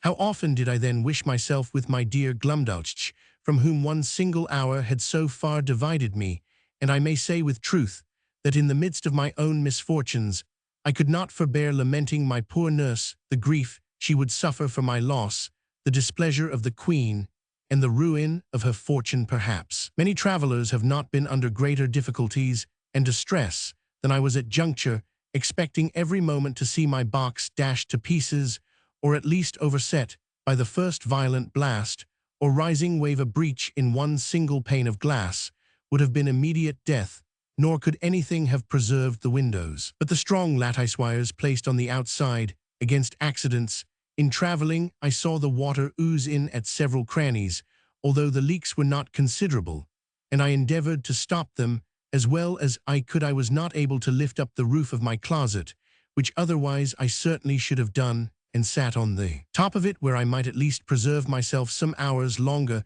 than by being shut up, as I may call it, in the hold. Or if I escaped these dangers for a day or two, what could I expect but a miserable death of cold and hunger? I was 4 hours under these circumstances, expecting, and indeed wishing every moment to be my last.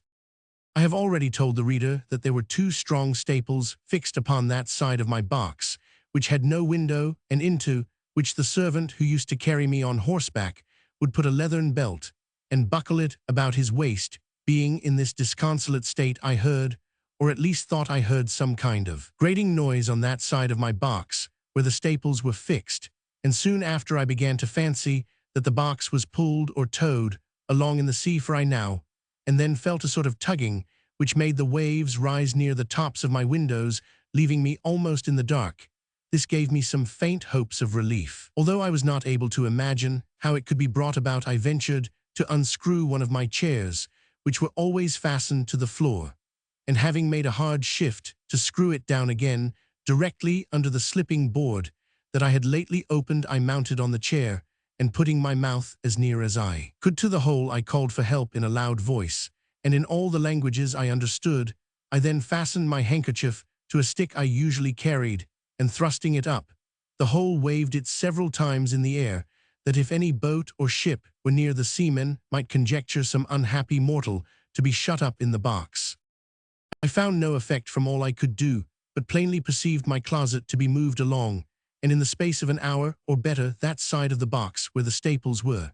and had no window, struck against something that was hard. I apprehended it to be a rock, and found myself tossed more than ever. I plainly heard a noise upon the cover of my closet, like that of a cable, and the grating of it as it passed through the ring. I then found myself hoisted up by degrees, at least 3 feet higher than I was before, whereupon I again thrust up my stick and handkerchief, calling for help, till I was almost hoarse in return, to which I heard a great shout repeated 3 times, giving me such transports of joy as are not to be conceived, but by those who feel them. I now heard a trampling over my head, and somebody calling through the hole with a loud voice, in the English tongue, "If there be anybody below, let them speak." I answered I was an Englishman, drawn by ill fortune into the greatest calamity that ever any creature underwent, and begged by all that was moving to be delivered out of the dungeon.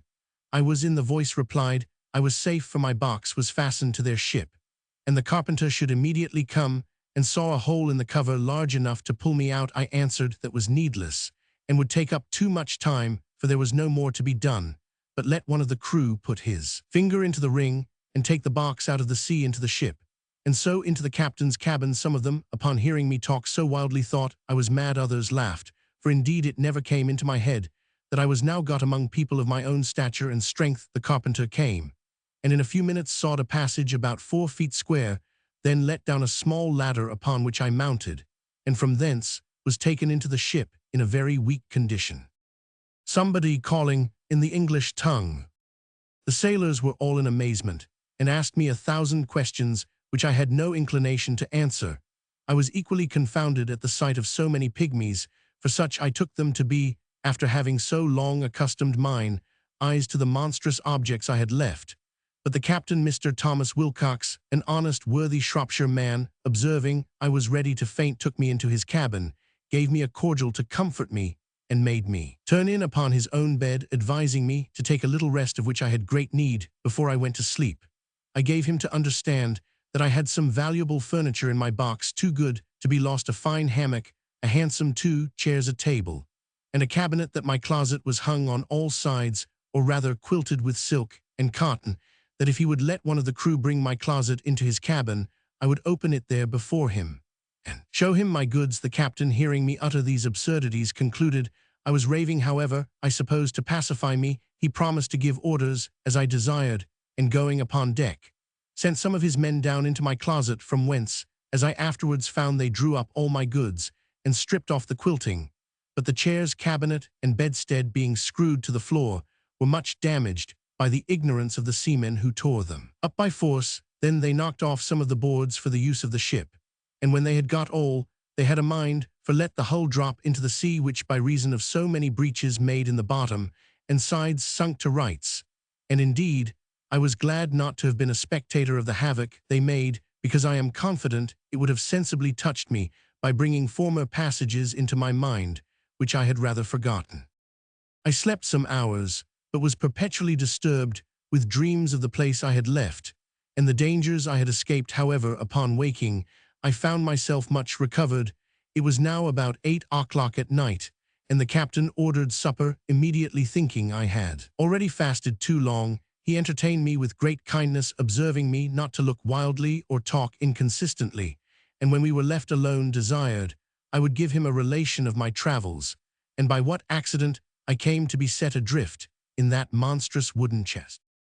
He said that about 12 o'clock at noon, as he was looking through his glass, he spied it at a distance, and thought it was a sail, which he had a mind to make, being not much out of his course, in hopes of buying some biscuit, his own beginning to fall short, that upon coming nearer and finding his error, he sent out his longboat to discover what it was. That his men came back in a fright, swearing they had seen a swimming house, that he laughed at their folly, and went himself in the boat, ordering his men to take a strong cable along with them, that the weather being calm, he rowed round me several times, observed my windows and wirelesses that defenced them, that he discovered 2 staples upon one side, which was all of boards, without any passage for light. He then commanded his men to row up to that side, and fastening a cable to one of the staples, ordered them to tow my chest, as they called it, towards the ship. When it was there, he gave directions to fasten another cable to the ring fixed in the cover, and to raise up my chest with pulleys, which all the sailors were not able to do above 2 or 3 feet.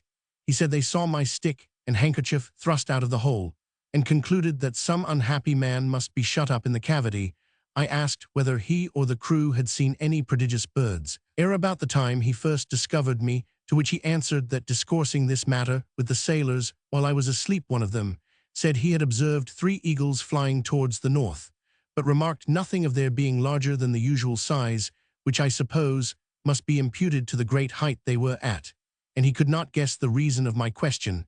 I then asked the captain how far he reckoned we might be from land. He said by the best computation he could make we were at least 100 leagues. I assured him that he must be mistaken by almost half, for I had not left the country from whence I came above 2 hours before I dropped into the sea, whereupon he began again to think that my brain was disturbed, of which he gave me a hint, and advised me to go to bed in a cabin he had provided. I assured him I was well refreshed with his good entertainment and company, and as much in my senses as ever I was in my life. He then grew serious, and desired to ask me freely whether I were not troubled in mind by the consciousness of some enormous crime, for which I was punished by the command of some prince, by exposing me in that chest, as great criminals in other countries have been forced to sea in a leaky vessel, without provisions, for although he should be sorry to have taken so ill a man into his ship, yet he would engage his word to set me safe ashore in the first port where we arrived. He added that his suspicions were much increased by some very absurd speeches I had delivered at first to his sailors and afterwards to himself, in relation to my closet chest, as well as by my odd looks and behavior while I was at supper. I begged his patience to hear me tell my story, which I faithfully did from the last time I left England to the moment he first discovered me, and as truth always forceth its way into rational minds, so this honest worthy gentleman, who had some tincture of learning and very good sense, was immediately convinced of my candor and veracity, but farther to confirm all I had said, I entreated him to give order that my cabinet should be brought, of which I had the key in my pocket, for he had already informed me how seamen disposed of my closet. I opened it in his own presence, and showed him the small collection of rarities I made in the country from whence I had been so strangely delivered. There was the comb I had contrived out of the stumps of the king's beard. There was a collection of needles and pins, from a foot to half a yard, long 4 wasps' stings like joiners, taxsome combings of the queen's hair, a gold ring, which one day she made me a present of in a most obliging manner, taking it from her little finger, and throwing it over my head like a collar. I desired the captain would please to accept this ring in return of his civilities, which he absolutely refused. Lastly, I desired him to see the breeches I had then on, which were made of a mouse's skin. I could force nothing upon him but a footman's tooth, which I observed him to examine with great curiosity, and found he had a fancy for it. He received it with abundance of thanks, more than such a trifle could deserve. It was drawn by an unskilful surgeon in a mistake from one of Glumdalclitch's men, who was affected with the toothache, but it was as sound as any in his head. I got it cleaned, and put it in my cabinet. It was about 1 foot long and 4 inches in diameter.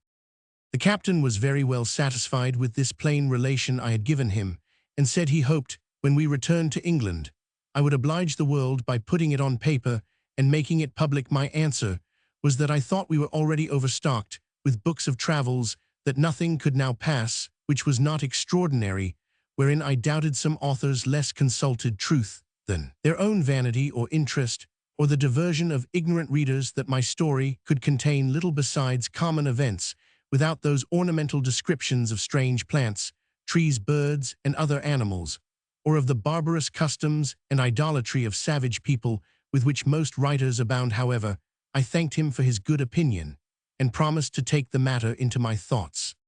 He said he wondered at one thing very much, which was to hear me speak so loud, asking me whether the king or queen of that country were thick of hearing.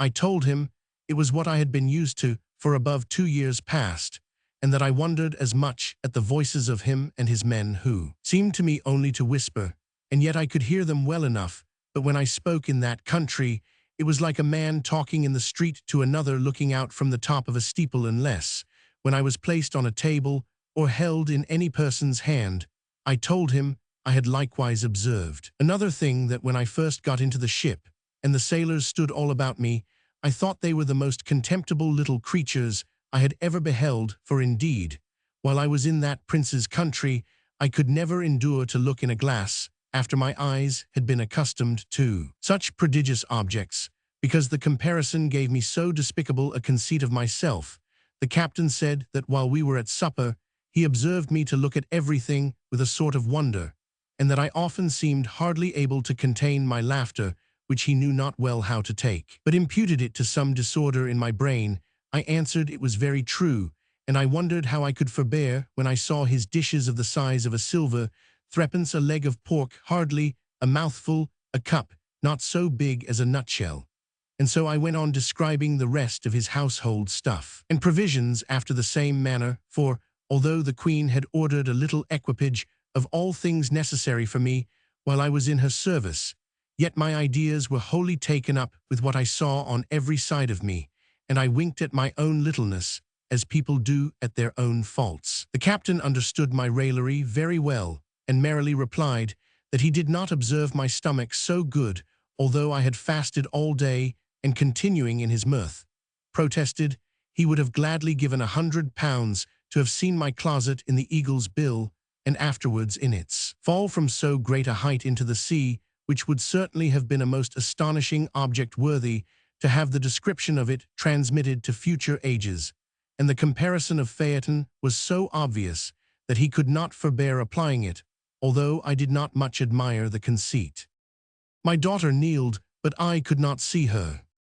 The captain, having been at Tonquin, was in his return to England driven northeastward to the latitude of 44 degrees, and of longitude 143, but meeting a trade wind 2 days after I came on board him, we sailed southward a long time and coasting. New Holland kept our course west-southwest, and then south-southwest, till we doubled the Cape of Good Hope. Our voyage was very prosperous, but I shall not trouble the reader with a journal of it. The captain called in at 1 or 2 ports, and sent in his longboat for provisions and fresh water, but I never went out of the ship, till we came into the Downs, which was on the 3rd day of June 1706, about 9 months after my escape. I offered to leave pay goods in security for payment of my freight, but the captain protested he would not receive 1 farthing. We took a kind leave of each other, and I made him promise he would come to see me at my house in Redriff. I hired a horse and guide for 5 shillings, which I borrowed of the captain. As I was on the road, observing the littleness of the house, the trees, the cattle, and the people, I began to think myself in Lilliput. I was afraid of trampling on every traveller I met, and often called aloud to have them stand out of the way, so that I had like to have gotten 1 or 2 broken heads for my impertinence. When I came to my own house, for which I was forced to inquire, one of the servants opened the door. I bent down to go in like a goose under a gate for fear of striking my head. My wife ran out to embrace me, but I stooped lower than her knees, thinking she could otherwise never be able to reach my mouth. My daughter kneeled to ask my blessing, but I could not see her till she arose, having been so long used to stand with my head and eyes erect to above 60 feet, and then I went to take her up with one hand by the waist. I looked down upon the servants and 1 or 2 friends who were in the house as if they had been pygmies, and a giant. I told my wife she had been too thrifty, for I found she had starved herself and her daughter to nothing. In short, I behaved myself so unaccountably that they were all of the captain's opinion when he first saw me, and concluded I had lost my wits. This I mention as an instance of the great power of habit and prejudice. In a little time, I and my family and friends came to a right understanding, but my wife protested I should never go to sea any more, although my evil destiny so ordered that she had not power to hinder me, as the reader may know hereafter. In the meantime, I here conclude the second part of my unfortunate voyages.